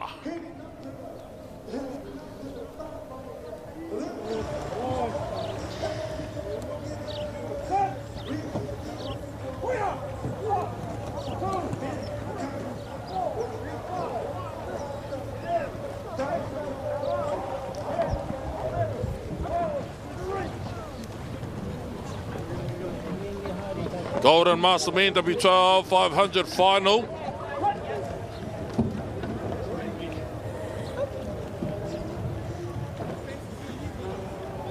Kōkiri marae. O te aratua tahi te rāwiri, aratua rua pāpā, mana hoi, aratua toru crybabies, aratua whā pāpā koroua, aratua rima pūtiki cousins, 660s go get the jandal, me Raspberry Dragons and Wakama. For most of the double holes that we've seen today, most of the teams have been able to double hole with another team in their club, which shows the amount of paddlers that some of the clubs have come here with. Engari, we've got two teams here in lane 5 and 6 from different karapu. Engari, ko whakawhaiti hei whakakotahi, hei kapakotahi. So in lane 5 we have Te Ringa, Meti and Whanganui River. And then we have Kōkiri and PCKC in lane 6. Also in lane 7, that's an exhibition team, Raspberry Dragons and Wakama.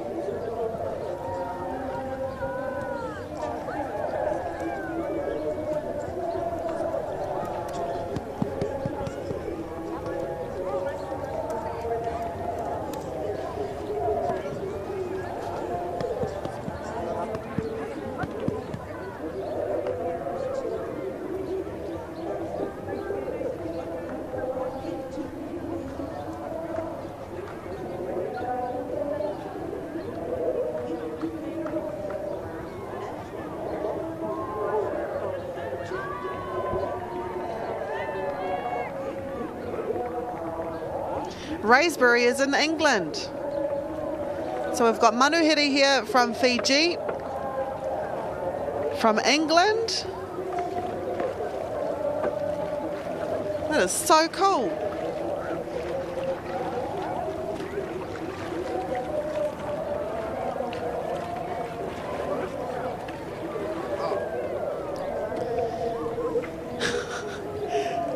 I'm looking at them and I'm thinking, this is supposed to be Raspberry, right? But you've got Tupu's dad in the front. You've got a few of the Ngā Hoihoro. I think they are double holing with Ngā Hoihoro. So Raspberry is there. Oh, no mai.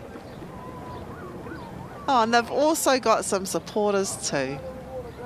Hopefully our weather has been beautiful for our manuhiri.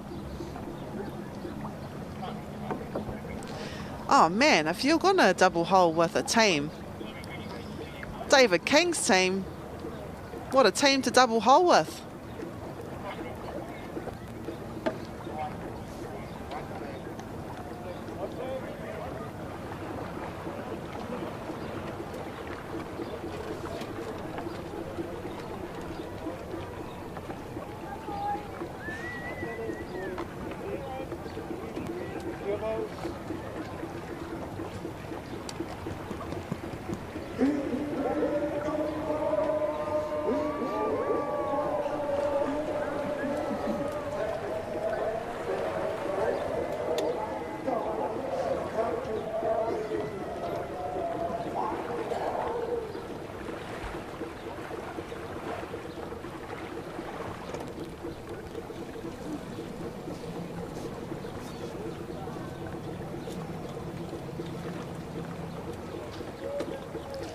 Golden Masters, you have to be a minimum age of 60 years old, as we see the red flag fly high.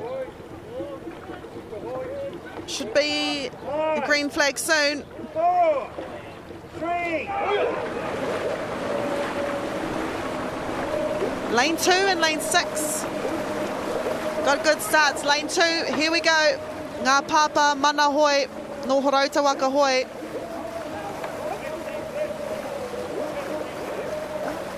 Te Rawiri here, lane number 1, lane number 2, Papa Mana Hoi, and lane number 7. Raspberry Dragons and Waka, who are double hold with a team from Ngā Hoihoro. Lane number 2, Papa Mana Hoi. Lane number 7, lane number 2.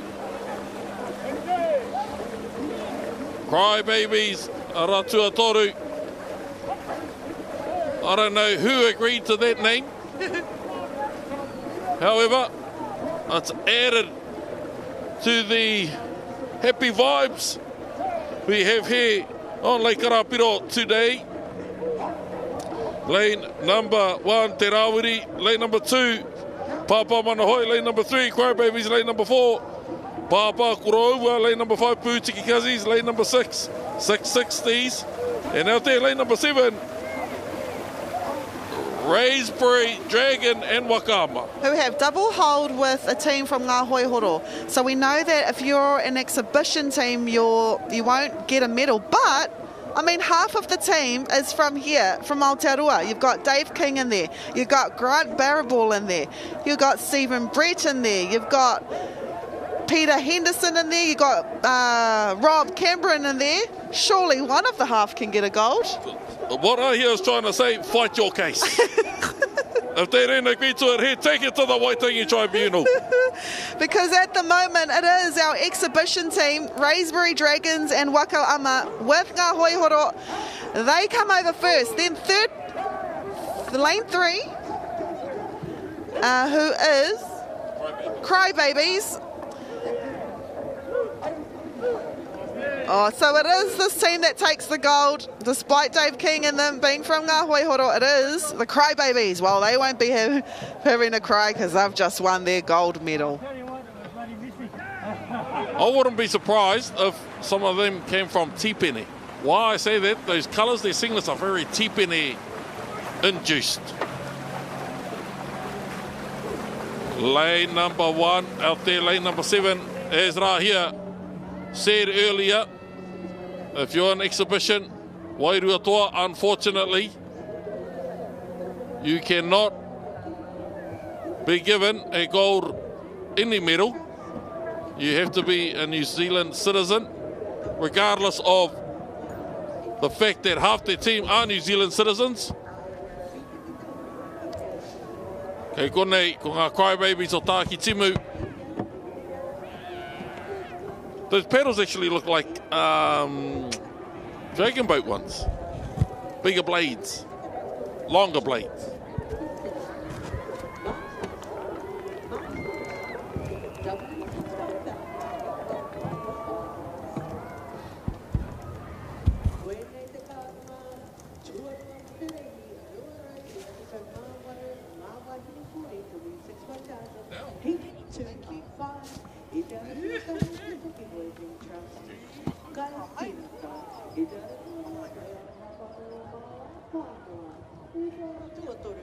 Kai hoi o te puaha, puhe nui, he te aratua pātera o ranga o ngā tika hununu, he ne taraia. E te aratua rima, heku wai o kaipara waka ama, tūna tahi metes. E te aratua ono taniwhai outrigger, taniwha mahuika. E te aratua whitu Tamaki Outrigger Canoe Club, Tamaki Team Pude. That was your second race score for race 298, Master Woman W6 1000, heat 2 of 5. And we have a race out there on the water. John Herbert back here to entertain you, I hope, and inform you also. It's race number 290, the Master Masterman, W6 500 metres heat number 1. Lane 1, Lumberjacks, Black Mita, Mitanga, Ola Pacifica, Va'alo Canoe Club. In lane 2, it's Hayata at Uncle's, it's Hayata Ocean Sports. Lane 3, Paikea Masters, Rota Wakahoi. Lane 4, Dem Fellas, Hauraki Wakama. Lane number 5, Motu Kaka Ko from Kaihoyo Tepuaha. In lane number 6, Manu Koros from Manuko. In lane 7, it is Mango Tanifa.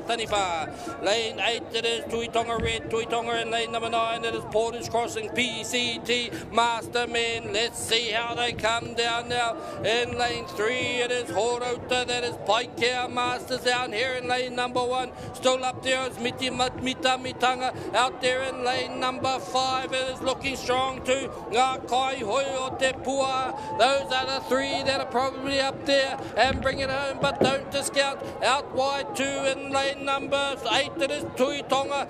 Inside them we have Ngā Kaihoyo Te Pua. Manuko are still there too. Here they come though with 15 metres to go.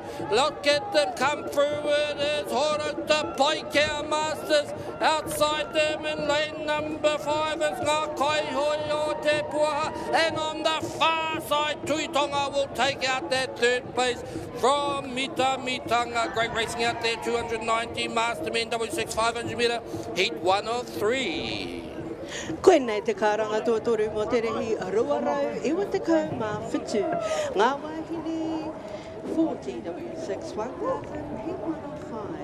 I te ara tuatahi, mo kuri marai tau patu waka mana o Aotearoa. I te ara tuatahi, mo kuri Take Trust, Mataki Koha. I te ara tuatahi, tau koha. Let's go.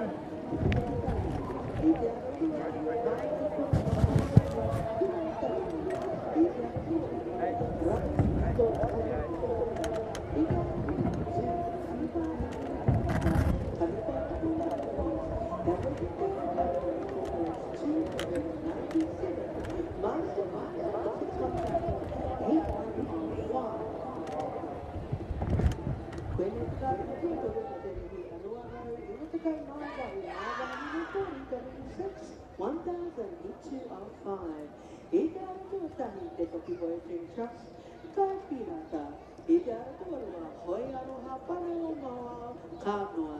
I te ara tua tonu ngā kaihoia te puaha, puhe nui. I te ara tua whātera oranga ngā te kahunanga waka, hene taraia. I te ara tua rima, heke wai o kaipara waka ma tūna tahi metes. I te ara tua ono, Tanipa Outrigger Canoe Club, Tanipa Mahuika. I te ara tua kutu, Tamaki Outrigger, Tamaki Team Pudding. That was your third and final race for race 298, Master Woman, W6 1000, heat 2 of 5. Koe me te kairanga tōre mo te rehi arua iwa te kau mā iwa. National Homeowner Coalition, J19 Tane, W12 500, heat 1 of 1. I te ara tuatahi, Manukau Outrigger Canoe Club Wakamanu. I te ara tuatua, Akaranga Waka Maturia wa Atani. I te ara tuatore, Harata Wakamui Club Tamaki Te Rangi. I te ara tuatua, Te Piki Voyaging Trust, Asur Juniors. I te ara tuare Mahoia Wahapana Wamawa Maverick Tribes. I te ara tuare Rohai Mato Paddler Woody Juniors. I te ara tuapitu, Kai Wutiwa Apiji, Tangane Nibiti. That was your second race call for race 299 National Holder Coalition, J19 Tani W12 500, heat 1 of 1.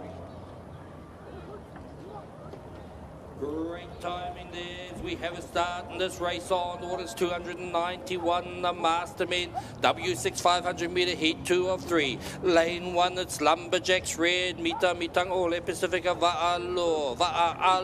Lane number 2, Cafe at Uncle's, it is Hayata Ocean Sports Incorporated. Lane 3, Wooly Kumara's Masters, Horota Wakahoe. Lane 4, it is Ngātai Efa o Taranaki Outrigger Canoe Club. In lane 5, it's Hey Mato Paddlers, Buti Brothers.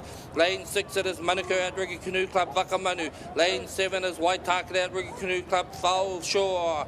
In lane 8, rounding out this field is Peniola Green. They are smoking up this race course, and they've got through that 250 metre mark already. In lane number 3, looking pretty hot.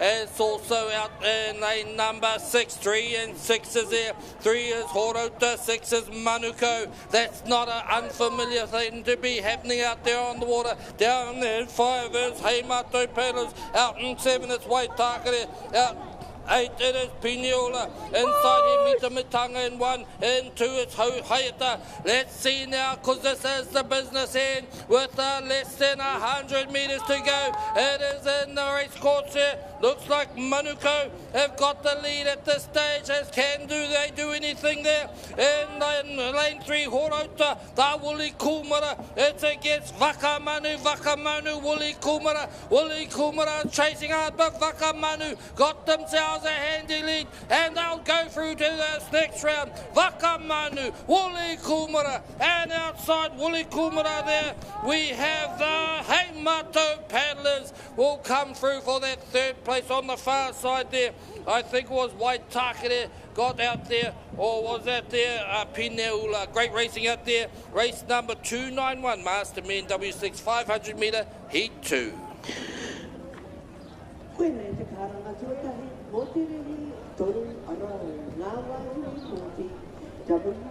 1000 U3 R5. Aotearoa,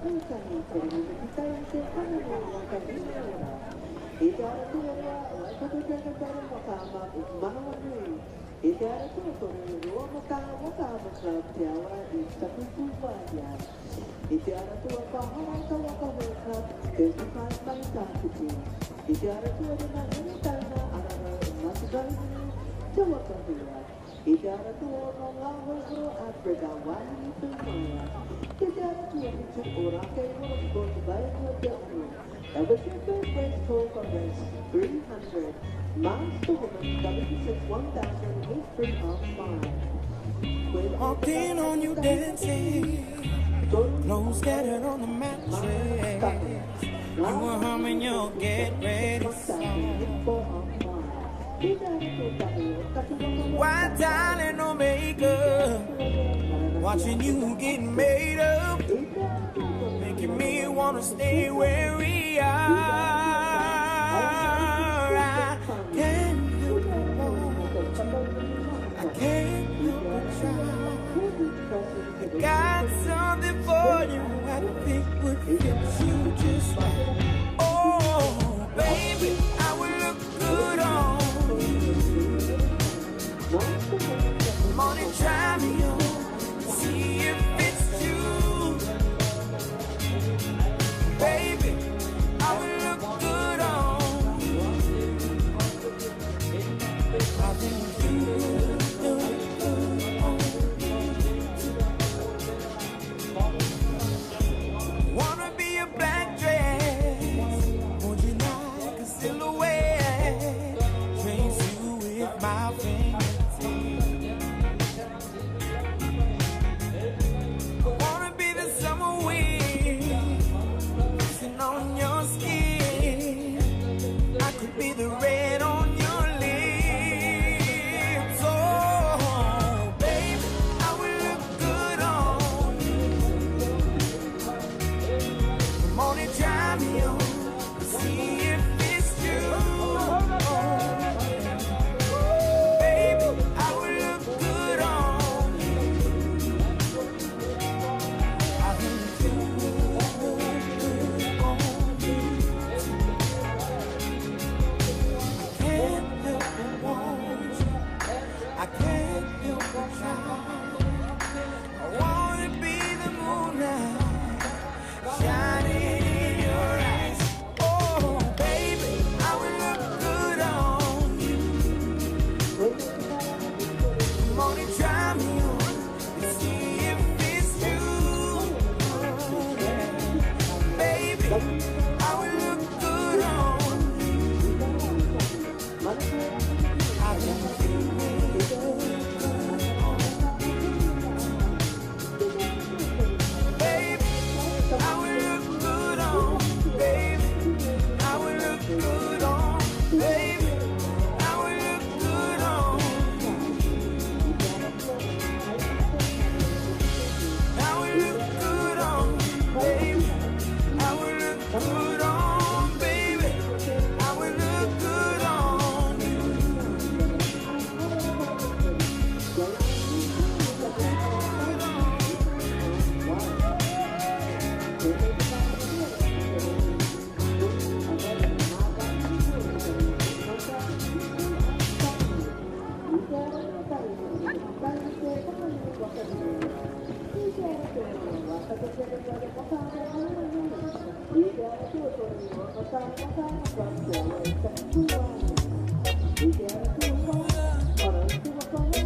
Every day the deficit grows,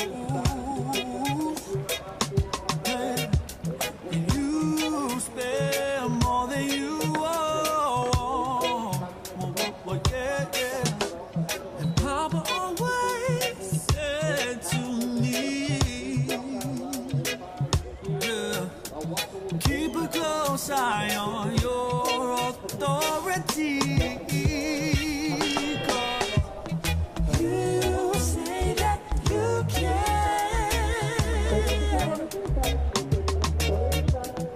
I was on the way. You say that you can. I was on the way. 'Cause all you do is push and pull until you can't stretch it any farther. Push, pull until you can't stretch it any farther.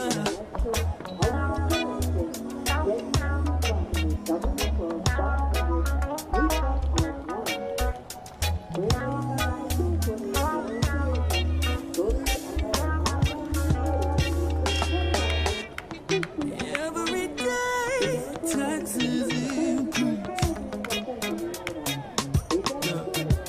So is this only, or is this only? And Papa said, son, it's the land of the free. As he broke his back trying to make ends meet.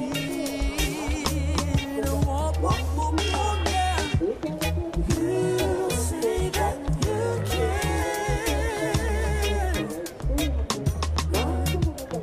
I was on the way. You say that you can. I was on the way. 'Cause all you do. 500-meter start line. Do I see a white flag? Is that a white flag? I'll just have to check it's not just a flag in the lane. Are they under starters orders? Oh, I'm just getting excited about this. I really am. Here we go. It was a white flag. The red flag is there. Again, the wind is picking up. Does that impact in any way? Yeah, it always has an impact, but it shouldn't be too harsh on these paddlers.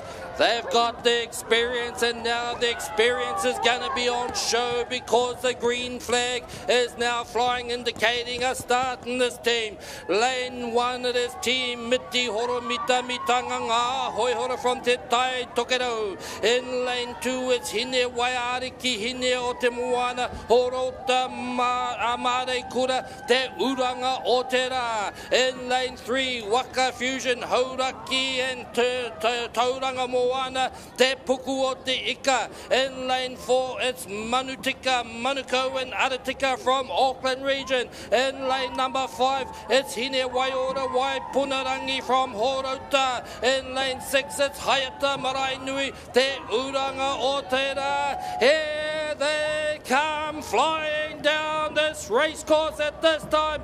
It is going to be a final. We are looking at gold, silver and bronze at the end of this. Oh, who's that in lane 1? It's Team Miti Horo at the moment. Who's that in 2? It's Hine Waiariki Hine o Te Moana. Who's coming through halfway? It is lanes 1, 2 and 3. That's how they came through that 250, about half half a Waka length separating each one of those crews. Lanes 1, it is there, Team Miti Horo. Lane 2, Hini Wairiki, Hini Aotearoa. Lane 3, Waka Fusion. Lane 4, Manu Tika. Lane 5, Hini Waioro, Hini Waipunarangi. And lane 6, Hayata Mare Nui. It's looking like it's in the seedings. Look at the angle across this race course. Lane 1 has got it at the moment, but no one ever gets to ease up. You've got to make sure you get it right 100% of the distance. Hine Wairiki, Hini Aotearoa, they are pushing hard out in 2. Out in 3 is Waka Fusion.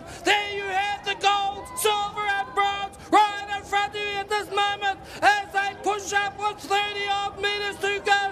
I want you to start applauding. These are masters. They are golden masters, and it's gold medal to Team Miti Horo. Silver medal, Hine Wairiki, Hini Aotearoa, and bronze goes out there to Waka Fusion. As the rest of these crews come home, Manu Tika, Hine Waioro, Waipunarangi, and Hayata Mare Nui. Koenei te karanga tuarua mo te rere, tori rau, mātahi ngā wāhine, tūtūtari te whakāhi, equal on 5. E te ara tōtahi o taki waka hoi tāwhae. E te ara tōrua, tāwhaki a te I'm from the land, blowing long white cloud, going all night rounds, got 'em all like wow. Got love for Rocky, you all the way up to the Nori. Every different hot body, know they down with a hoodie. I said there ain't nobody like a Aotearoa party, cause a Aotearoa party don't stop. I said there ain't nobody like a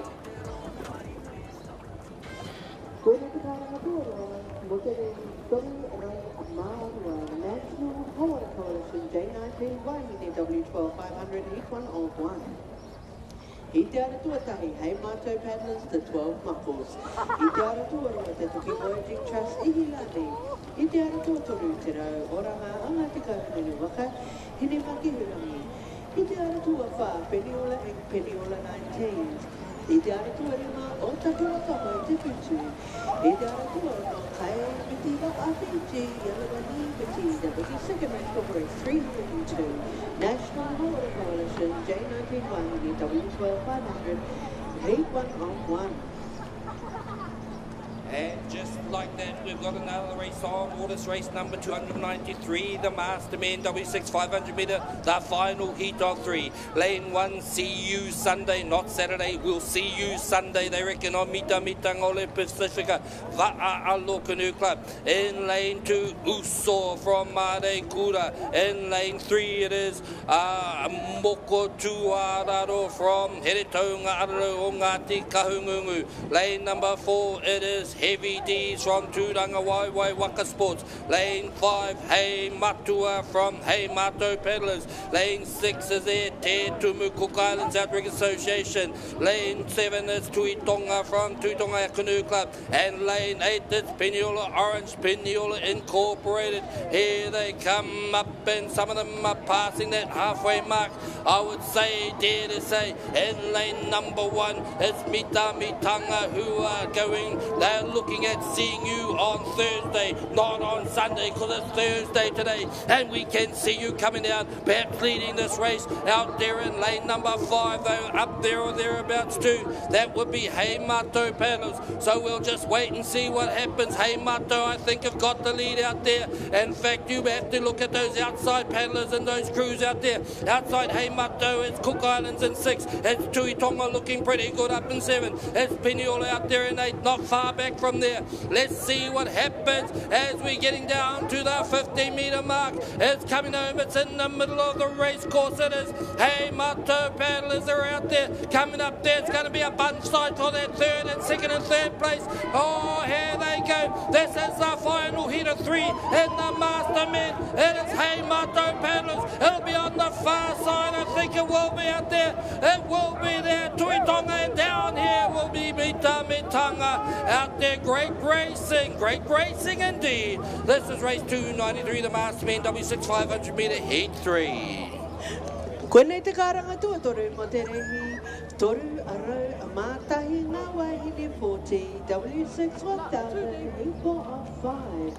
I tāra tua tahi o taki waka hoi tā whairas. I tāra tua taranaki a Brenda Huxton. I tāra tua toru te ranawaiwai Waka Sports Aotearoa. I tāra tua wha Hayaka Ocean Sports Partner. I tāra tua Lima te waka tainani. Mahi Waka, I tāra tua Aotearoa, Kakura, Galara Kaka, I tāra tua Tiki Pakulana Ātega Ati Ati. Nada te te waka, te te rīni, kon mātiri ni gana te waka, te wako au whai. E me te karanga tua te wako te rīni, Torino, Māua, National Hall Coalition, J19 Waiaki, W12, 501.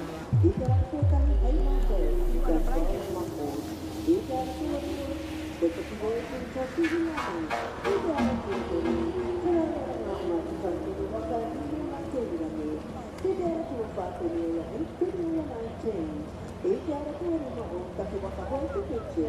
I tāra tua ana taia te wa aru te yari ni kati. Awa te tera mara o school, but we embrace 302. The National Hall Coalition. J19 Waiaki, W12, 581. Hand you back to the top of the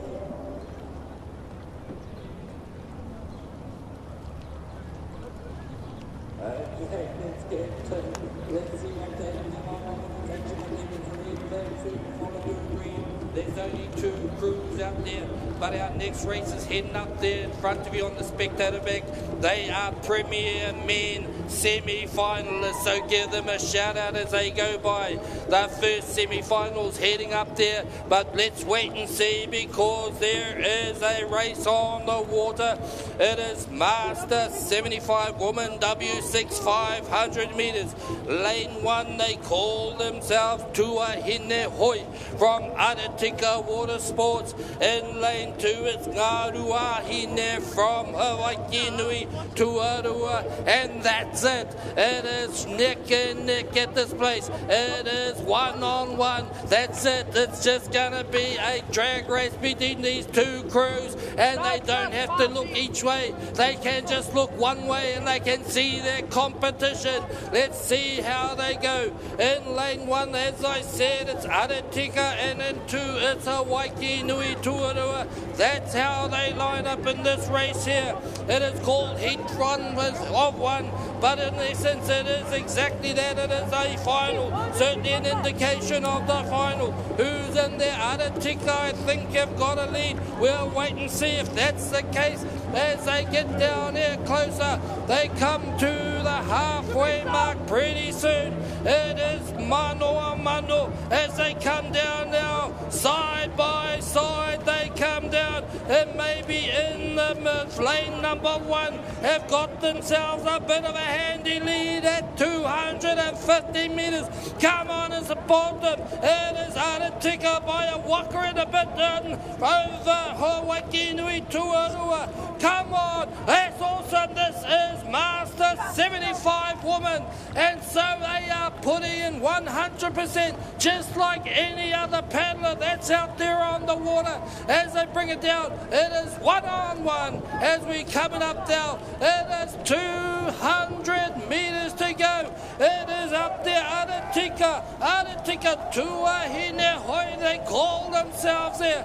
They are giving it every ounce of their energy and chasing hard, still giving every ounce of their energy also. We have Ngārua Hine from Hawaii Nui Tuarua. That's okay for us to sit on the bank, but let's cheer. Let's get them out there to this finish line because it's not over till it's over. They're coming back. They're coming back. Aotearoa, they're closing the gap. They are. I kid you not. That gap is closing. Can they respond? Hawaii Nui Tuarua, they are giving it everything too. Aotearoa pushing up. It might run out of race course though. As the drone comes by, it's going to be there. There was certainly a bigger gap than that at the halfway mark. 15 metres to go. Put your hands together for Aotearoa. And coming up behind them, Hawaii Nui Tuarua. Gee, I didn't see go over there. Snapped her.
We wait patiently, and there goes the red flag, not too far away from a start. Hopefully a clean start with no black flag. We will wait. I won. They pushed those boundaries. There's one problem with living on the edge. You might fall off. They got to back up. We don't have any verbal commands. They have to do it themselves. We have lowering of that black flag and the red flag, and the hella flags are up is green. It is the beginning of race number 295, the Premier Men W6 500 metre semi-final number 1. In lane 1, Pure OCC Duamatan. Lane 2, it's HOT Herbert Hot. Herbert's on tour, Ngā Hoioro. In 3, it's Piniola Mulivai. And Piniola Piniola. In lane 4, Butty Boys, Hey Mato Peddlers. Lane 5 is Arsoi Blue Te Toki. Lane 6, Taio from Taio Wakama. In lane 7 is Piniola. In lane 8 it is OCD Encore from Uamata. In lane 9 it's White Tarkity Green Machines. In 10 it's White Tarkity Smoke Dogs. In 11 it is Sons of Beaches Pakuranga. In 12 it is Oh Boy from Kaihoi o Ngā Te Reo Trust. In 13 is Kaiviti Va'a Fiji. And coming to the halfway mark, 1, 2, 3, 4. That's how they go through as to the seedings, but it's not far between them. Only a nose between each of those crews as they cross the 250 metre mark. In lane 1 it's Pure OCC. Herbert's on tour inside them. Inside them is Piniola Mulivai. Inside them are Butty Boys, and that's how they cross that halfway mark. Also, don't forget way out wide, Asoi Blue in 5, Taio in 6, and it's Piniola in 7, Ruamatara in 8, White Target in 9, White Target in 10, Pakoro in 11, Kaihoi Ngā Te Reo here in 12, and Kaiviti Fiji in 13. Here they come now. This is a big one. It is out there, Pure OCC. Herbert's on tour. Pure OCC. Herbert's on tour. Pure OCC got the lead. Herbert's on tour. Pure OCC HOT. And in lane number 3 and 4 will take out those ones. Piniola Molivai and Butty Boys. Oh my goodness me. If those first 4 go to the final and the first 4 from the next semi-final, we are in for a treat. We look forward to that. Back to some calls. Whaiope. First call for race 305. Premier woman, number 12, Park Harvey. Lane 1, Tiana Mahi, Lane 2,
Cicadas, I feel love cicada to you. I'll do anything you wanna do me, and I'll do you too. Kita mawi, korongo kita hagata. Oh, you better know how to flow like that, da da da da. Da da da da da. Da da da da da. Da da da da da. Da da da da da. Da da da da da. Da da da da da.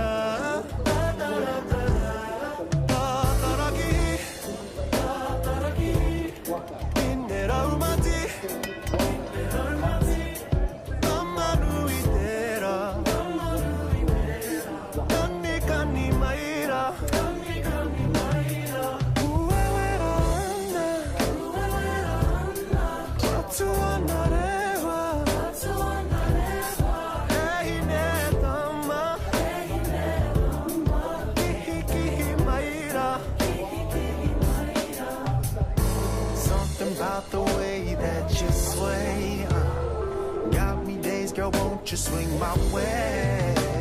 Cause I've been thinking, contemplating, you and me is complicated, but give me the time of day. Cause every day with you feels like forever. Hold on, I want this to last forever. Cause you and I be so sublime, like Bonnie and Clyde team. Loving the way you make me feel, feeling so nice and easy. Da da da da da. Da da da da da. Da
I te uri uri o te pō Te tutaki ngā onga manawa Kimi kimi kaua nei te rā I te whiti o te marama Te tutuki o te manawa Me uira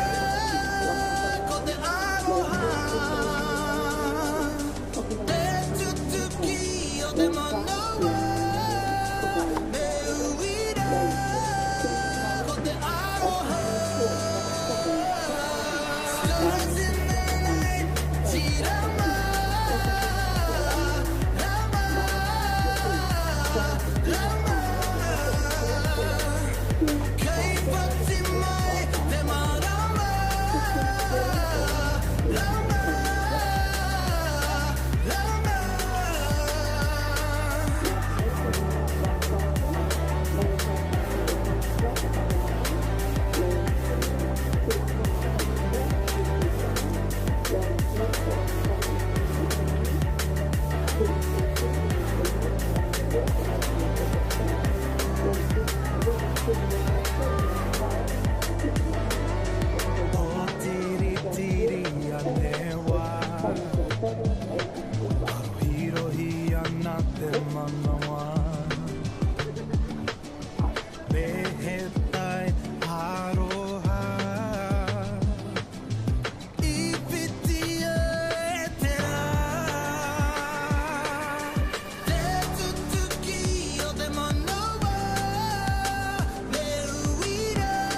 We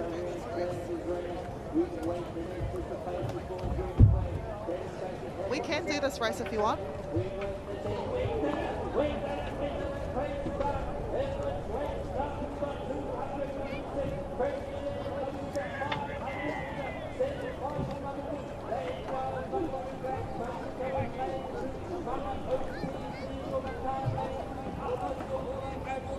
In lane 4, Silverback for Taki Waka. In lane 5, Waka Manu Red, Manu Go. In lane 6, Manu Papas, Manu Go. In lane 17, Kina Mita Mitanga. In lane 8, Mango Pare Toro Tika Orake. In 9, it's a big 10 from Hyatt Ocean Sports. In 10, should I say, that was 9. In 10, it's Rua Faro OG, Te Rau Oranga Ngati Kaungungu. In lane number 11 is Ma Tukuturea from Te Pauhiringa Wakama. In 12 is Tamari Kiarama from Orake. And in the 13, Kai Vitira from Kai Viti Fiji is where it's going to be. And my TV's gone.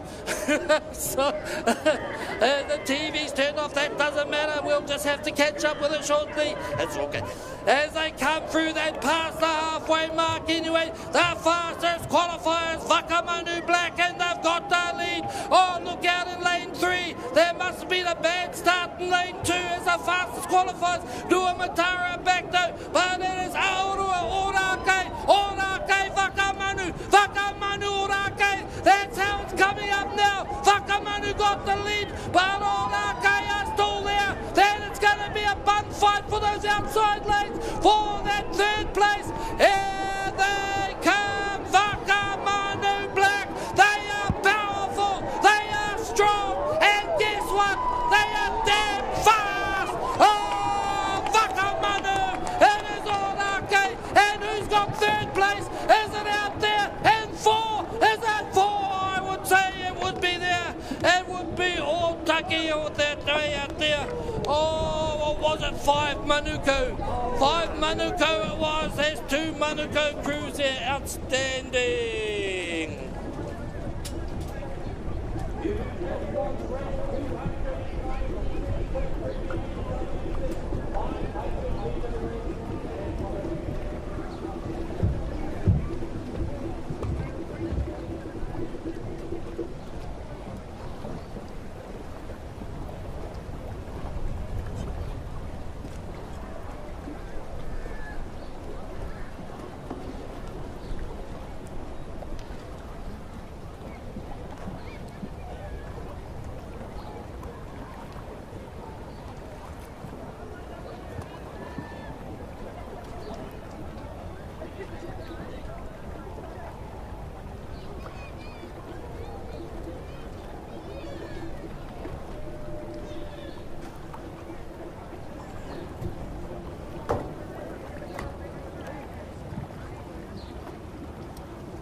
As we have them go through, line up down here, the start finish line right in front of us in the town. Those of us sitting down here, we get the series start. Here's one little bit of advice and yourself down to and see how this starts to be. No mai hoki mai, this is the Master Woman W6000 metres Heat 1. We've got Hawaii-Kirua in lane 1, Mata Kikoha in lane 2, Mākoha. We've got Whitiki Taua, Hiwa i te rangi, Hine Maia, Taniwha Roto Wahine. White flag out here. Ka pai. Trying to get the ball to come up together and hold on. Ai rā, nau mai hoki mai ki tēnei pāpā hotanga mata ora whakāta Māori. Ki konei ki te rangi tua rima mō ngā whakataitai, I konei ki Karapiro mō ngā whakataitai a motu, rua mano rua te kau mā rima. If you're wondering how old do you have to be a Masters, whā te koutou piki ake. So 40 years old and above, you could be 100 and be in the Masters because there is no maximum age. But all of our kaihui here, whātekau tau piki ake te pakeke, with a black flag here. You'll be able to see in the flags the direction that the flags are flying. A little bit of a gust down there, Karapiro. Cloudy conditions. And this is 1,000 metres, so wind will play a big part in this race. 3 turns, e toru ngā hurihanga. If they don't get back behind this line, and if the green flag flies, we could see some disqualifications. That is not what you want. All those trainings, all those weeks, those months, not eating, you know, your second serving of Christmas kai. You want to back it up. And I think that may be the last crew. And we have a green flag here. So we'll go through the teams once more. But it is I te ara tuatoru ko mākoha no taupo Waka ama. Koeira, ko rātou, me roto Taniwha roto wāhine no Taniwha Outrigger Canoe Club. Those are your 2 teams that got out of the block real fast. No taupo tēnei kapa. We've got Vesna Radonich there in seat number 3. We've got Range steering. You've also got Nikki Kingi there, our champ, individual champ that we saw yesterday. Ko haramai, ki konei, hei kapa. This team, kei waho atu, I te ara tuawhitu, steered by Piata Melbourne. I believe they won this section one time. I only remember that because ko Piata te kai urungi. Mata ki koha here, no te toki. Lane 2, but it is our team here in lane 3, Taupo Waka ama, going into their first turn. Ai he reihi tahi mano tēnei, mo ngā taki ono. Ka whakamatua i a rātou e toru ngā hurihanga, tētahi ki tēnei takiwā. Ka ātahi ka hoki atu, ka ātahi ka matua mai I konei anō hoki. No reira, hea tāhua te kite atu. Tautoko katoa I ngā kōrero a takitua hene nei a rāhia. Aha kua te pakeke, aha kua tō momo, tō hanga. Koia rā tētahi o ngā āhuatanga pai ki au o te waka ama. Doesn't matter your size, your age, your demographic. Get in the waka and go for gold. And that's exactly what these wahine are up to. Now on screen, atu I te ara tuatoru tērā, no taupo Waka ama, mākoha. Ki tō rātou taha matau, ko mata ki koha. Leading the pack now in lane number 2 though, Te Toki Voyaging Trust. Mākoha mo taku he. No, yeah, over in the back blocks there. Te ara tua whetu, Taniwha roto wahines. Putting up a mean fight. On the screen now in Aotearoa. That's Te Toki Voyaging Trust, mata ki koha. And in the 1,000 metres race, it's all about the turns, but also the straights. Now, this team right here, we're following them right now because not only do they have, this is Range, but they've also got your former world champion, singles premier women's champion, Vesna Radonich. She's in seat 3. You've also got Chevretti. She featured in the individual final for the Master Women yesterday. You've also got the winner of the Masters gold medal that was held yesterday. That's Nikki Kingi. She's at the front. What a team this is. I don't know how many times they've paddled together because Vesna lives in Gisborne, Range lives in Tauranga, Chevretti, her whānau are out north. This is a mean team. Watch out for this team at te whānau. It is Mākoha. They are representing Taupo Waka ama Club out in their second turn. As much as turns are important, so are the straights. Guns in their own respected fields, within their own respected disciplines. But today, in a shared dub 6, absolute weapons. Absolute weapons. Definitely be our team to contend for that top placing, for their gold medals. They all did individually exceptional yesterday. And today, as a unit in that dub 6, Jingers, they are a force to be reckoned with. Yep, I'm going to say it right now. I mean, this is a heat, and this is the first heat out of 5, but I'm going to say now, this team here at Mākoha, keep an eye out on them. They will definitely feature in the final. Speaking of final, this is the last turn that they are preparing for. That was Mataki Kikoha, from Te Toki in lane 2. Third at the moment, out in lane 7, it is Taniwha Roto Wahines. They have won this category before. But this team right here, going around the turn, probably not their best turn. They had better turns, but I'm telling you now, it is the wind. The wind out there. You can see in the flags. The flags are nearly touching the water. So it'll be hard to be a steerer. Big ups to Ranch, big ups to Piata, big ups to all of these steerers. It'll be hard to get that waka around. We've seen turns earlier this morning.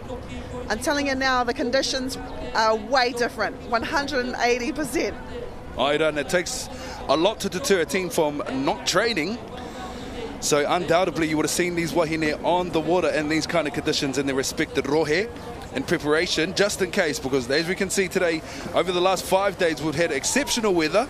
At the end of the days, unfortunately, the wind has picked up a little bit and the gust has come through, but it absolutely has not deterred or taken away from these teams on the water. As we know, Waka is a lifestyle. It's not just a summer sport. Many of these teams stay conditioned throughout the year, attending many of the different kaupapa that we have on offer in Aotearoa, the LDNs, long distance nationals, respected competitions within their rohe. I know back home in Rotorua we have a Rotohoi series where our paddlers get to go around to those different lakes and test out their abilities and skills. But as you can see now, coming through that finish line to complete the first lot of heats for the Masters Women's W6 1,000 metre heat 1 of 3. We also saw, there we go, we saw the name of their waka. They're paddling their own waka, so they know that waka as well. Just looking at our pictures. Coming second is Roto Wahines, Taniwha Roto Wahines. But it is Taupo on their own waka who take first place in this, the first heat of the Master Women W6,000 metres. Coming in third, Mataki Koha, no Te Toki Voyaging Trust. But this is the replay. Whoa, Taniwha Roto Wahine is right up on the line there. Blistering start, all explosive power, looking to take an early advantage. This is the second turn. Range, perfect shot here of Range. And it was the first and third turn that was probably the hardest. That's where you can kind of feel more of the wind. This is the last turn. Range taking it wide, and I mean she had that advantage of that lead, so she was able to keep it safe, because the last thing you want is lead by so much and then, I don't know, go over the buoy, hit the buoy, or even go out of the buoys. So Range took it safe. And this team, full of individual champs, coming together to take the first heat of 5, the Master Women W6,000 metres.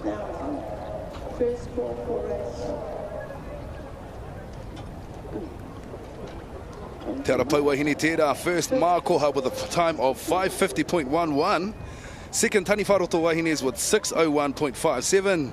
And third, Mataki Koha with 6:18.66. Amazing.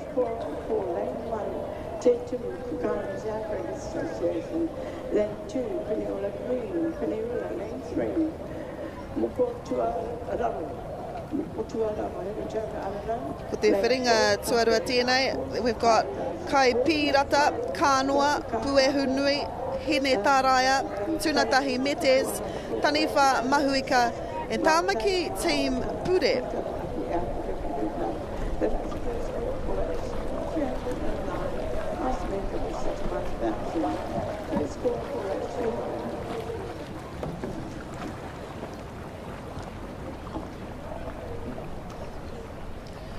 Usually when the first flag flies, the white flag, that is a tohu to make your way to the first set of buoys. And then with the red flag, you kind of drift, hoping to get a rolling start to the second lot of flags. The thing is, usually our flag bearer waits for all of the teams to kind of come up to the line. Sometimes they don't, just like this.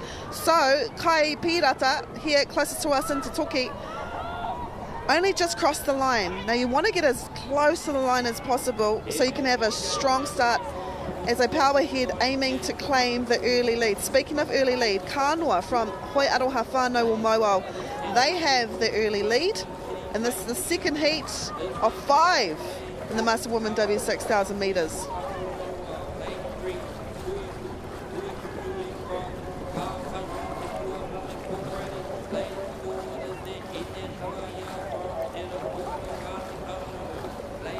Te aratua tori tēnei, puehu nui ngā kaihoe te Puaha Incorporated. No te Puaha o Waikato hoki a hau.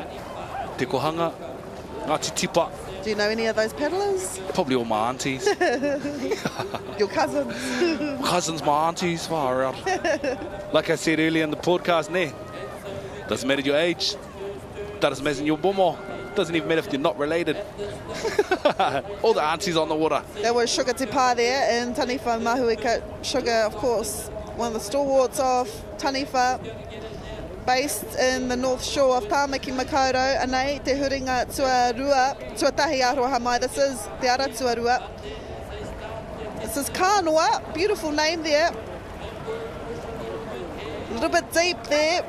Engari kei te pai, I wouldn't want to be a steerer in these kind of conditions. They are uawa.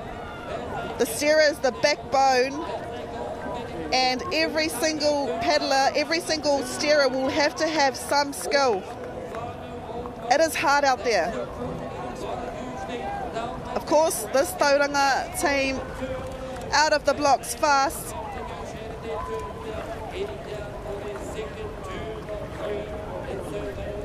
This is Puehu Nui from ngā kaihoe o te Puaha. This is Tunatahi Metes from Hikuwai o Kaipara Wakama.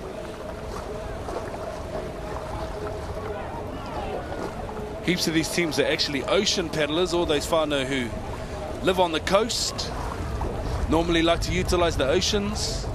So very, very different conditions that they're used to in their respective rohe.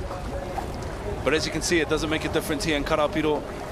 It actually makes it a little bit easier if you haven't got that chop that you're fighting against, if you don't have to align your waka to the break of that wave, then all you have to do is focus in on those turns, solidify that technique, pump through those straights, absolutely smash your turns, and potentially progress through from the whiringa whānui to the whiringa whāiti, and then representing a whiringa toa.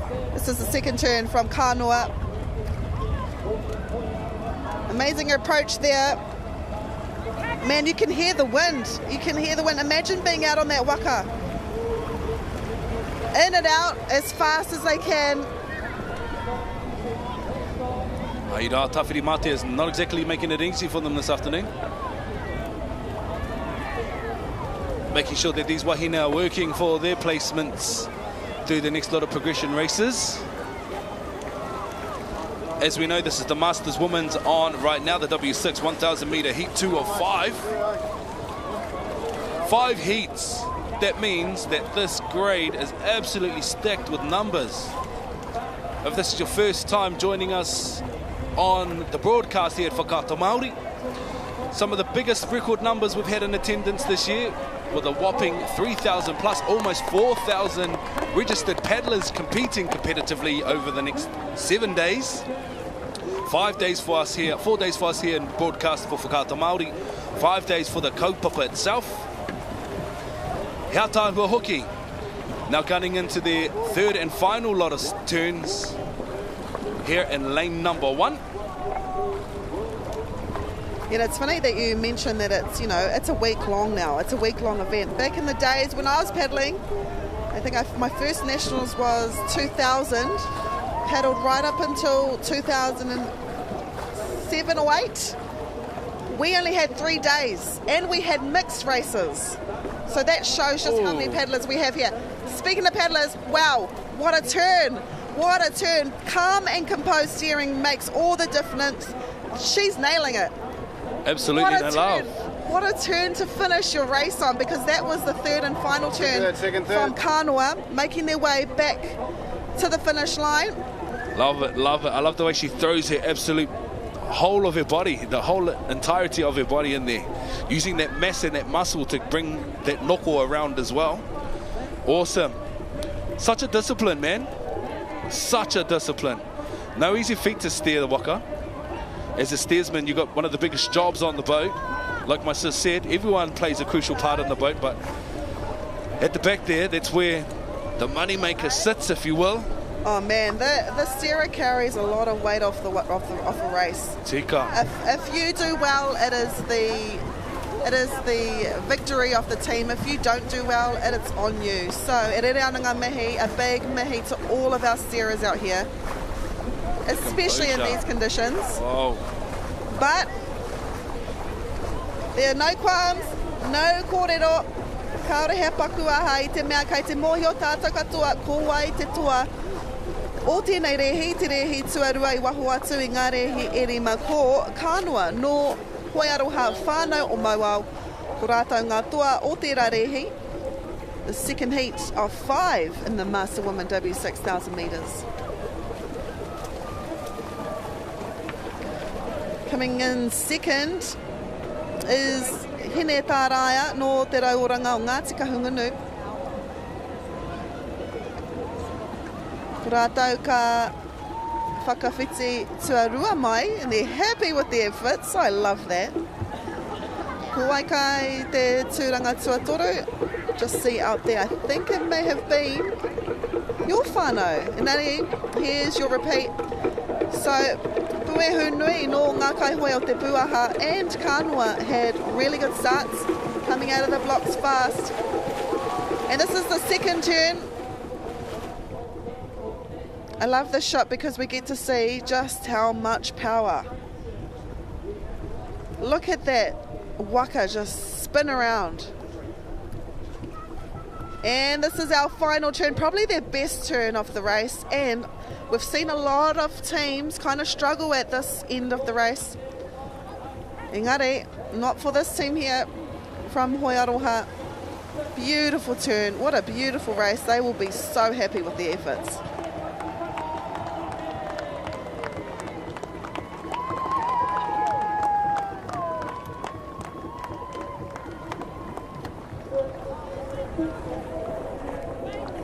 There they are crossing the finish line now. After that replay, have a look at those official times. First, come across the line, Kānoa with 6:03.18. Second, Tunatahi Metes, 6:28.60. Wicked. Third to come across, Taniwha Mahuika with 6:35.74. From our Masters, we now head to our Junior 19 tāne, ngā waka haurua. He whiringa whānui tēnei.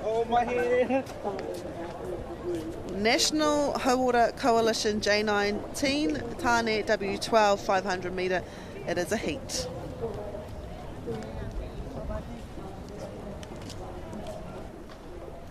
National Hauora Coalition J19 tāne W12 500 metres. Aratua tahi whakamanu, aratua rua taurea whaatāne, aratua toru tamaki te rangi, aratua wha Isois Junior, aratua rima Maverick Tribes, aratua ono, Butti Boys Juniors, Butti Boys motaku he, Butti Juniors, aratua whetu, tāngane ni viti. I think that's our exhibitionist paddlers from Fiji. Rawe. We've got a couple of exhibitionist paddlers in our competition here this year in attendance. From America, Australia, Fiji. England. England, aye, true that. That's what kind of a kaupapa we hold here. You know, members from all over the place want to come and have a part of our kaupapa. And I love that too, because I do acknowledge ko Aotearoa te whenua, te matai, ngā mahi waka ama, I te ao nei, as we see a green flag, rewa ai te haki, kākareki hei tohu, I te tīmatanga o tēnei rehi. Wow, a lightning start, making sure to be ahead of the competition. This is Wakamanu, a name that you will hear so many times this week. Wakamanu taking that early lead. Kei te ara tuarua, ko taurea wa atāne, no ākarana wakaama.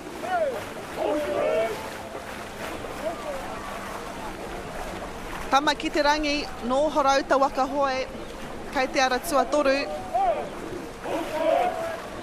And I think, you know, that cheer that you can kind of hear in the background, that is Wakamanu. Every time they do their 10 to 12 scoops on one side, they call something just to keep that momentum, to keep that pace, and to keep in sync as they cross over the 250 metres. It definitely works. You can see it on with the Waka. Just pick up a little bit more. Gives them a boost of morale, a boost of energy, if you will. But yeah, Wakamanu didn't come to have a little simple stroll in the park. On screen now, our boys from Horauta.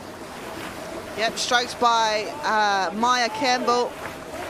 Champ in the under-19s individual section. Can he add a medal to his neck at the 2025 National Wakama Sprints? This is Taurea Va'atane no Ākarana Wakama. Engari, ko Wakamanu te rā i arahi ana i ngā kapa katoa i tēnei wā. This is a heat, it is in the final, but it feels like one. Approaching the finish line now, kaore he paku pātai ko wai i toa i te mea. It is Wakamanu from Manukau Outrigger Canoe Club. And I think out there in lane 6, Buti Juniors from Heimatau Paddlers. And it could have been, I think, Taurea Va'atane i tai tuatoru mai. Engari, ko tēnei kapa, no te karapu, Manukau Outrigger Canoe, ko rātou ngā toa. Have a little bit of look back at that tukuruatanga i Naenei. That replay from the get-go, that wind-up was strong and solid, locked in, dead-bolted almost to each other. Seat 1's fixated into the course there. Seat 2's fixated into him. And the rest of the team in the back of your boat synchronized on par, in the water, pumping out. Smashed through that 250. On the outside there in lane 6, you can see the Buti Juniors. On the inside of them, Horauta in lane number 3. Taurea Va'a, it's the Nef Rehu Taiapuia in lane seat number 1. Te the Nef. National Haura Coalition champions for that heat. Wakamanu 154.60. Buti Juniors with 156.18. Taurea Va'atane with 156.35.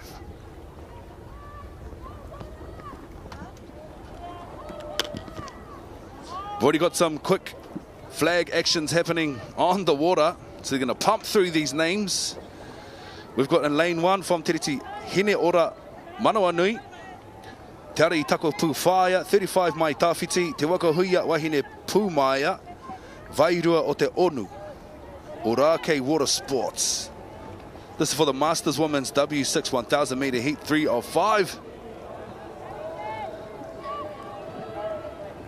Masters 40 years and above. Awesome start here by our women. I don't know, but it seems like every single race that we have, it gets a little bit choppy and a little bit darker out there. Aida. The water looks a little bit black, but it is cloudy. You may be able to see some of the clouds in our broadcast here. Kei te pai, this is our race, and what a race we're going to see. Nicely done. Masters Women W6 1000 metre, Hine Ora in lane 1. Over there on the outside now. In lane number 6, Ngā Hoihoro. This is 35 mai tawhiti, all the way from Horauta Waka Hui. That's Ange Rasmussen.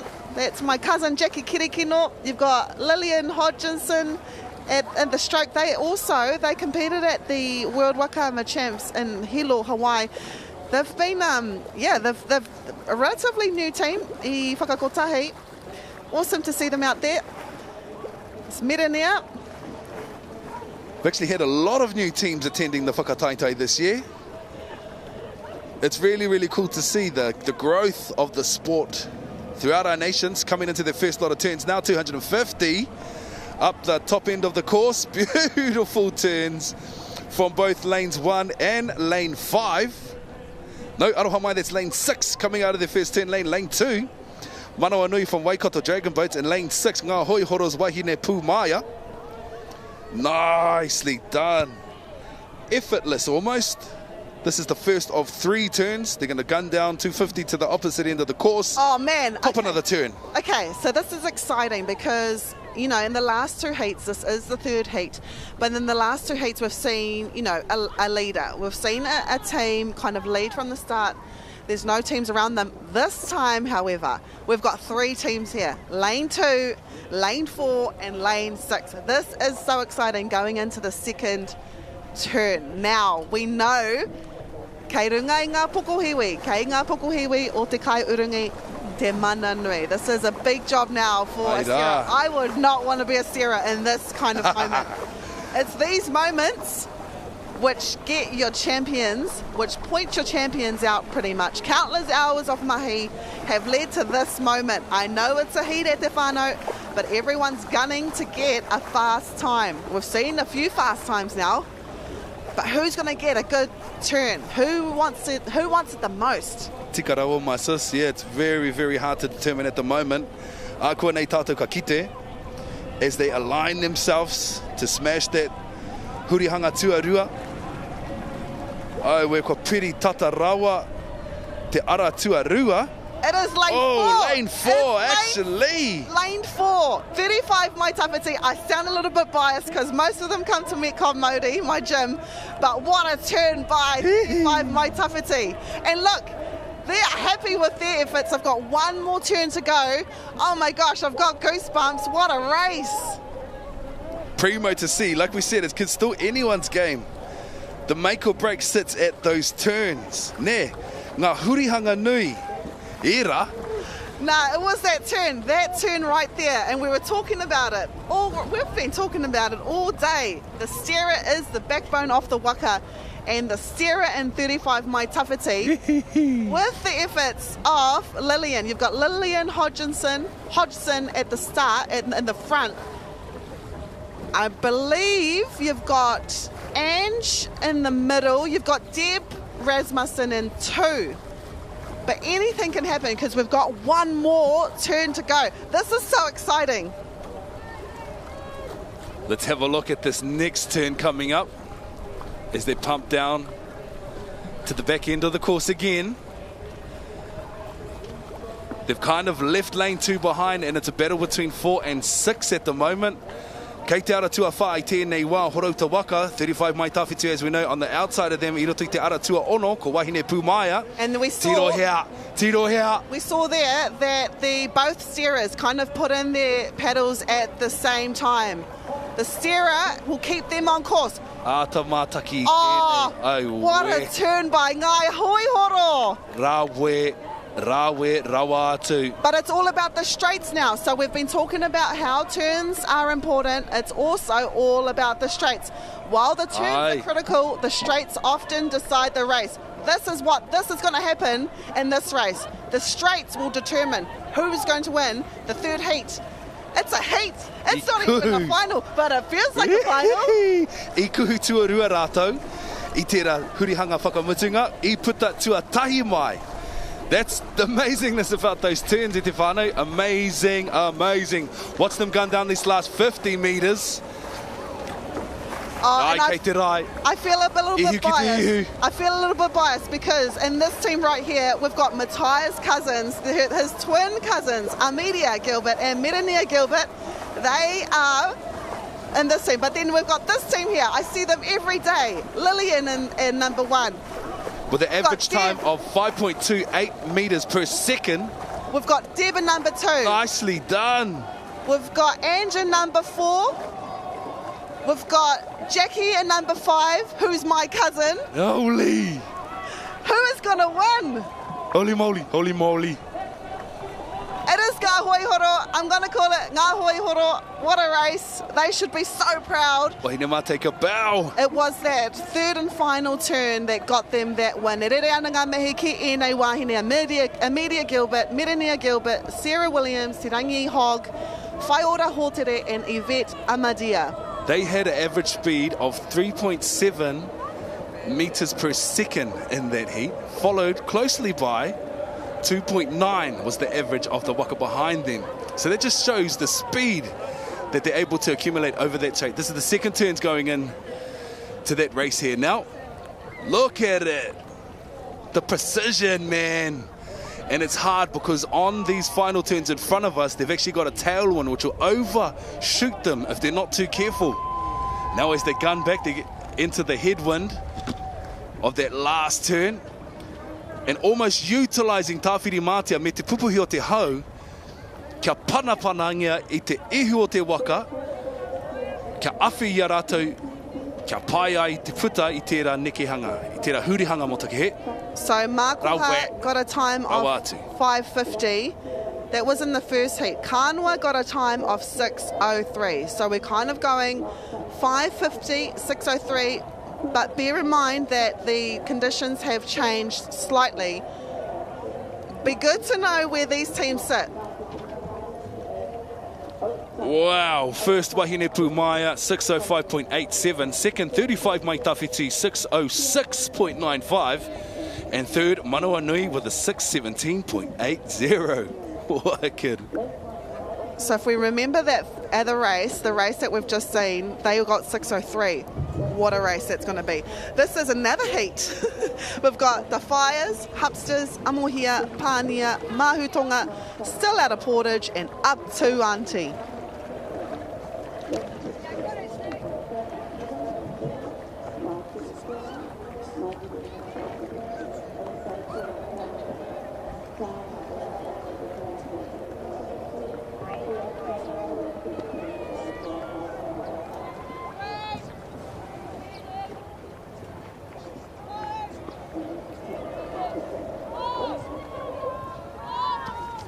Red flag here. 1, 4 and 5, really good starts. Off the line, paddling with urgency to grab an early advantage because we've seen in the last 3 heats of the Master Women W6000 metres, this is going to be a mean semi-finals and final that we'll see in this category. This is exciting racing. Fires out there. The Hupsters in lane number 2. Amo here in 3. Pānia in 4, Mahutonga in 5, still out of Portage in 6, and up to Aunties in 7. Man, these heats have been absolutely stacked, eh? And some of these teams could race against these young guns and still hold their own. Mahutonga from Te Waka Pounamu. Nicely done. They're about to approach their first lot of turns. They'll complete a series of 3 turns in this race. E toru ngā hurihanga, I roto I tēnei reihi. Masters Women's NAW6 1,000 metres. Ko amohia tērā, e arahi ana I tēnei wā, no te karapu hoi waka o Turanga Waiwai Waka Sports. I te huringa tuatahi, waho atu I ngā huringa e toru. It's all even at the moment, engari ko wai ka puta tuatahi mai.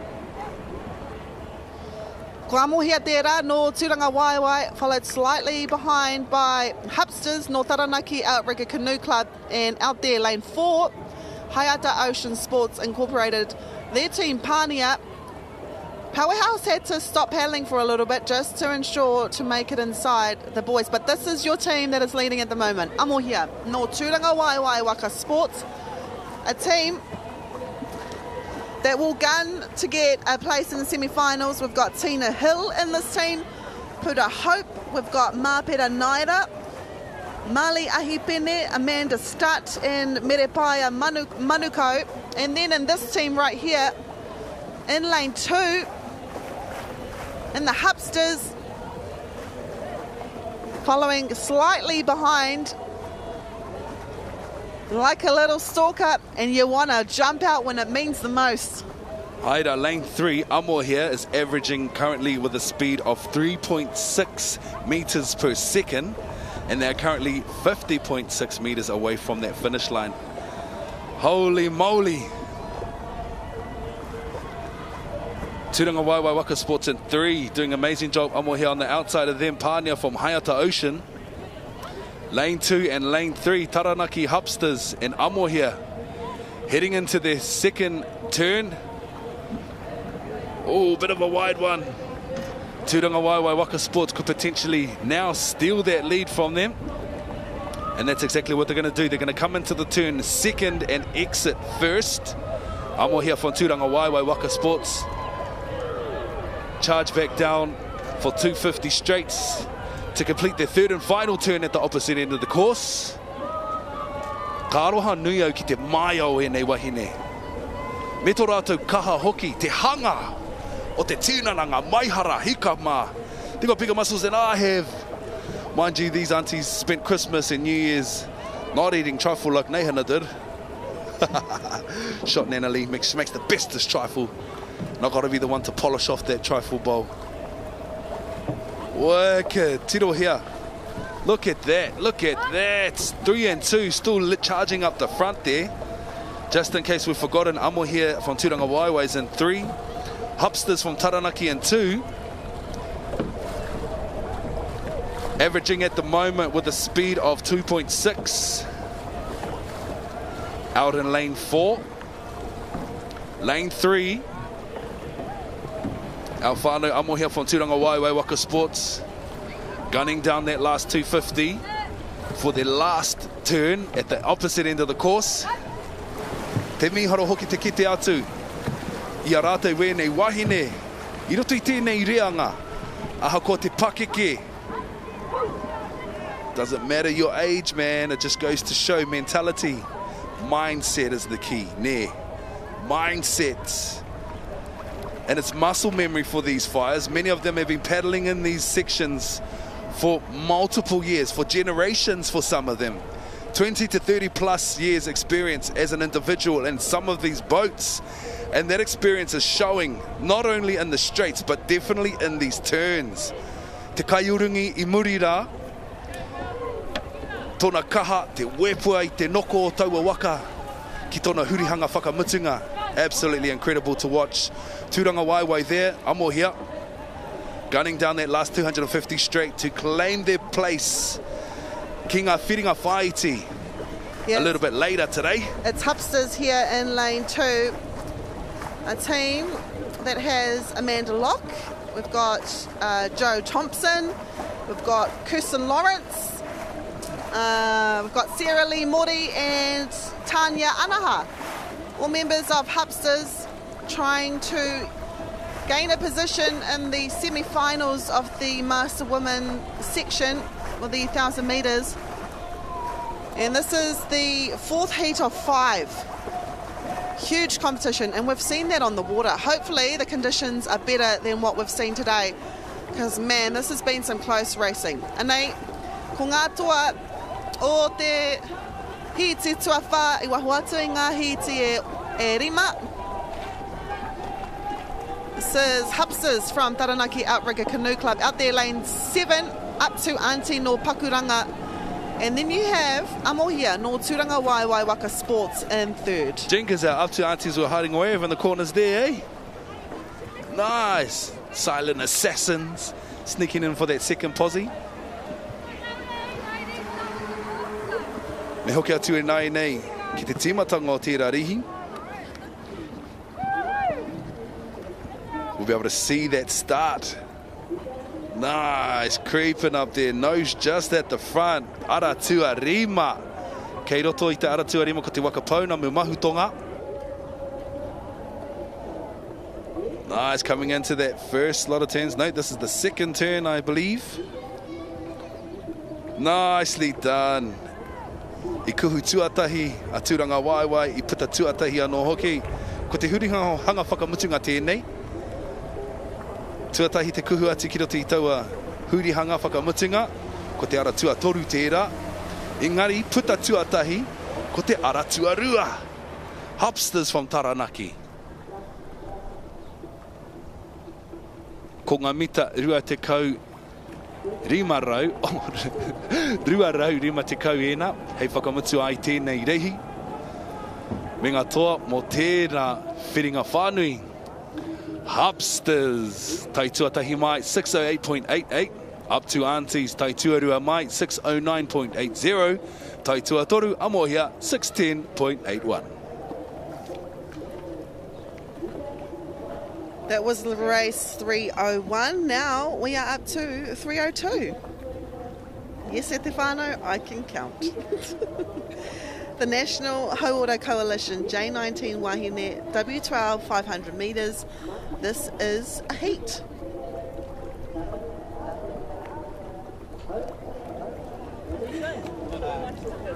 Ihilani here, no te toki Voyaging Trust. Ka reo I te mōhio I hea te tikanga o te ihilani no reira I toru atu a hau kia kūkara. A feminine name of Hawaiian origin that means heavenly splendour. Kātahi, te tikanga ko tērā. In lane 1 we've got the 12 Makos, ihilani in lane 2. Hine Mākehurangi, Peniula 19s, Te Putsu and Yalewa Ni Viti, who is an exhibition team from Fiji, Pulavanaka. Pula! It's been absolutely incredible having them here at our competition this year. Such a fiery bunch, eh? Such a arohane. Every time I walk past, they've got big, beautiful smiles. They're just so happy to be here. Green flag on the water now for this race. My beautiful nieces from Heimato Paddlers in lane 1. Let's go, the girls. 12 Makos era. Lane 2, some other nieces in there.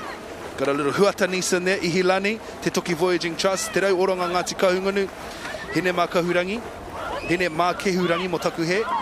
Lane 4, Peneula Incorporated, Peneula 19s, Otaki Waka Hoi, Te Putu.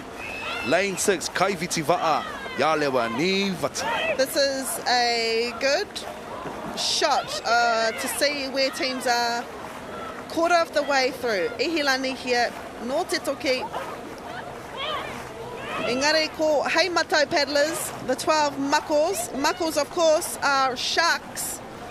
Are they sharks on the water? At the moment they are, because they are leading as we near the halfway point. Koenei a Peneula, no Akarana. Engari ko te ara tuatahi tēnei, ko the 12 Makos, no Heimato Paddlers. Followed closely by Peneula 19s, because of course this is the J19s Wahine W12 500 metre heat. Te kaumā toru no I ho te paki kua taua kaiuringi I roto I taua pōti, a Makos. Ko takau I rāmatu tēnā, tiki paunamu, cheer girls.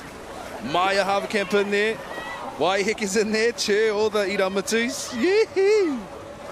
These are also guns on the haka stage as well. There's another little iramatu in there. Nice, looking across the water though, over there in lane number 5, Te Ahuane, lane number 4, Peneula 19s, Te Putu on the outside of them, Otaki Waka Hoi. Yeah, Peneula just in the last, I would say, 100 metres. Also, you've got to remember, they have Abigail Louis Falani in here, your second place in the individuals. You've also got Terina Taya. She was in the final for the individual race. Wow, from 250 right up until now, it is Peneula 19s that take that heat. Yes, e te whānau, he hiti nui ho tērā. Followed closely by Heimato Paddlers, the 12 Makos. This is the start, a relatively close start. Rapid launch for most of these teams. And it was here where Heimato in lane 1, they boosted to the front. They came out flying, leading by 2 strokes. But I don't know, these girls here from Peneula, they pulled something out in the last 250. They were massive. Double hole races bring speed and excitement like no other. And that's what happened here at Te Whānau in this heat. Beautiful distribution of their energy in that boat. Peneula 19s, 2:11.62. Second, the 12 Makos with a time of 2:15.49. Ihilani in third place with 2:16.80.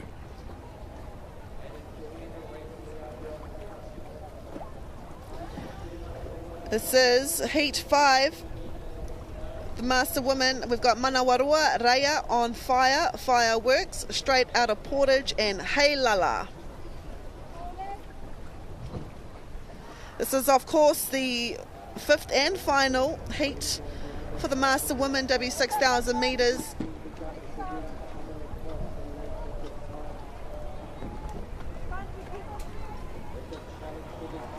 Master Women, a minimum age of 40 years old. But some Master Women, they remain in Premier grades.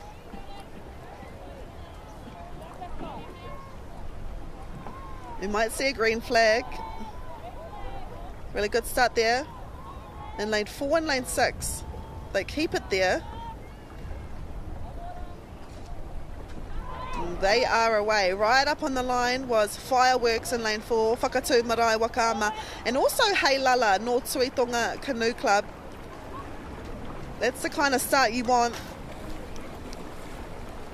Launching fast, showing to dominate this race is Fireworks from Whakatū Marae Wakama, and nei rātou.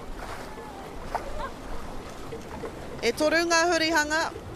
There are 3 turns.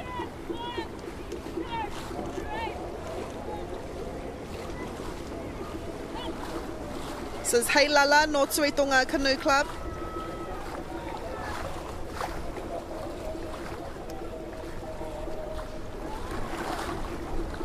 Wicked work, all of these fire on the water at the moment.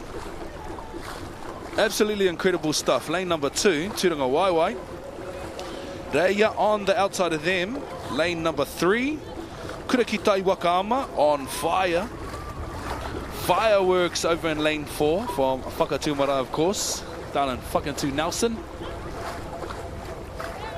Wicked work. Easily done. Such grace. Effortless as coming in for their first turn of 3. Oh, little bit deep for lane number 4, but they're still the first to come out of that turn. Following them on the back there, Tuitonga, lane 6. In and out now also. Yeah, the steerer is the unsung hero here. You have to make split decisions under pressure. And I reckon that the steerer there would have known that, you know, e kaha pupuhi ana a tāwhiri mātia. Also, the conditions are not the best, so she probably tried to just make sure that the wind didn't get under the ama. Totally get what she was trying to do. And I mean, I wouldn't want to be a steerer. Let's just be honest here. But she did a really good job, and they're still up there too. At the moment, though, it is Fireworks nor Whakatū Marae Wakama. Tuitonga solid competitors for this category as well. The 5th of 5 heats for the Masters Women W6 1000. Tuitonga sitting in lane 6, Hei Lala. On the inside of them from Portage Crossing Traditional Canoeing. They're straight out of Portage. Advancing into their second turn of 3 right now. Tuatahi kia kuhu I roto I tērā hurihanga nui. Leg wrenched over the side of the rauawa of the Waka there. Pumping around the corner. Nice and deep. That power driving nice and deep in those seats 1 and 2. Everybody plays a crucial part in the boat in these hurihanga. And even when it's not turns races, you all play a crucial part in moving these Waka. Seats 1 and 2 are your pacemakers, and then when you head into turns, they're the people who draw the ihu of your Waka around that flag, keeping an eye on the flag, and then also positioning your paddles to draw that nose around. 3 and 4 pump through with that power to get out, and 4 and 5 spin around the noko, the back end of that Waka. It is Fireworks here, Whakatū Marae Wakama. They are your leaders. Had 2 really good turns, and I love seeing turns because you see so many different techniques. When I think of turning techniques, it'll be remiss of me to not mention Kiwi Campbell and the way she used to get that Waka around, and we're going to miss that. We're going to miss the way she used to swing the bum of her Waka around.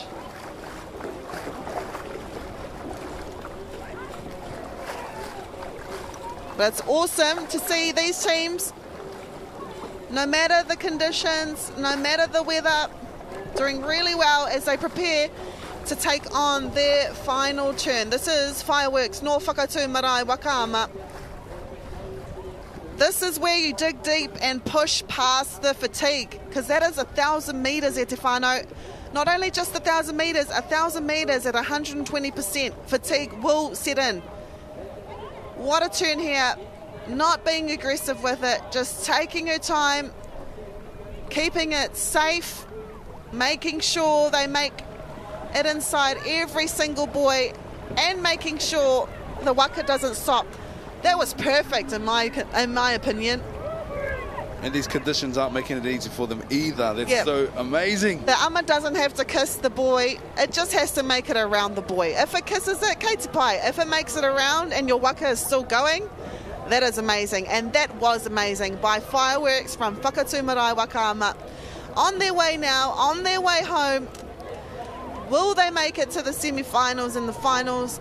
Ako ake nei ki te ai. But what an awesome race. It's the precision for me. It's the precision and where the placement of that paddle sits at the front of the rauawa, and as they draw and pull that water and themselves through to pull that waka forward. That's so exciting. Here they are now, about to complete this race, the Masters Women's W6 1,000 metre. Ko ngā whiringa whānui e nei. Tuarima tēnei o ngā mea e rima.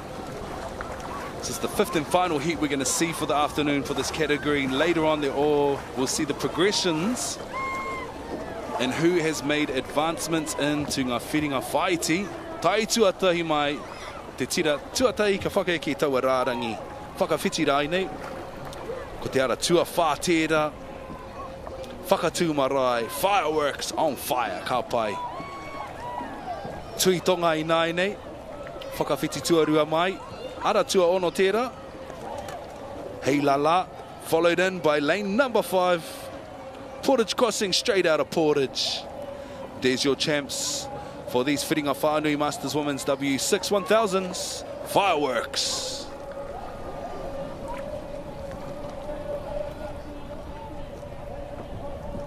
Is a repeat of that race. It was lane 4 and lane 6 that had really good starts.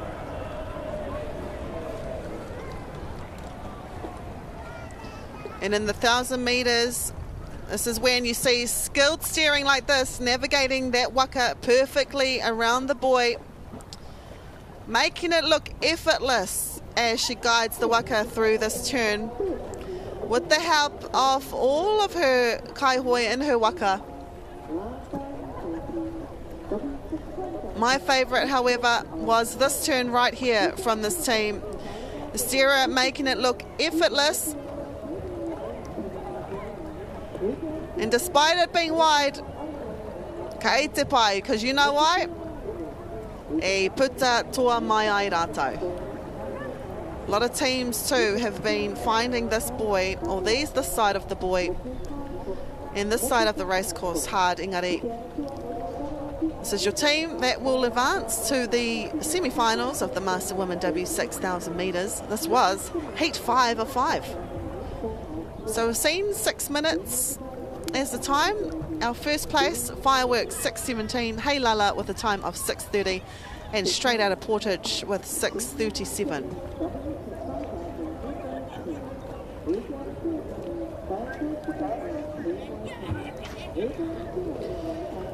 We've got the Master Men W6000 metres. We've got Manu Koros in lane 1, Fau Show in 2, Penula Orange, Paikia Masters, Lumberjacks Black, Butty Brothers, and Dem Fellas.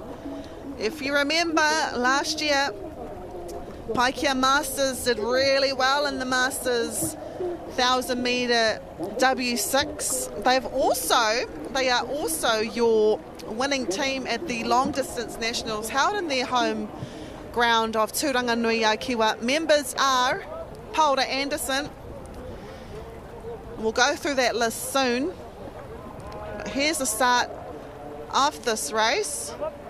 Hey Matou Paddlers, probably the best start. calm and composed. That's what you want to be in this 1,000 metres race. It's all about endurance. But it is the Butchie brothers from Heimato Paddlers right out there in front. Oh my goodness, hasn't even been 125 metres, but they've already got their lead. Uncle Tom Rick at the front of that boat there. Chair Uncle Geordie, Uncle Ray at the back. Yeah, some of my idols. Some of my idols, not because they're incredible paddlers, but the things they do for our community as well. Just good people, eh? Great people. I would say the same about another one of their members, Tyron Thomas. He's the man. So toko. But I mean, how can you not be the man when you've got a dad like Uncle George? It is the Butchie brothers. Craig Fenwick, Jordan Edmonds, Ray Timiho, Tom Rika, Troy Nexus, and also Tyron Thomas. Winner of the Premier Singles grade back in his days in the early 2000s, but I won't say that because it'll show his age. They go into the turn first. This is what teams train for, and oh my goodness, they've been training turns, because what a turn that was. Nicely done. Te tira tuatahi kia kohu ki roto I taua hurihanga tuatahi. Puta tuatahi anō hoki. Ara tua ono ko ngā uncles no hei matau. Peneula, Peneula, as we know, strong contenders throughout all the categories. If you've got a Peneula shirt on, you know you're going to mean business. Peneula orange. We saw the Māori Tele senior in there, also Joe Nuku. It is, however, Paikea Masters. They are second at the moment behind this team right here, Nō Heimatau. Going into their second turn already, out there in lane 6. Uncle Ray Timiho come out of retirement this year from coaching to coach our open women's grade.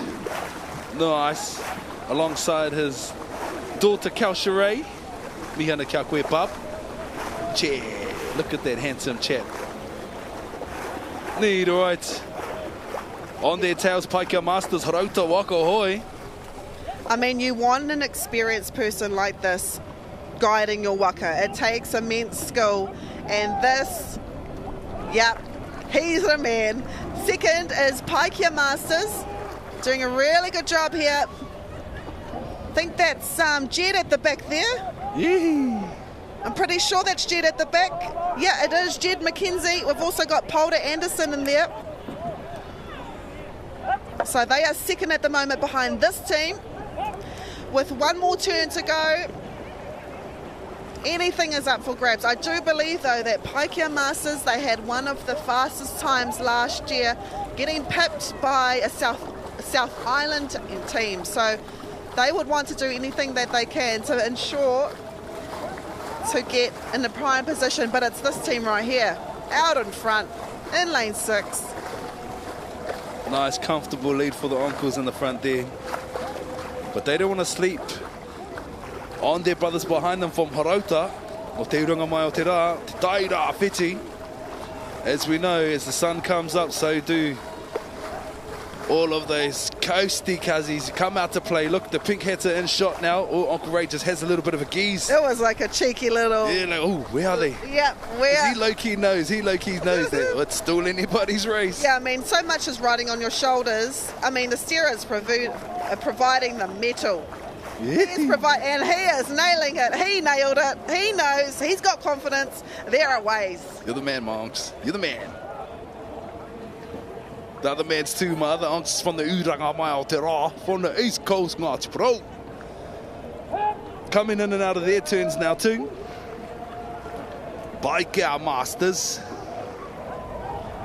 Sitting in their strides now, long and strong, all the way home. And I remember, you know, when you know you're in front, and you know you're in front by a bit, this stroke right here, when you just know that you're going to win, nothing feels better than this. It could be a heat, it could be a semi-final, it could even be a final, but when you're as comfortable as this paddle back home, it is the best. There is no better feeling as a paddler than being in this position. This is the position you want to be at Te Whānau. Autaia ngā mahi. Tai tuatahi mai, te ara tua ono Hei mātou. Puti Brothers. What the win. Solidifying that second place. Cruising across the line shortly. Horauta Waka hoi. Paikea Masters. Penula trying to gun them down in those last 30 metres with a quick little wind up. Aotearoa mai, Te Aratua Wha Paikea Masters, followed in by Penula Orange. There's your champions for this heat, Te Te Whānau. Aratua ono. Have a look at the start of this race again. Hei mātou had a little bit of an advantage there with that rolling start. Nicely done too. Pumping up that wind, those peke into those long and strongs. Yeah, Uncle Grit in the teeth there. Swing the noko of that waka. Tuck that hip into the rauawa, Uncle Tom. Uncle Troy pulling the front end of the waka through. Nice. Ko te hurihanga whakamutinga tēnei. Nicely done, nicely done.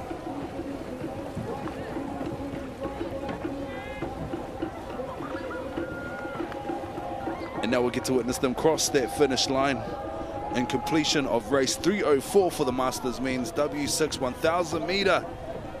Ko te whiringa whānui tēnei tuatahi o ngā whiringa whānui e whā.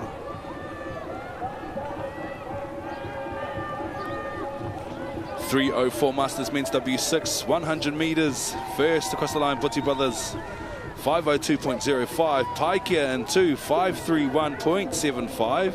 Penula Orange, 5:32.85.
Premier Woman te haere ake nei, this is the W12 500 semis, 1 of 2.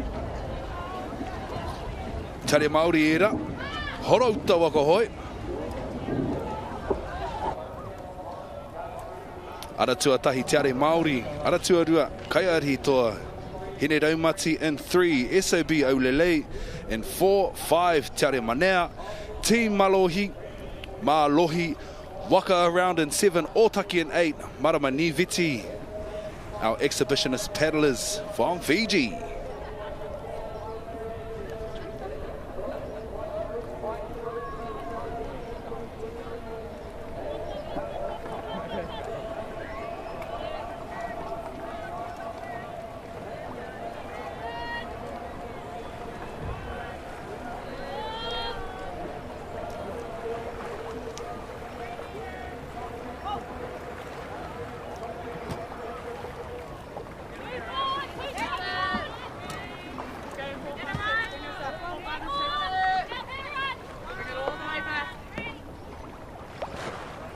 Koreo te haki whiro I tēnei wā, me te haki pango te ahua nei.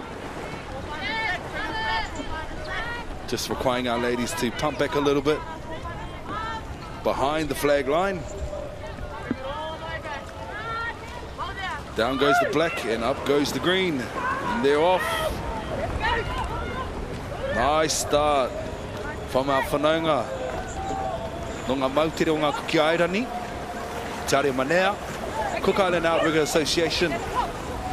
Strong start on the inside of them too in lane 2. Kaiare Hitoa, as we know, a famous name within the Waka world. Tare Manea and Kaiare Hitoa first to come off the line and pump down and gun down that first 100 metres of the course. On the outside of them in lane number 4 and 5, the other Cook Island team, Tare Manea and Team Malohi from OBB. Rawe, strong, definite top two contenders in the first 2 lanes there, with Tare Māori and Kaiare Hitoa.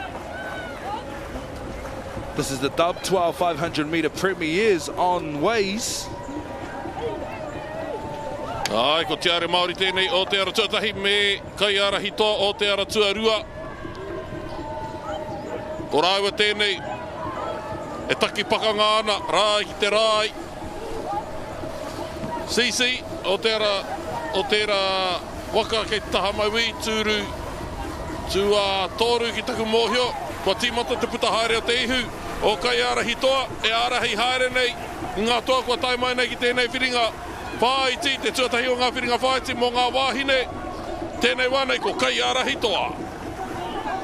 And absolutely amazing, gunning down that course, smashed through that 250 mark, and now have opened up their stride to just sit nice and heavy up the top of that peke, catching that water quickly as possible, just maintaining that speed and distance. The average speed at the moment is actually 3.9 meters per second.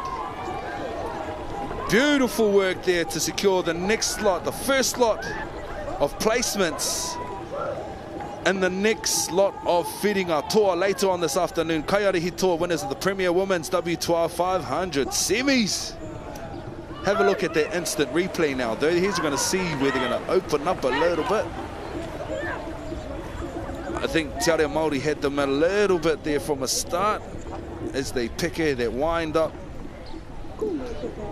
But as we know, Kaiare Hitoa are a force to be reckoned with. And they managed to catch them at that 250 mark, as we can see. Watch them open up a little bit. That extension goes a little further to the front as they pull down the rauaua of the Waka. Nicely done, Wahinema.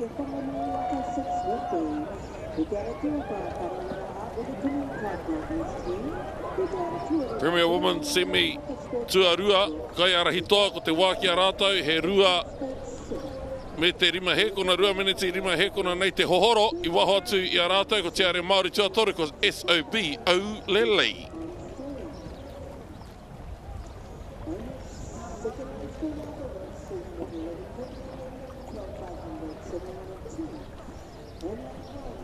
Masters men i te haere ake nei, W6 1000 metre, heats 2 of 4. Ko ngā whiringa whae nui e nei. 4 heats. This is the second of the 4. Red flag flying on the support boats. Ko rewa anō hoki, ko te haki kākāriki.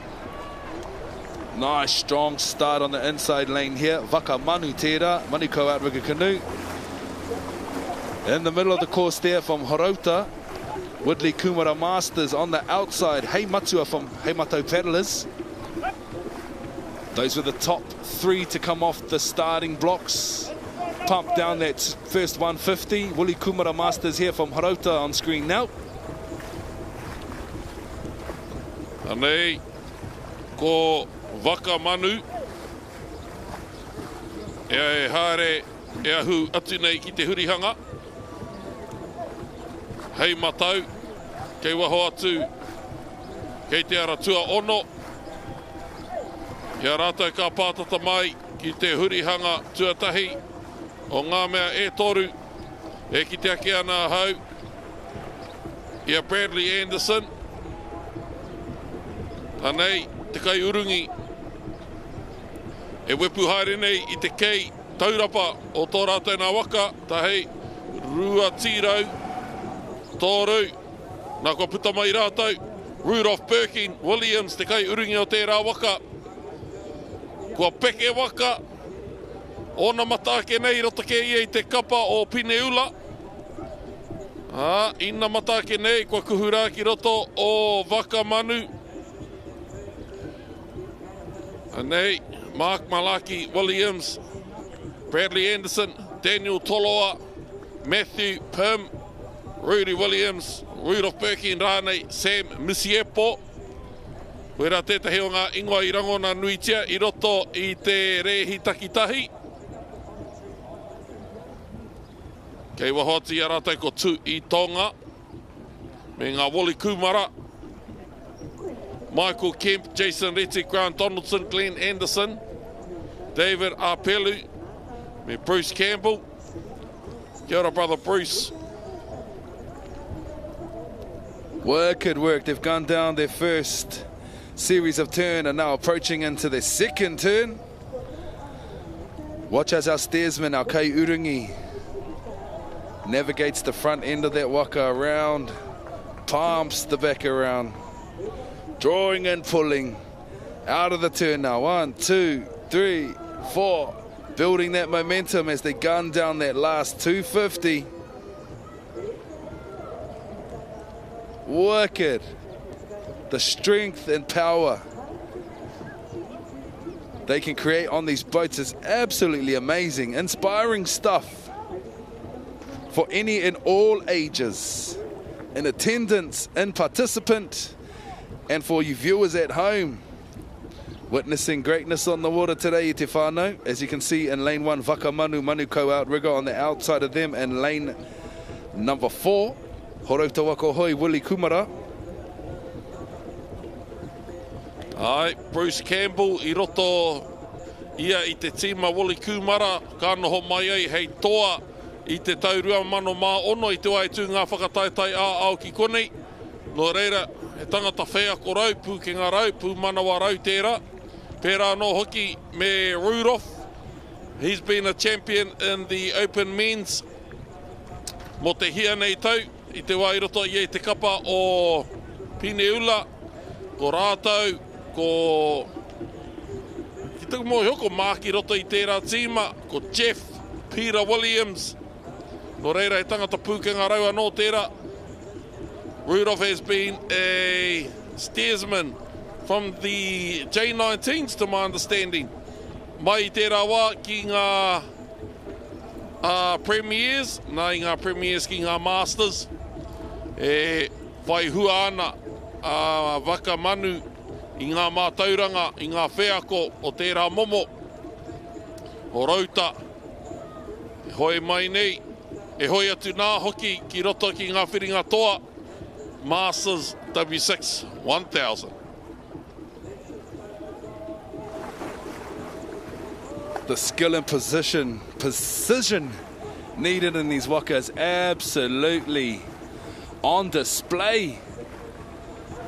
All locked in together, same stride, same positioning in their waka, locked in, pumping down the last 30 metres of the course to represent and progress through to the semis later this afternoon. Ara tuatahi, tai tuatahi mai, Waka manu. Behind them in lane number 4, Willie Kumara Masters from Aotearoa ko hoi.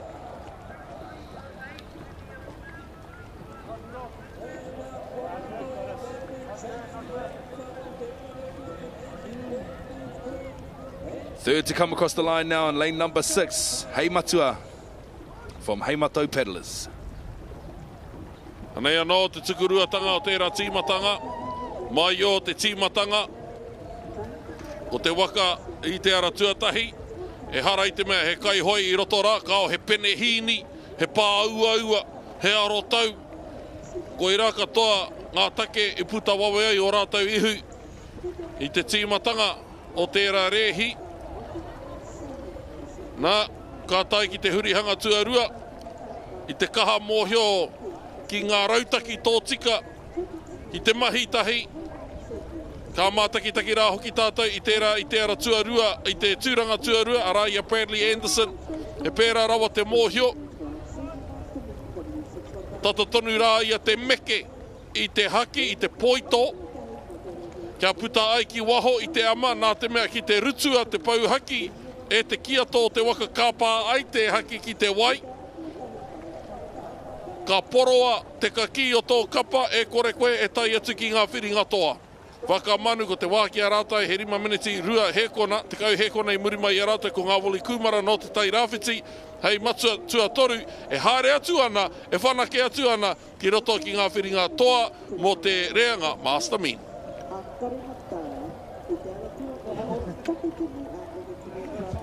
That's all about.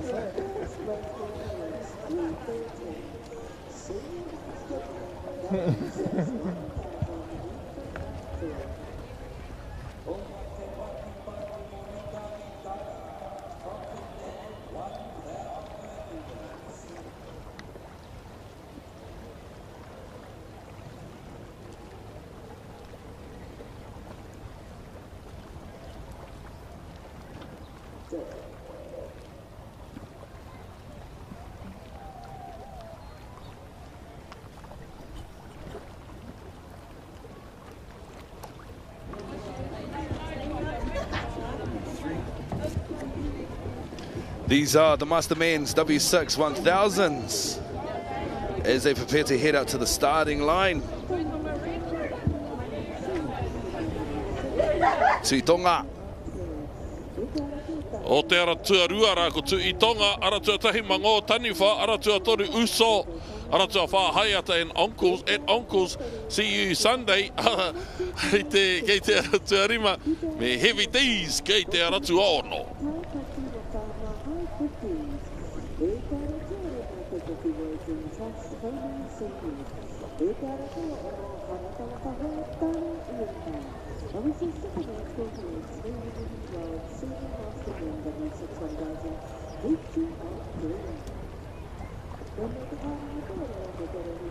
Korewa te haki mai I tēnei wā.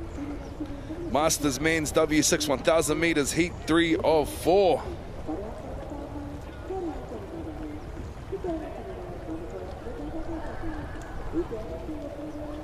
The champs and the 3 fastest times of these heats will progress through to the next lot of semis later on this afternoon and potentially progress further on to the finals later on this evening.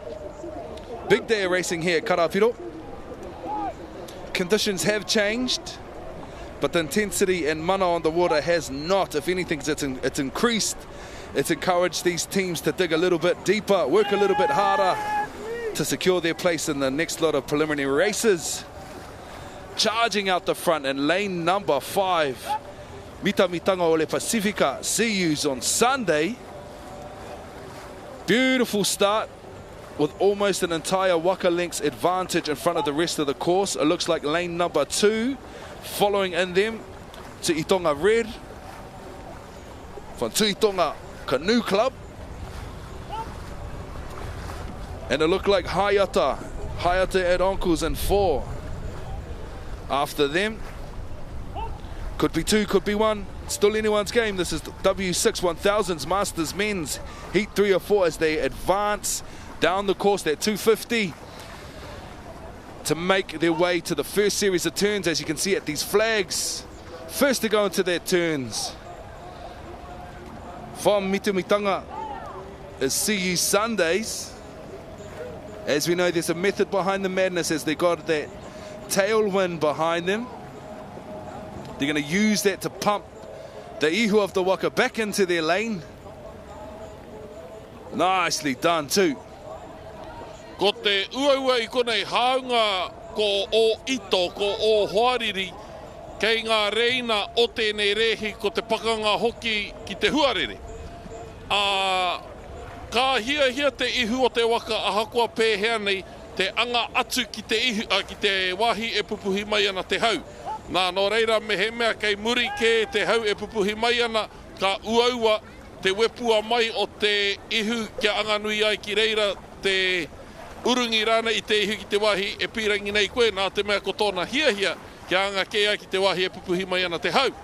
Nō reira, ia koe ka mōhio ki te era, ka ngana koe ki te mahitahi, ki te taiao, ki te āwhina ia koe, e uaua te noho mai o te hia nei Waka kei tēnei rehi hei hoariri mō ka uaua ake ki te noho mai ko te huarere hei hoariri ke atu anō no reira. O wahora o te Aratua Rima, ko See You Sunday, hei ara tapu.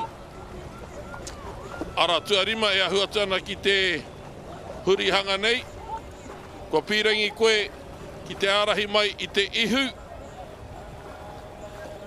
Ka tohe koe ki te hau mo tētahi wā, kātahi ka tino pirangi ai te ihu o te Waka ki te anga ki te hau, e māma ake ai, te wāhi ki te kai urungi, nā kua puta mai koe ki te whai au, ki te ao mārama, e ahu atu ai koe ki te hurihanga tuatoru, te hurihanga whakamutunga o ngā rehi e toru.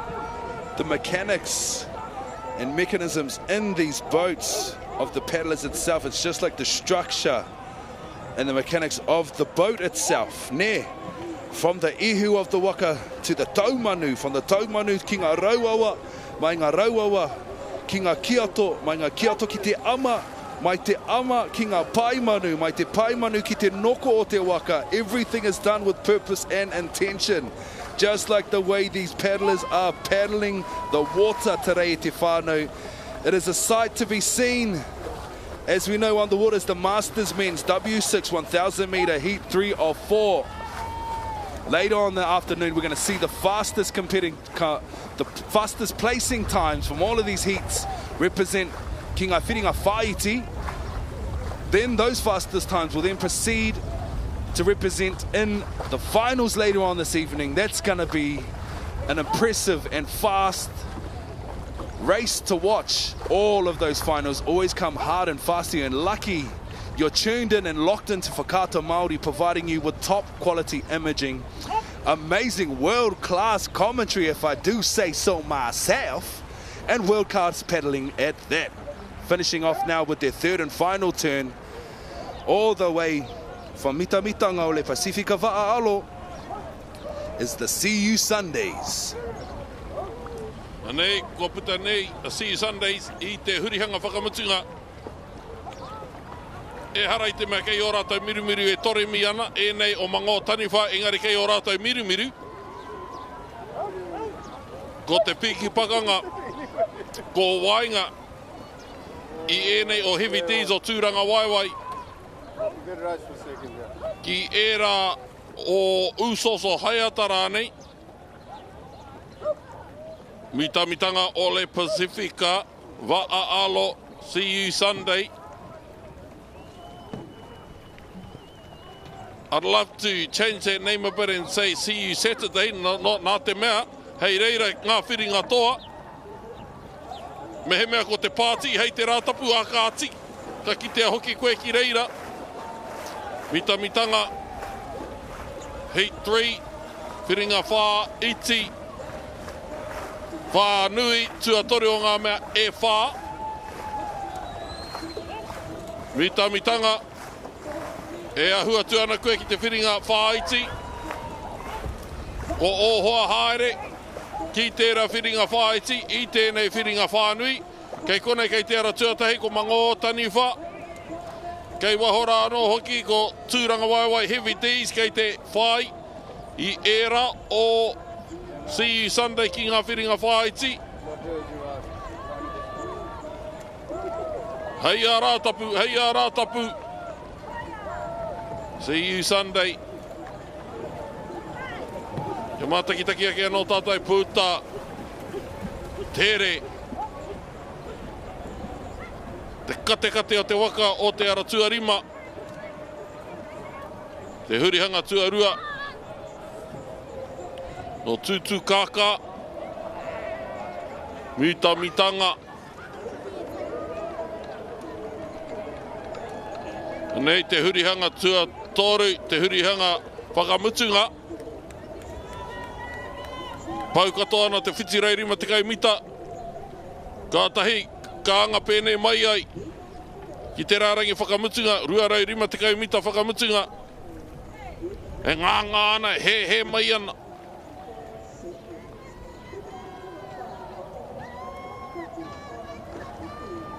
Mitamitanga o le Pasifika, Va'aalo ngā toa, Masterman, mo te whiringa whānui tuatori o ngā mea e whā, te wākia rātai he whā, e 5 miniti whā te kaumātahi he kona, ma ngō tani wha tuarua, Heavy D's tuatoru.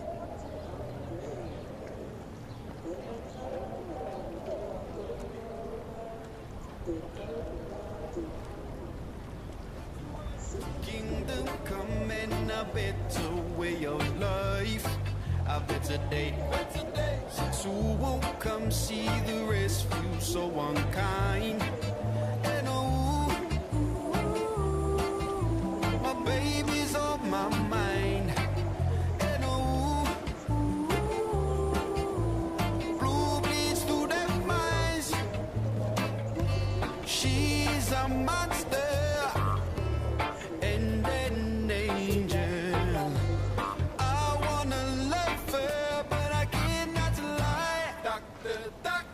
She was a blue-eyed Maori. She stole my bloodline. I never knew blonde-haired, blue-eyed Maori the whole time.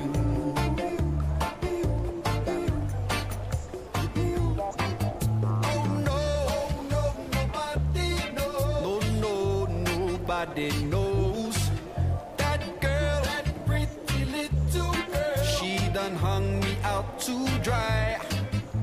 Shot me down in the light of day. Shot me down for the right of way.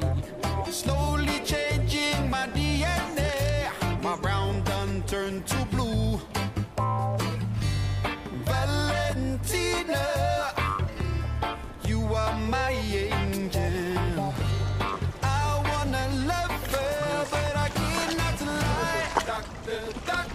She was a blue-eyed Maori. She stole my bloodline. See, I never knew blonde-haired, blue-eyed Maori the whole time.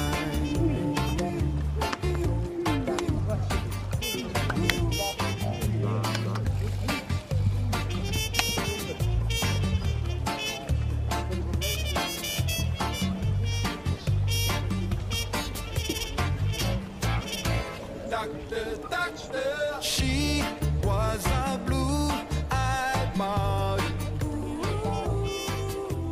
She stole my blood.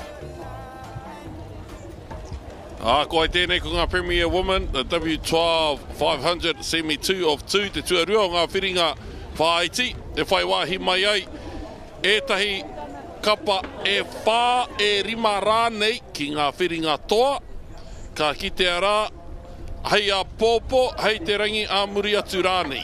Kia ora. Matiti o Tiare Kai Marie, leftovers. Namu Heiriro, who done it? Sei moana matire toha au taikura katoa kei konei kei te whiringa whā iti tuarua.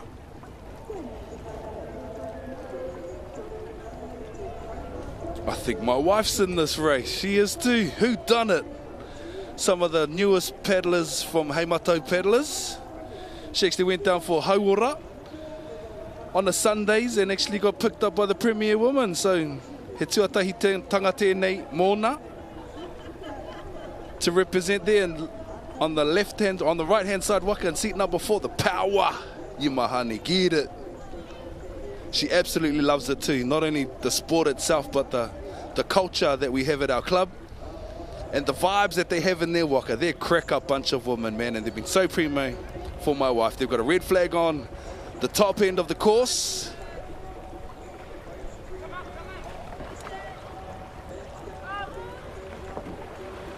Nice start, nice start.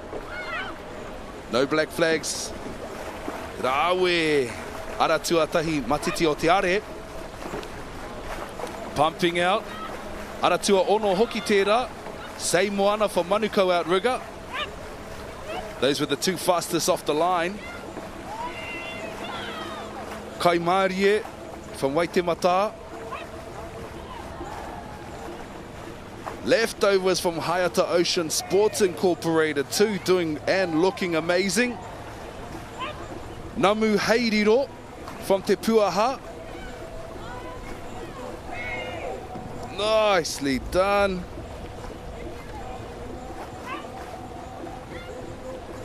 This is the Premier Women's W12 500 metres. Ko ngā whiringa whaiti e nei. Te tuarua o ngā mea e rua. Nicely done, the pace pumping through that 250 mark now. Kei te ara tuatori ko Hayata Ocean Sports e whakapono nui anau ko MJ's tērā.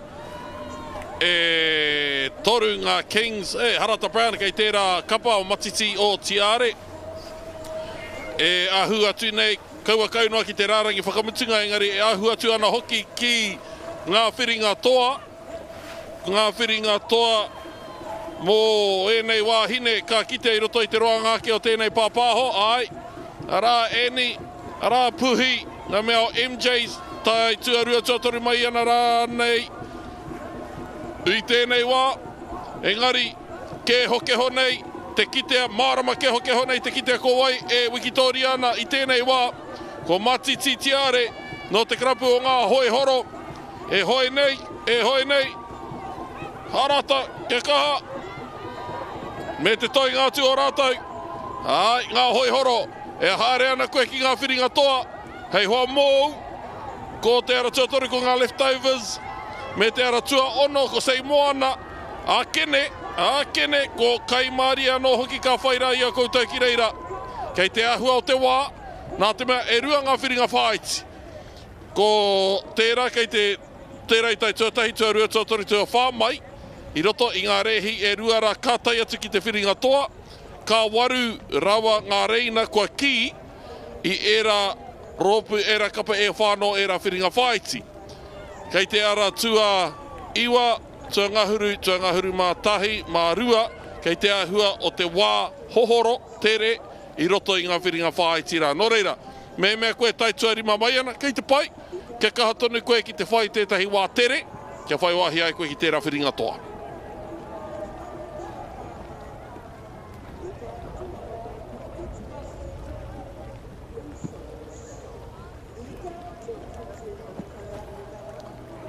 Premier Woman W12 500 metre semis first. Matiti o Tiare with a 206.53. Leftovers in second, 208.86. And third, Sei Moana, 210.92.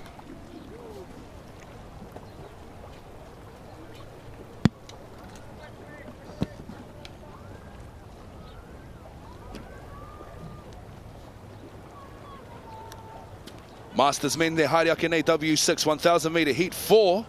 Lane 1, Te Tumu. Lane 2, Peneula Green. Lane 3, Lane 3, aroha mai. Lane 3, Motu ko Karoro. Kawhia uncles, Motu ko Kako. Ngātai e whā o Taranaki. Those are the contenders in this next heat. Ko te whiringa whānui tēnei tua whā o ngā mea e whā. They got a green flag on the top end of the course. Iahi ana rātou te tīmata I te reihi. I puta tuatahi mai ko te Aratuarua tērā. Ko rātou ko Peneula green. Kei tō rātou taha matau. Ko here taunga ararau o Ngāti Kahungunu.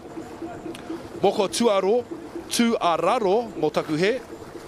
Kawhe and uncles. I roto I te Aratua whā. Aratua rima ngā kaihua te puaha Motu Kakako. There they are on screen. Ngātai e rua. Mō taku he, that's my marae. The team's called Ngātai e whā o Taranaki. Hika mā. That's okay. So Ngātai e whā o Taranaki are leading, closely followed by Peneula Green. 3 turns in the Master Men's, so 40 years upwards. And nei te huringa tuatahi, ko Ngātai e whā o Taranaki tēnei.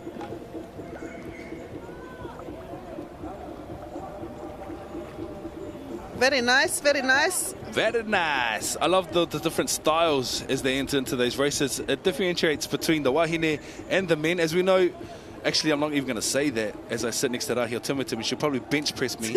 I was about to say, you know, men a little bit stronger than women, but as these days, it's anyone's game, man. I've seen some wahine built like brick wharepakus. If you know what I'm saying, you know what I'm saying.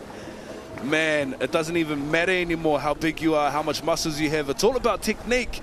It's all about precision. And it's all about your dynamic within your waka as well. As you can see, you could be old as the hills and race like you're 20 years old. Yep, like we've seen. As long as you keep calm and composed, and that's what we saw from this team here, Peneula Green. They went into the first turn second. Oh, there we go. That's why. Oh, my goodness. They are steered by one of mine and Matthias' idols. Peter Mann, he is, I would say, he is the face of Peneula. Does a lot for the club, does a lot for the kids, the younger generation, also for the youth, the J16s, J19s. A lot of them have been under his wing. Jeff, Peter Mann, steering his Masters crew of Kasione Whanua, Jason Day Ashford, Paddy Remene, Paul Hansen, Richard Brax. These are guys that have been paddling for a very, very long time. Some as Premier Men's now. They've just gained a few more greys and now they are in the Masters. But man, they are still so mean. Jeff, of course, steering, guiding his waka with precision. A true master at work he is.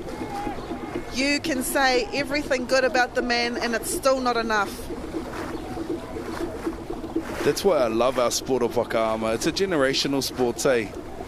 These people have been paddling since they've been young bucks, and no doubt their parents paddled, they had older siblings paddling, you know, and now they've got tamariki and even mokopuna, dare I say, some of these men. But you can see the experience in the waka with the effortless stride paddle. It's just like they're out for a casual paddle, not even paddling in a whiringa whaiti. And you know what? We do see a lot of unsung heroes in wakaama. There are a lot. In every single club you will have unsung heroes. Jeff is one. Jeff is one and he is the man guiding. This is the third and final turn. He knows what to do. The team's success hinges on his steerer's blade, on his steerer's expertise, and they are stepping up, wanting to get it around as fast as they can. A flawless performance from this team, leading with confidence, and now they're out of the blocks. It's all about the straight now at Te Whānau, but tight on their heels, very tight on their heels. Jeff had a bit of a look as well, because this team right here, all the way from Taranaki Outrigger Canoe Club, ngā tai e whao Taranaki. But I think our Peniula team is ahead by about half a waka length. Their average team in this lane, their average speed in lane 2 sits between 3.4 and 3.7 meters a second. That's fast. Imagine That's pretty fast. Yeah, imagine trying to run that. Exactly. Usain Bolt. They've got now a distance of 7.8 meters away. And this is the final heat. It isn't a semi-final, it isn't a final. This is a heat. But you're going to do whatever you can after the countless hours of hard mahi that have led to this moment. It is now or never. It is Peniula Green in lane 2 that takes first place. And then second place, ngā tai e whao Taranaki from Taranaki Outrigger Canoe. They take second. Akuake nei, kite ai ko Waka tuatoru mai. It will be Te Tumu from Cook Islands Outrigger, and of course there's a Cookie team out there because we can hear the beautiful drums of our Cookie whanaunga.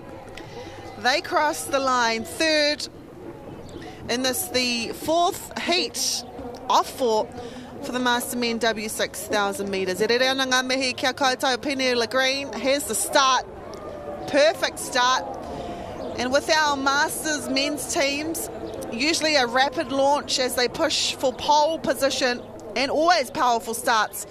Jeff, well, header man, making it look easy, using his tongue. I mean, we all have our faces. And this is the third and final turn for Peniula. Got to do what you got to do, man, to get that waka around.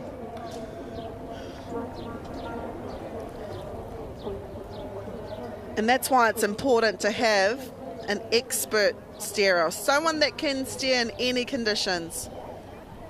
While the turns are critical, of course, the straights often decide the race. Peniula deciding that they want to be first place getters.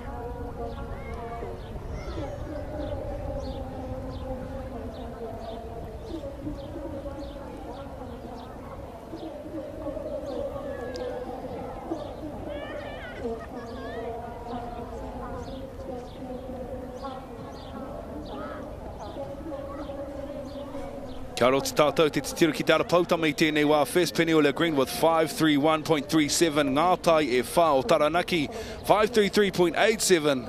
Third Te Tumu with 557. It is the Senior Master Men, Heat 1 of 3. Team Waipuna, TNT Senior Master GOBs, 650. Martin's team, Waikato, and in lane 6 we have Shiva.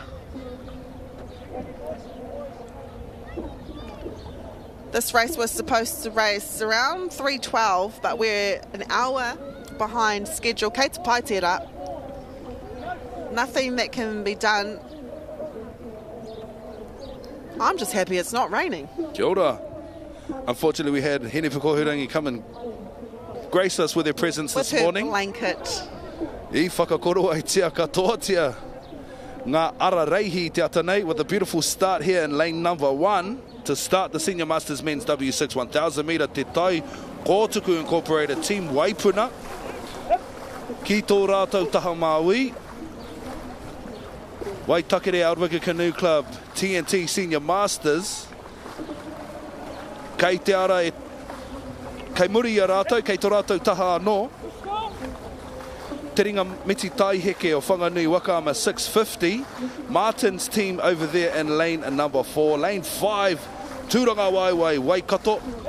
Lane 6 is Shiva of course from Hayata Ocean Sports. Pumped out with a bit of a lead up the front there. Tūranga Waiwai Waka Sports in lane number Rima. Or Shirami Timbers. I can't believe I just said that. Senior Master Men, of course, in this section, you have to be 50 years old or upwards. 50 years old. These fellas don't look a day over 30. This is Tūranga Waiwai Waka Sports Waikato going into their first turn. Beautiful turn. Beautiful turn. Nicely done. No hesitation. calm and composed. Everyone knows what they're up to, eh? They nailed that one. I'd be happy with that. He is too. Goes to show all of those trainings, all of those hours of dedicating their time to the water and to each other. It pays off in those moments. It pays off in those moments when push comes to shove. You haven't got the most favourable of conditions, but you know what you do have? You have a strong, solid team of 5 other passionate, dedicated and driven people in your waka that know they got a job to do. And that's exactly what they do, is they do their job and they do it exceptionally well. So it is Waikato Turanga Waiwai Waka Sports here. At the bottom of our screen, just outside of them are Shiva from Hayata Ocean Sports. I also believe there's a team just inside of them we will soon see, because we are nearing the 500 metre mark. So that is the second turn of 3. So the first turn, I would say that's the hardest turn. This one, our teams are finding it a little bit easier. So the steerer is keeping everything in check. And this is when you take your role as a leader. This skill is vital to the team's success, and they're out of there again. They've got a crosswind at this end of the course. So as you can see, the dynamic changes in accordance to where they're sitting on the course. Now watch them at the top end of the course and how they approach that turn. They go a little bit wider because they know that crosswind is going to catch the front end of the ihu and potentially even the ama. Now, although experienced, they've got experience in their favour in their waka, you can't contest with Mother Nature. You can't contest with the atua Māori. When Tāne Mahuta and Tāwhiri Mātea play up, they play up. And it's not easy to get that waka around, but watch as they line themselves up for the top end of this turn as they complete the third and final turn for this race. If you've just joined our broadcast, welcome in to the 2025 National Sprints Championships. I konei. This is day 5 i Karapiro. And on the water right now, we have the Senior Masters Men's W6 1,000 metre heat 1 of 3. Heading into the third and final turn now from Turanga Waiwai Waka Sports, and lane number 5 is the team Waikato. Nice and wide, sitting on the outside of their lane. He's going to turn his nose in now. See that crosswind I was telling you about? It's pushing up against the ihu. Look at the dynamic of the flag now. Hugging and caressing the side of that umba now. He's going to keep it nice and tight as he can. And he's also going to use that crosswind to push the ihu of the waka back into their lane. Little bit of a hop, skip and a jump, and out they go. Second to go into the turn now, over there in lane number 6, Hayata Ocean Sports Shiva. I kuhu tuatoru I roto I tērā hurihanga whakamutunga ko te Aratua whā tērā. Tarawera Outrigger Canoe Club Martin's team. Believe that's Uncle Marty at the back there. Rāwe ngā uncles. So the members of this team in Waikato, Aaron Kiriopa, we've got Mario Wharakura. We've also got Nigel Mahara, Steve Wilson, Reo Iti, and I believe Paki Rawiri. Those are your members of this team. The possible winners, the probable winners of the Senior Master Men W6 1,000 metres. This is the first heat of 3. Ia rātau e koke ana ki te rārangi whakamutunga.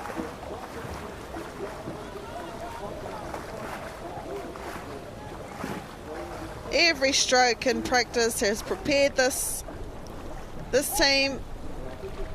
What a way to end that first heat. First heat in the 1,000 metres.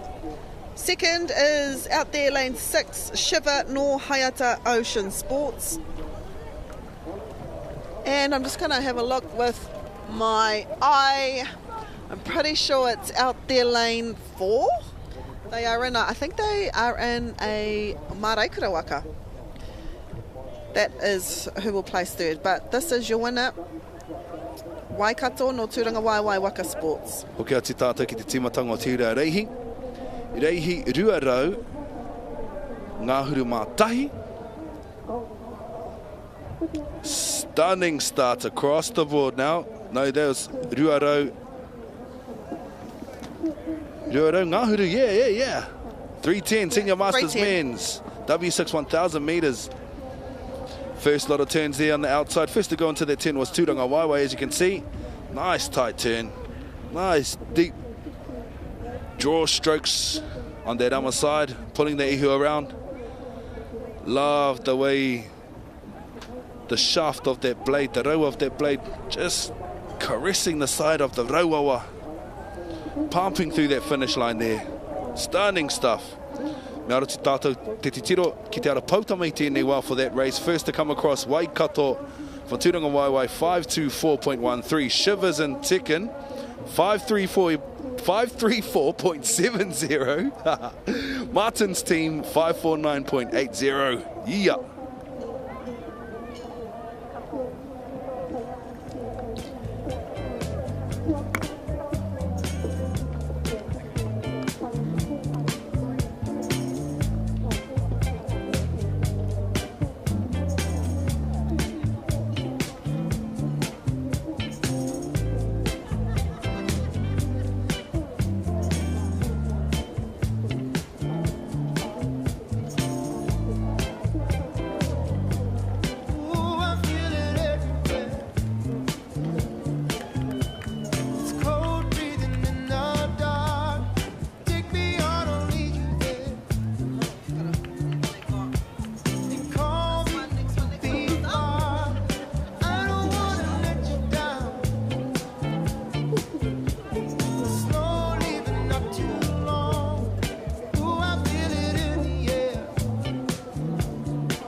Hey, we're the Takitimu Outrigger Canoe Club Crybabies. This crew's made up of the Suki Bubbers and the Howlers. We've combined, we're from one club in Hawke's Bay.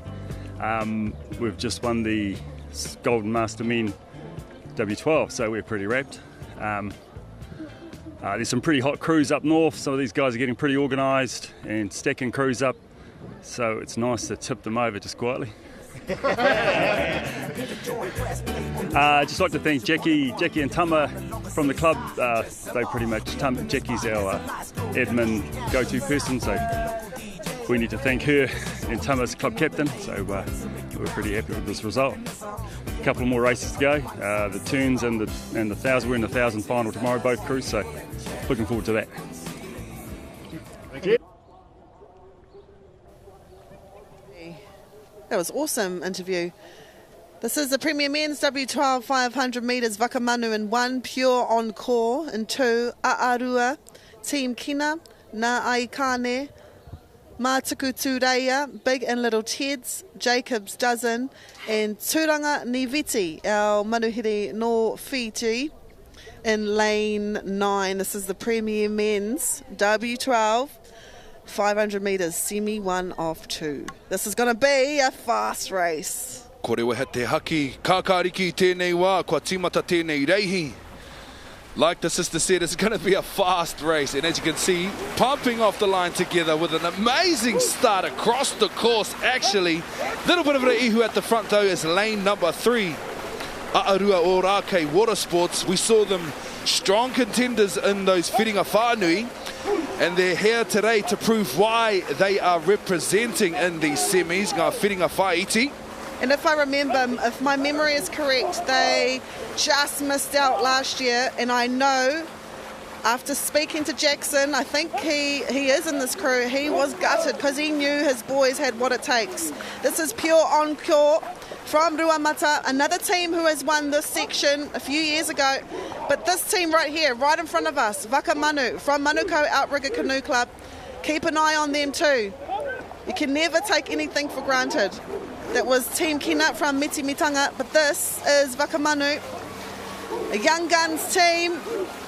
Can our young guns come ahead? Because at the moment it is Aotearoa Ōrākei Water Sports. Of course, this is only a semi-final, but this is possibly the kind of grunt and force that we will see in the final. Will experience pay off? Will brawn and brute strength pay off instead? Very, very shortly we're going to see. As you can see, lots and lots of experience sitting in those 2 lanes and 2 and 3. I'm not taking it away from Waka Manu at all, but as you can see, it's going to come down to technique, to drive, to push and perseverance. Here we go, as those boys open up just a little bit deeper. Ka tai tuatahi mai Ruamata, followed in lane number 3 by Ōrākei, followed in 3rd. Waka Manu, that was awesome. This finals is going to be epic to watch. You do not want to miss that finals later on this evening at Te Whānau. So this Pure Encore team, they have been together for a very long time. Not only that, they have the likes of Hemi Wahapangu in this team. Here is the replay. So they actually had a really good start. Actually, Aotearoa in lane 3 had the best start. They're from Ōrākei. As I said, they kind of missed out. Very upset when this final was held last year. They did really well at the start, but it was Pure Encore. I don't know what it is, but I think it's because they've been together since young boys. I'm going to say like J16s, J19s. I'm talking about the Nona Hohepa, Sam Baker, Wiri Hohepa, those boys, Napoleon, they've all been together for so long. They know what it takes. And then you bring in Hemi Wahapangu, you bring in Richard Thrupp, and then you get that. You get the winners of the first semi-final. Oh my gosh, that is fast. 1:45. Then you got Aotearoa from Ōrākei, 1:46. And then Waka Manu with 1:47. Deadly.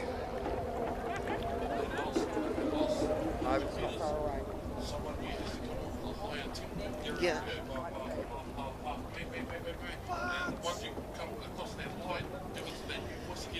So senior master men, W6000 metres, Parihaka Pirates, Taniwha Mangonui, Motu Boys seniors, high 50s, Haunui seniors, and Tāne Ueha in lane 6.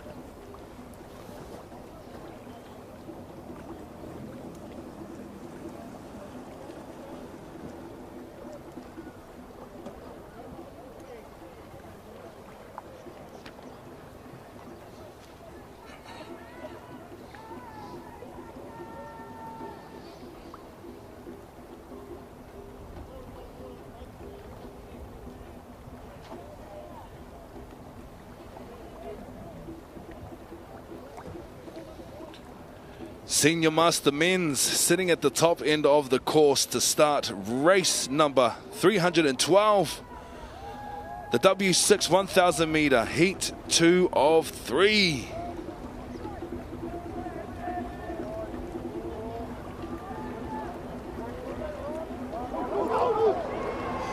Ooh, Tane Ueha out there, lane 6. That was tight. That was really close to the line. I love the shot of the start. It shows how fast these teams get out of the blocks. Knowing the importance of an early lead is the most important as you head down to your first turn. This is Parihaka Pirates from Parihaka, of course, leading at the moment. Uncle Ralph sitting in there, number 3. Tēnā koe, Uncle. Beautiful work to these men, these young guns. Tāne Ueha on screen now, Horauta Waka Hoi Club Incorporated. They're approaching their first lot of turns. This is turn number 1 of 3.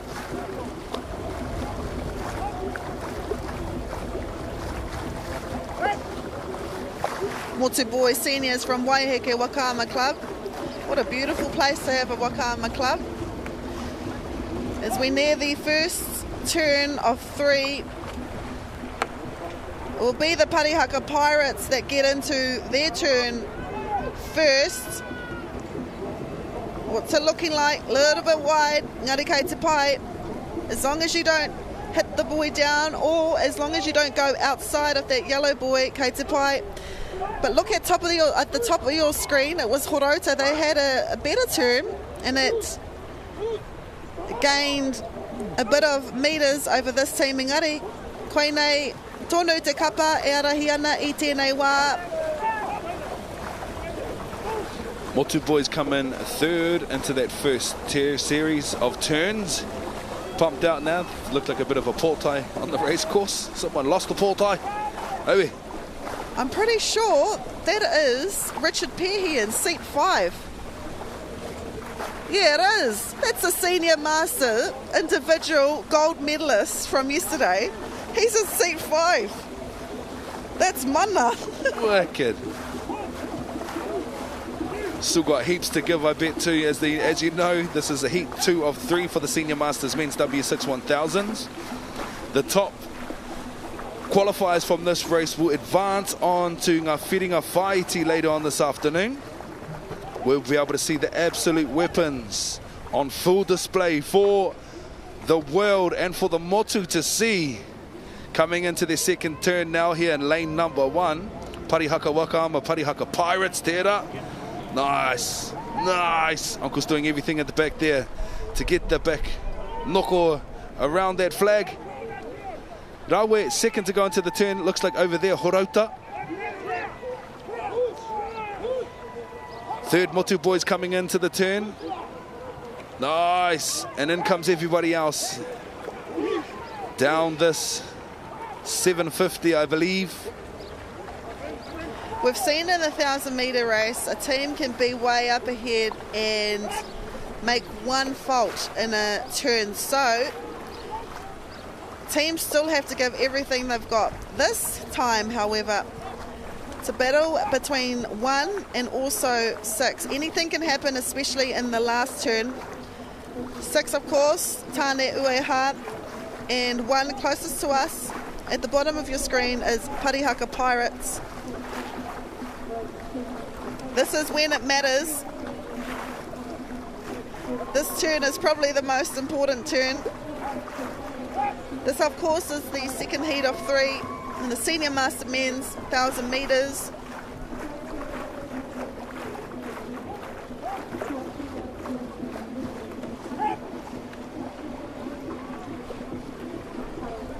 Angling his waka. Usually starts planning, usually starts about 20 metres beforehand. See if this is a goodie.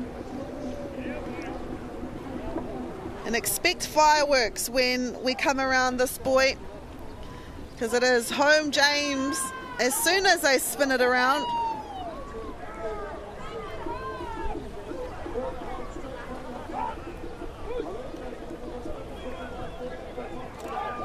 Nice. These uncles from Parihaka have an average speed of 3.4 to 3.7 meters a second.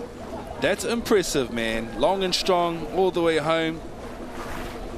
Parihaka Pirates on screen now, 3.5 millis a second. Like I said, a little bit slower, kicking back. I think they're going to save a little bit for their finals, because as they know, they're definitely going to advance to the semis. Tinga whiringa whaiti later on, potentially over Tinga whiringa toa. Potentially could even become toa whakaihu waka, who knows? Nicely done though.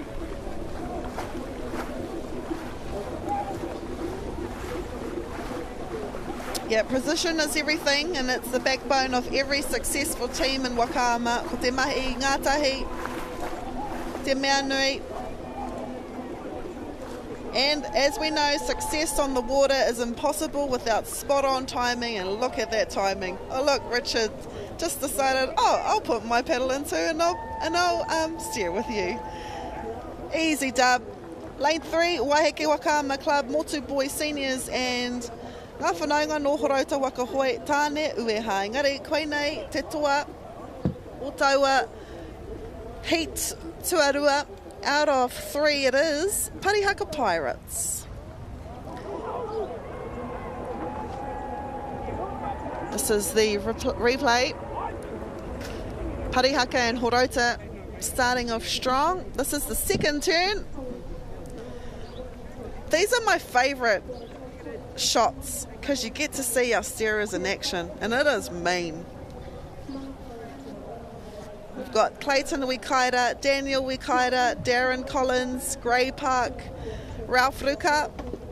Neihana was just talking about his matua Ralph, and also the winner of yesterday in the Senior Masters Singles, Richard Pehi in seat number 5. Those are the members of this team right here, representing Parihaka Wakama Incorporated. It is Parihaka Pirates.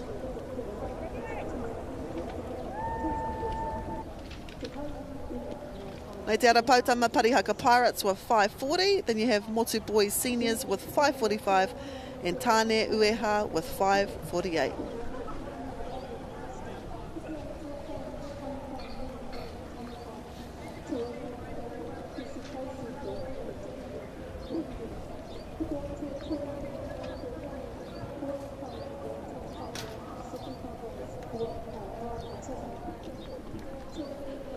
Kia ora e kare mā e.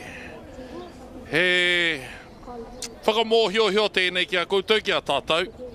Ka mutu te pāpāhotanga matawa a te rima karaka. No reira tērā e tahi whiringa toa, kaore e kitea e tātou, kaore tātou e whai wāhi atu, ki te mātakitaki. Ko ngā aupiki me ngā au heke tērā o ngā mahi pāpāho, nā mehe mea me kimi e koe he tangata hei kohu hei kanga tanga māu, kanga hia koau. Parihaka o te aratua tai Senior Master Men W61000, o te aratua rua ko whakamanu, aratua tori te tumu, 9 feet, hākari mata me howly bags. Just to translate, if you are watching and if you are waiting for a final at the end of the day, just so you know, we are coming off air at 5 p.m, so aroha mai. We won't be broadcasting all the finals today. We are a bit delayed and we are getting off air at 5 p.m, but we do apologise. Here's a start of this race. Kia nganui rā te titiro ki we moana. Kei ngā wai māreparepa o Karapiro i tēnei wā. Ko puta nei te hua te waka tuatahi rua toru whārima ki taku mōhio. Ko hākari mata tērā o te krapu o tūranga waiwai. Engari, waka manu o te aratua rua tēnei ki te ake ana. E ki te ake nei tātai tēnei wā.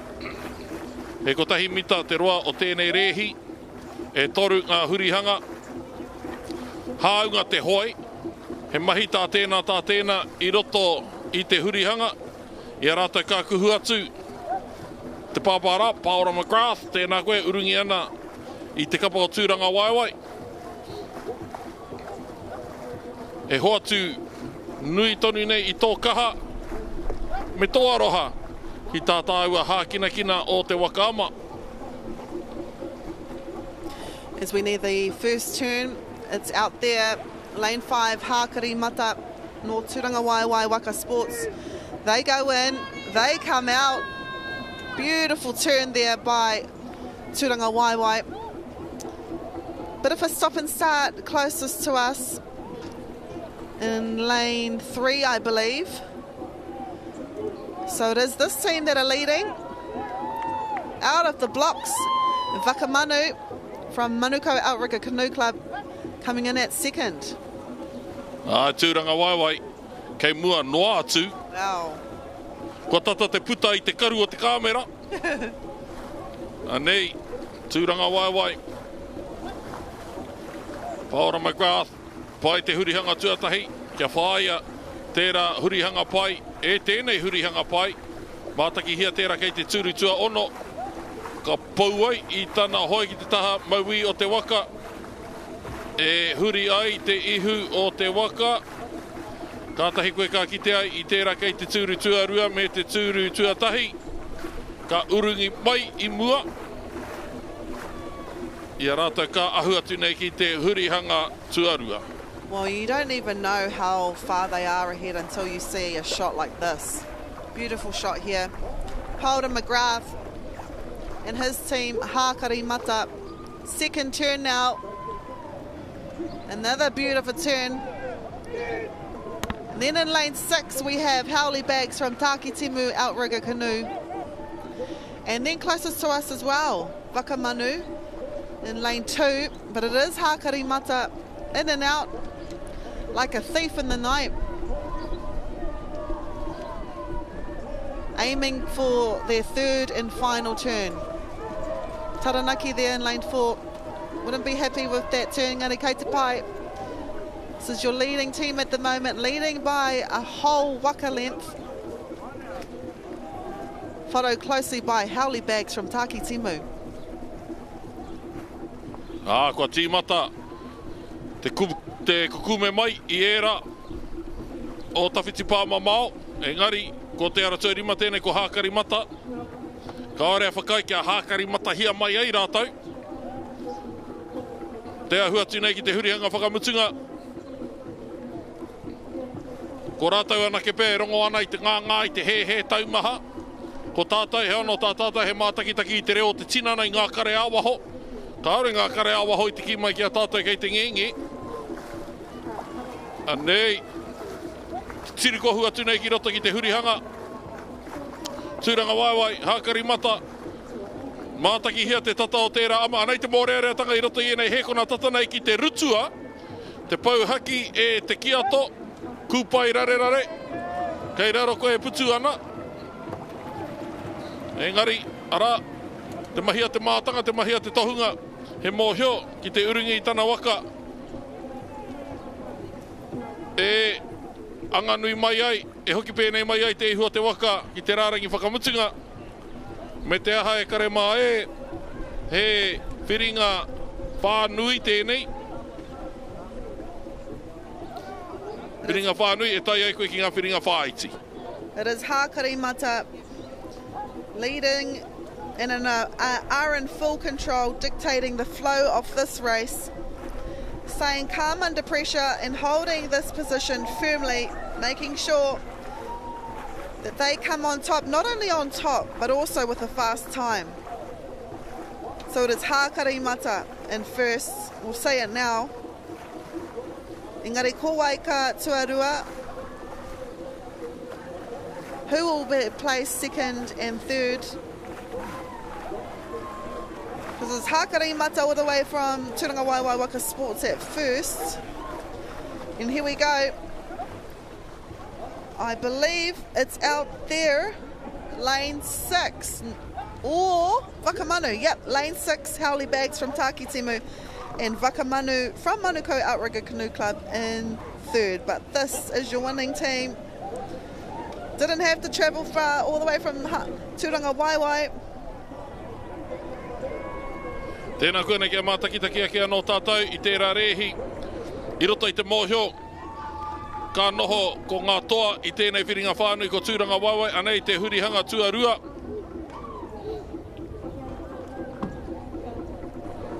Ana te Tēnā, ngā niho, tēnā Māori. Ka kāmai ana ngā ioi ngā i te kaki. A pērā anō i te hurianga whakamutunga. Me te hako te hoenga, mai tēnei ki te kāinga. Nā, kia tō aitia nō tia tērā kōrero e kare mā e ka poroa te kaki o tēnei pāpāhotanga a te rima karaka. Tai hoa nei koutou, kanga mai e, kohu mai e, ia mātai, hara ia mātai te he. He rima meneti te kaimawaru he kona te roa te wā, te poto te wā rāna ki e rao hākarimata. Nā, ka kia pēr a hau, he rua kēnana, he te kōti te pai o tēnei kupu whakaari.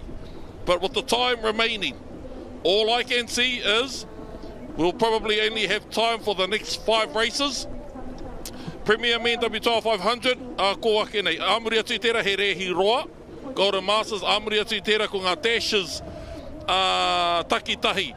E ki ana hau koira nake pēr nā te mea, he roa te tatari kia tai ai ngā waka takitahi ki wahora. Yeah. Engari, I roto I te aroha e karema, e hoatu noa ana kia koutou e tahi pito kōrero, kei pāpauri rawa koutou, no reira, I'm guessing. We'll struggle, or we might just make the Premier Woman Dash W1 250. So we've been told that we are coming off air at 5 p.m. at Te Whānau, but luckily we get to show this race. Absolutely. Aotearoa teiko Team Piniula, I waho tia rātou, Herbert's on tour, kei te kite koutou te whakarapopototanga āreta. Hot surfers, whau hohas, asoi, motu boys, usos, manu kauropu matua me te puaha.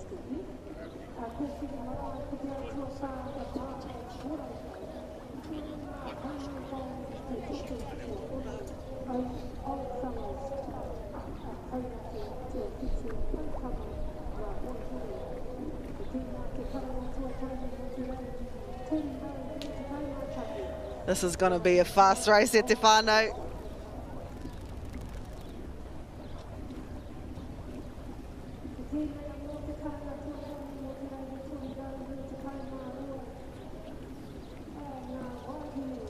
Kei te kapa o Piniula, Jake Cameron, JB, Jono, Cardos, Luke Wainui, Mahaki, Manu Tea, Paura, Simon, Te Kohe, Tere, Van Smith.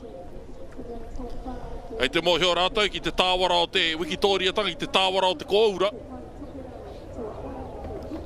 Yep, they know what it's like to win.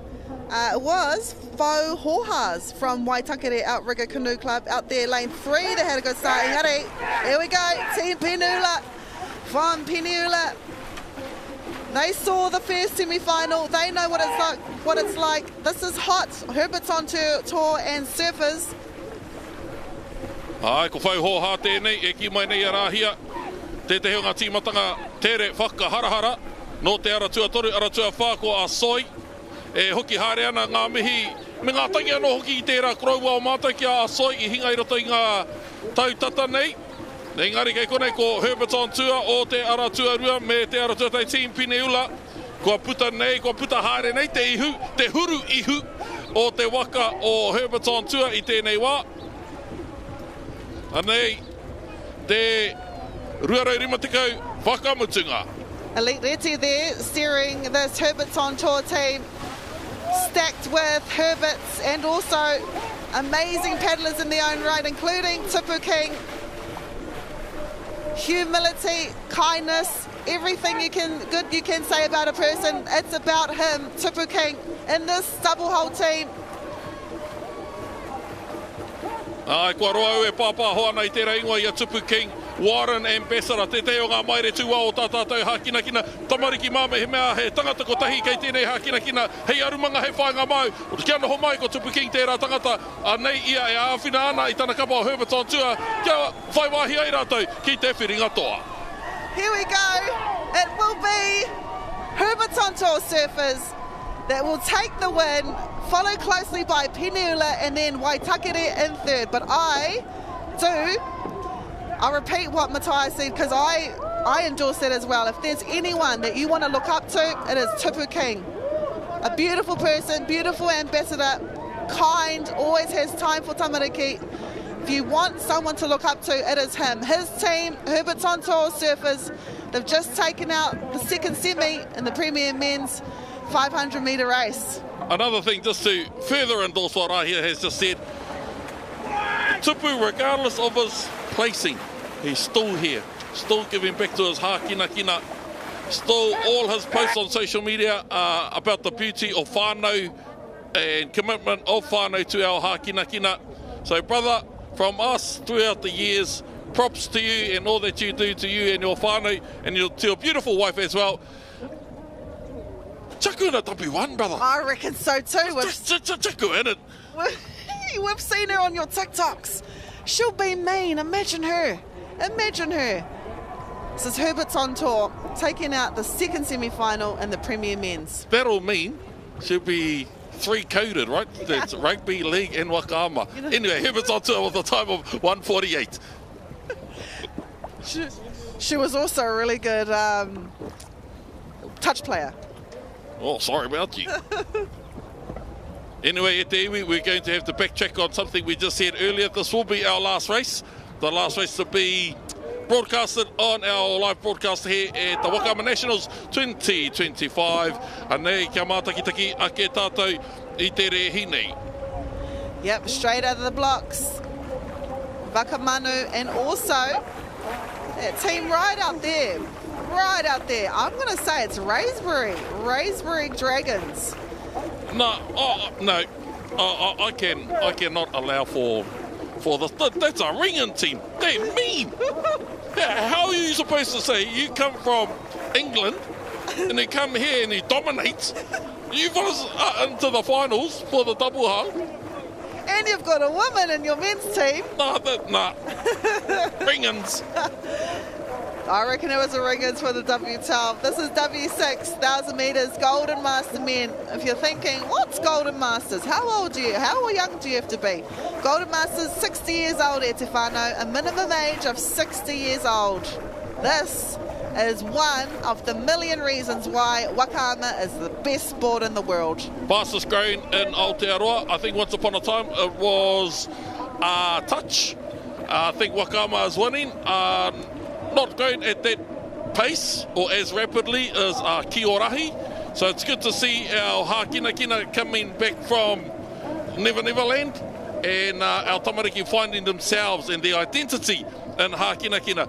More often than not, we only find our hākina or our identity in rugby, in touch and in kapahaka, but how lucky are we? We have Wakaama, we have Kiorahi as well, to see yourself in a hākina where you whakapapa too and where you find lineage and your culture prosper in such a sport. And it's the only sport that you'll see intergenerational paddlers. You could have your great-grandfather, your grandfather, your dad and you in this sport, all together at the Nationals. That's what we're seeing year in, year out. Ko wai tō papa, well, that's the team that's leading at the moment from Horota Wakahoe. This team, however, hot on their tails. Nō ngā tere hia, ko te kapatera o team Manuwai, engari kai te ara tuatahi, ko wai tō papa, which is translated to... Who's your daddy? Ai. Ia hau tētahi whakatoi ki tērā ingoa engari e. Me here pē au taku arero. Anei, e ahu mai nei ki te hurihanga. Tuarua o ngā hurihanga e toru. Ara tua toru ko ai tō pāpā. Kuhu tuatahi atu ki tērā hurihanga ko waho ke i a rātou. Ko āhua tawhiti. Ko te whāinga nui kia poto i a koe. Ke kimi rānei koe i tētai huarahi e poto ake ai te kotahi manomita. Nā kei reira pēr ngā hea whakaroa ana mata e kotahi manomita te roa tēnei ai.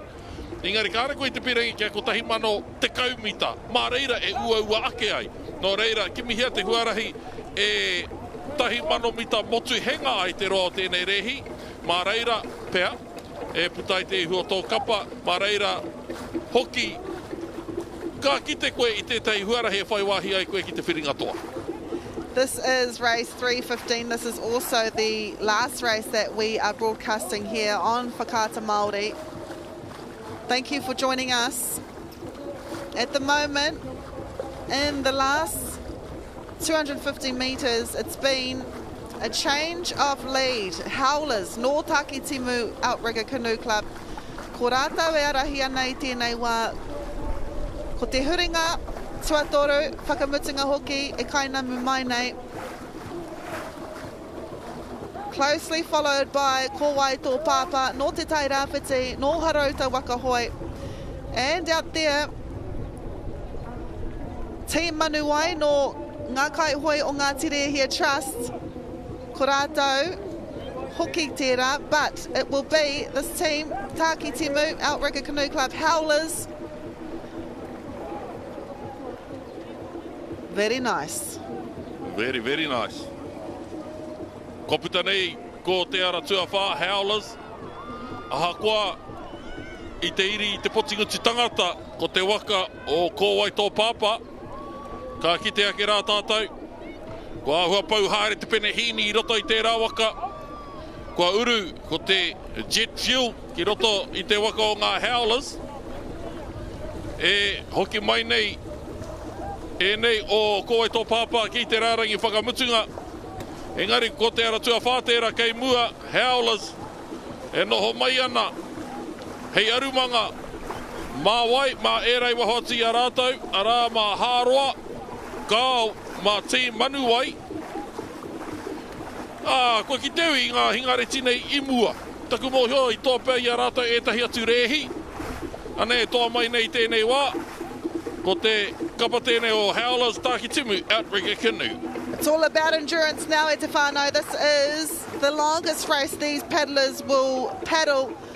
All about endurance, and they've got plenty of it. Fatigue might be knocking at their door, but they're not answering. And they, ko Howlers no Takitimu Akama Club, they are your winners for their first heat of 3 in the Golden Master Men W6000 metres.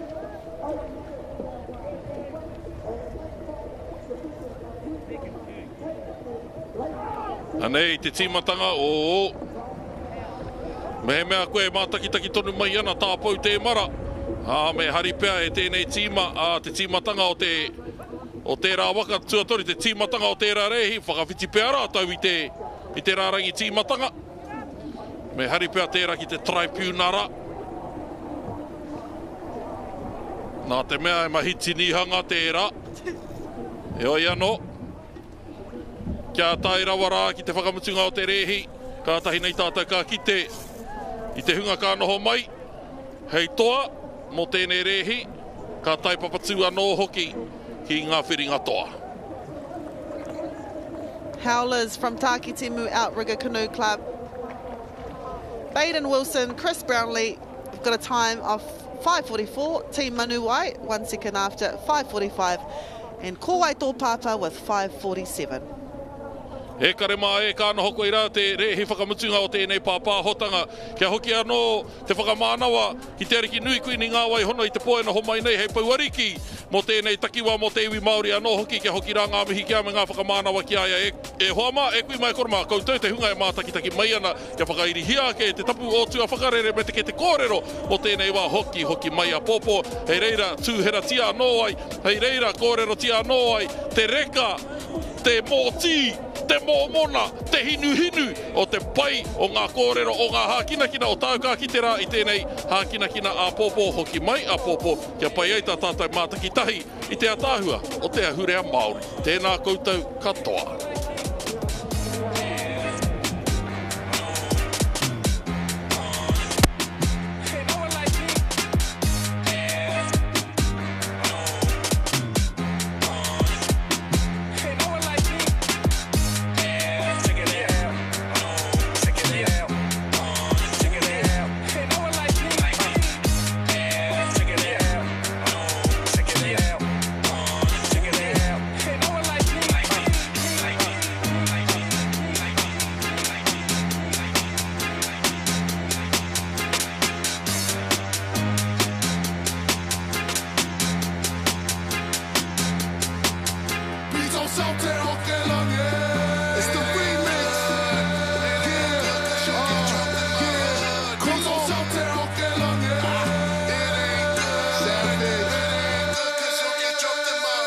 I'm hearing you still talking that shit, but none of your actions here is speaking to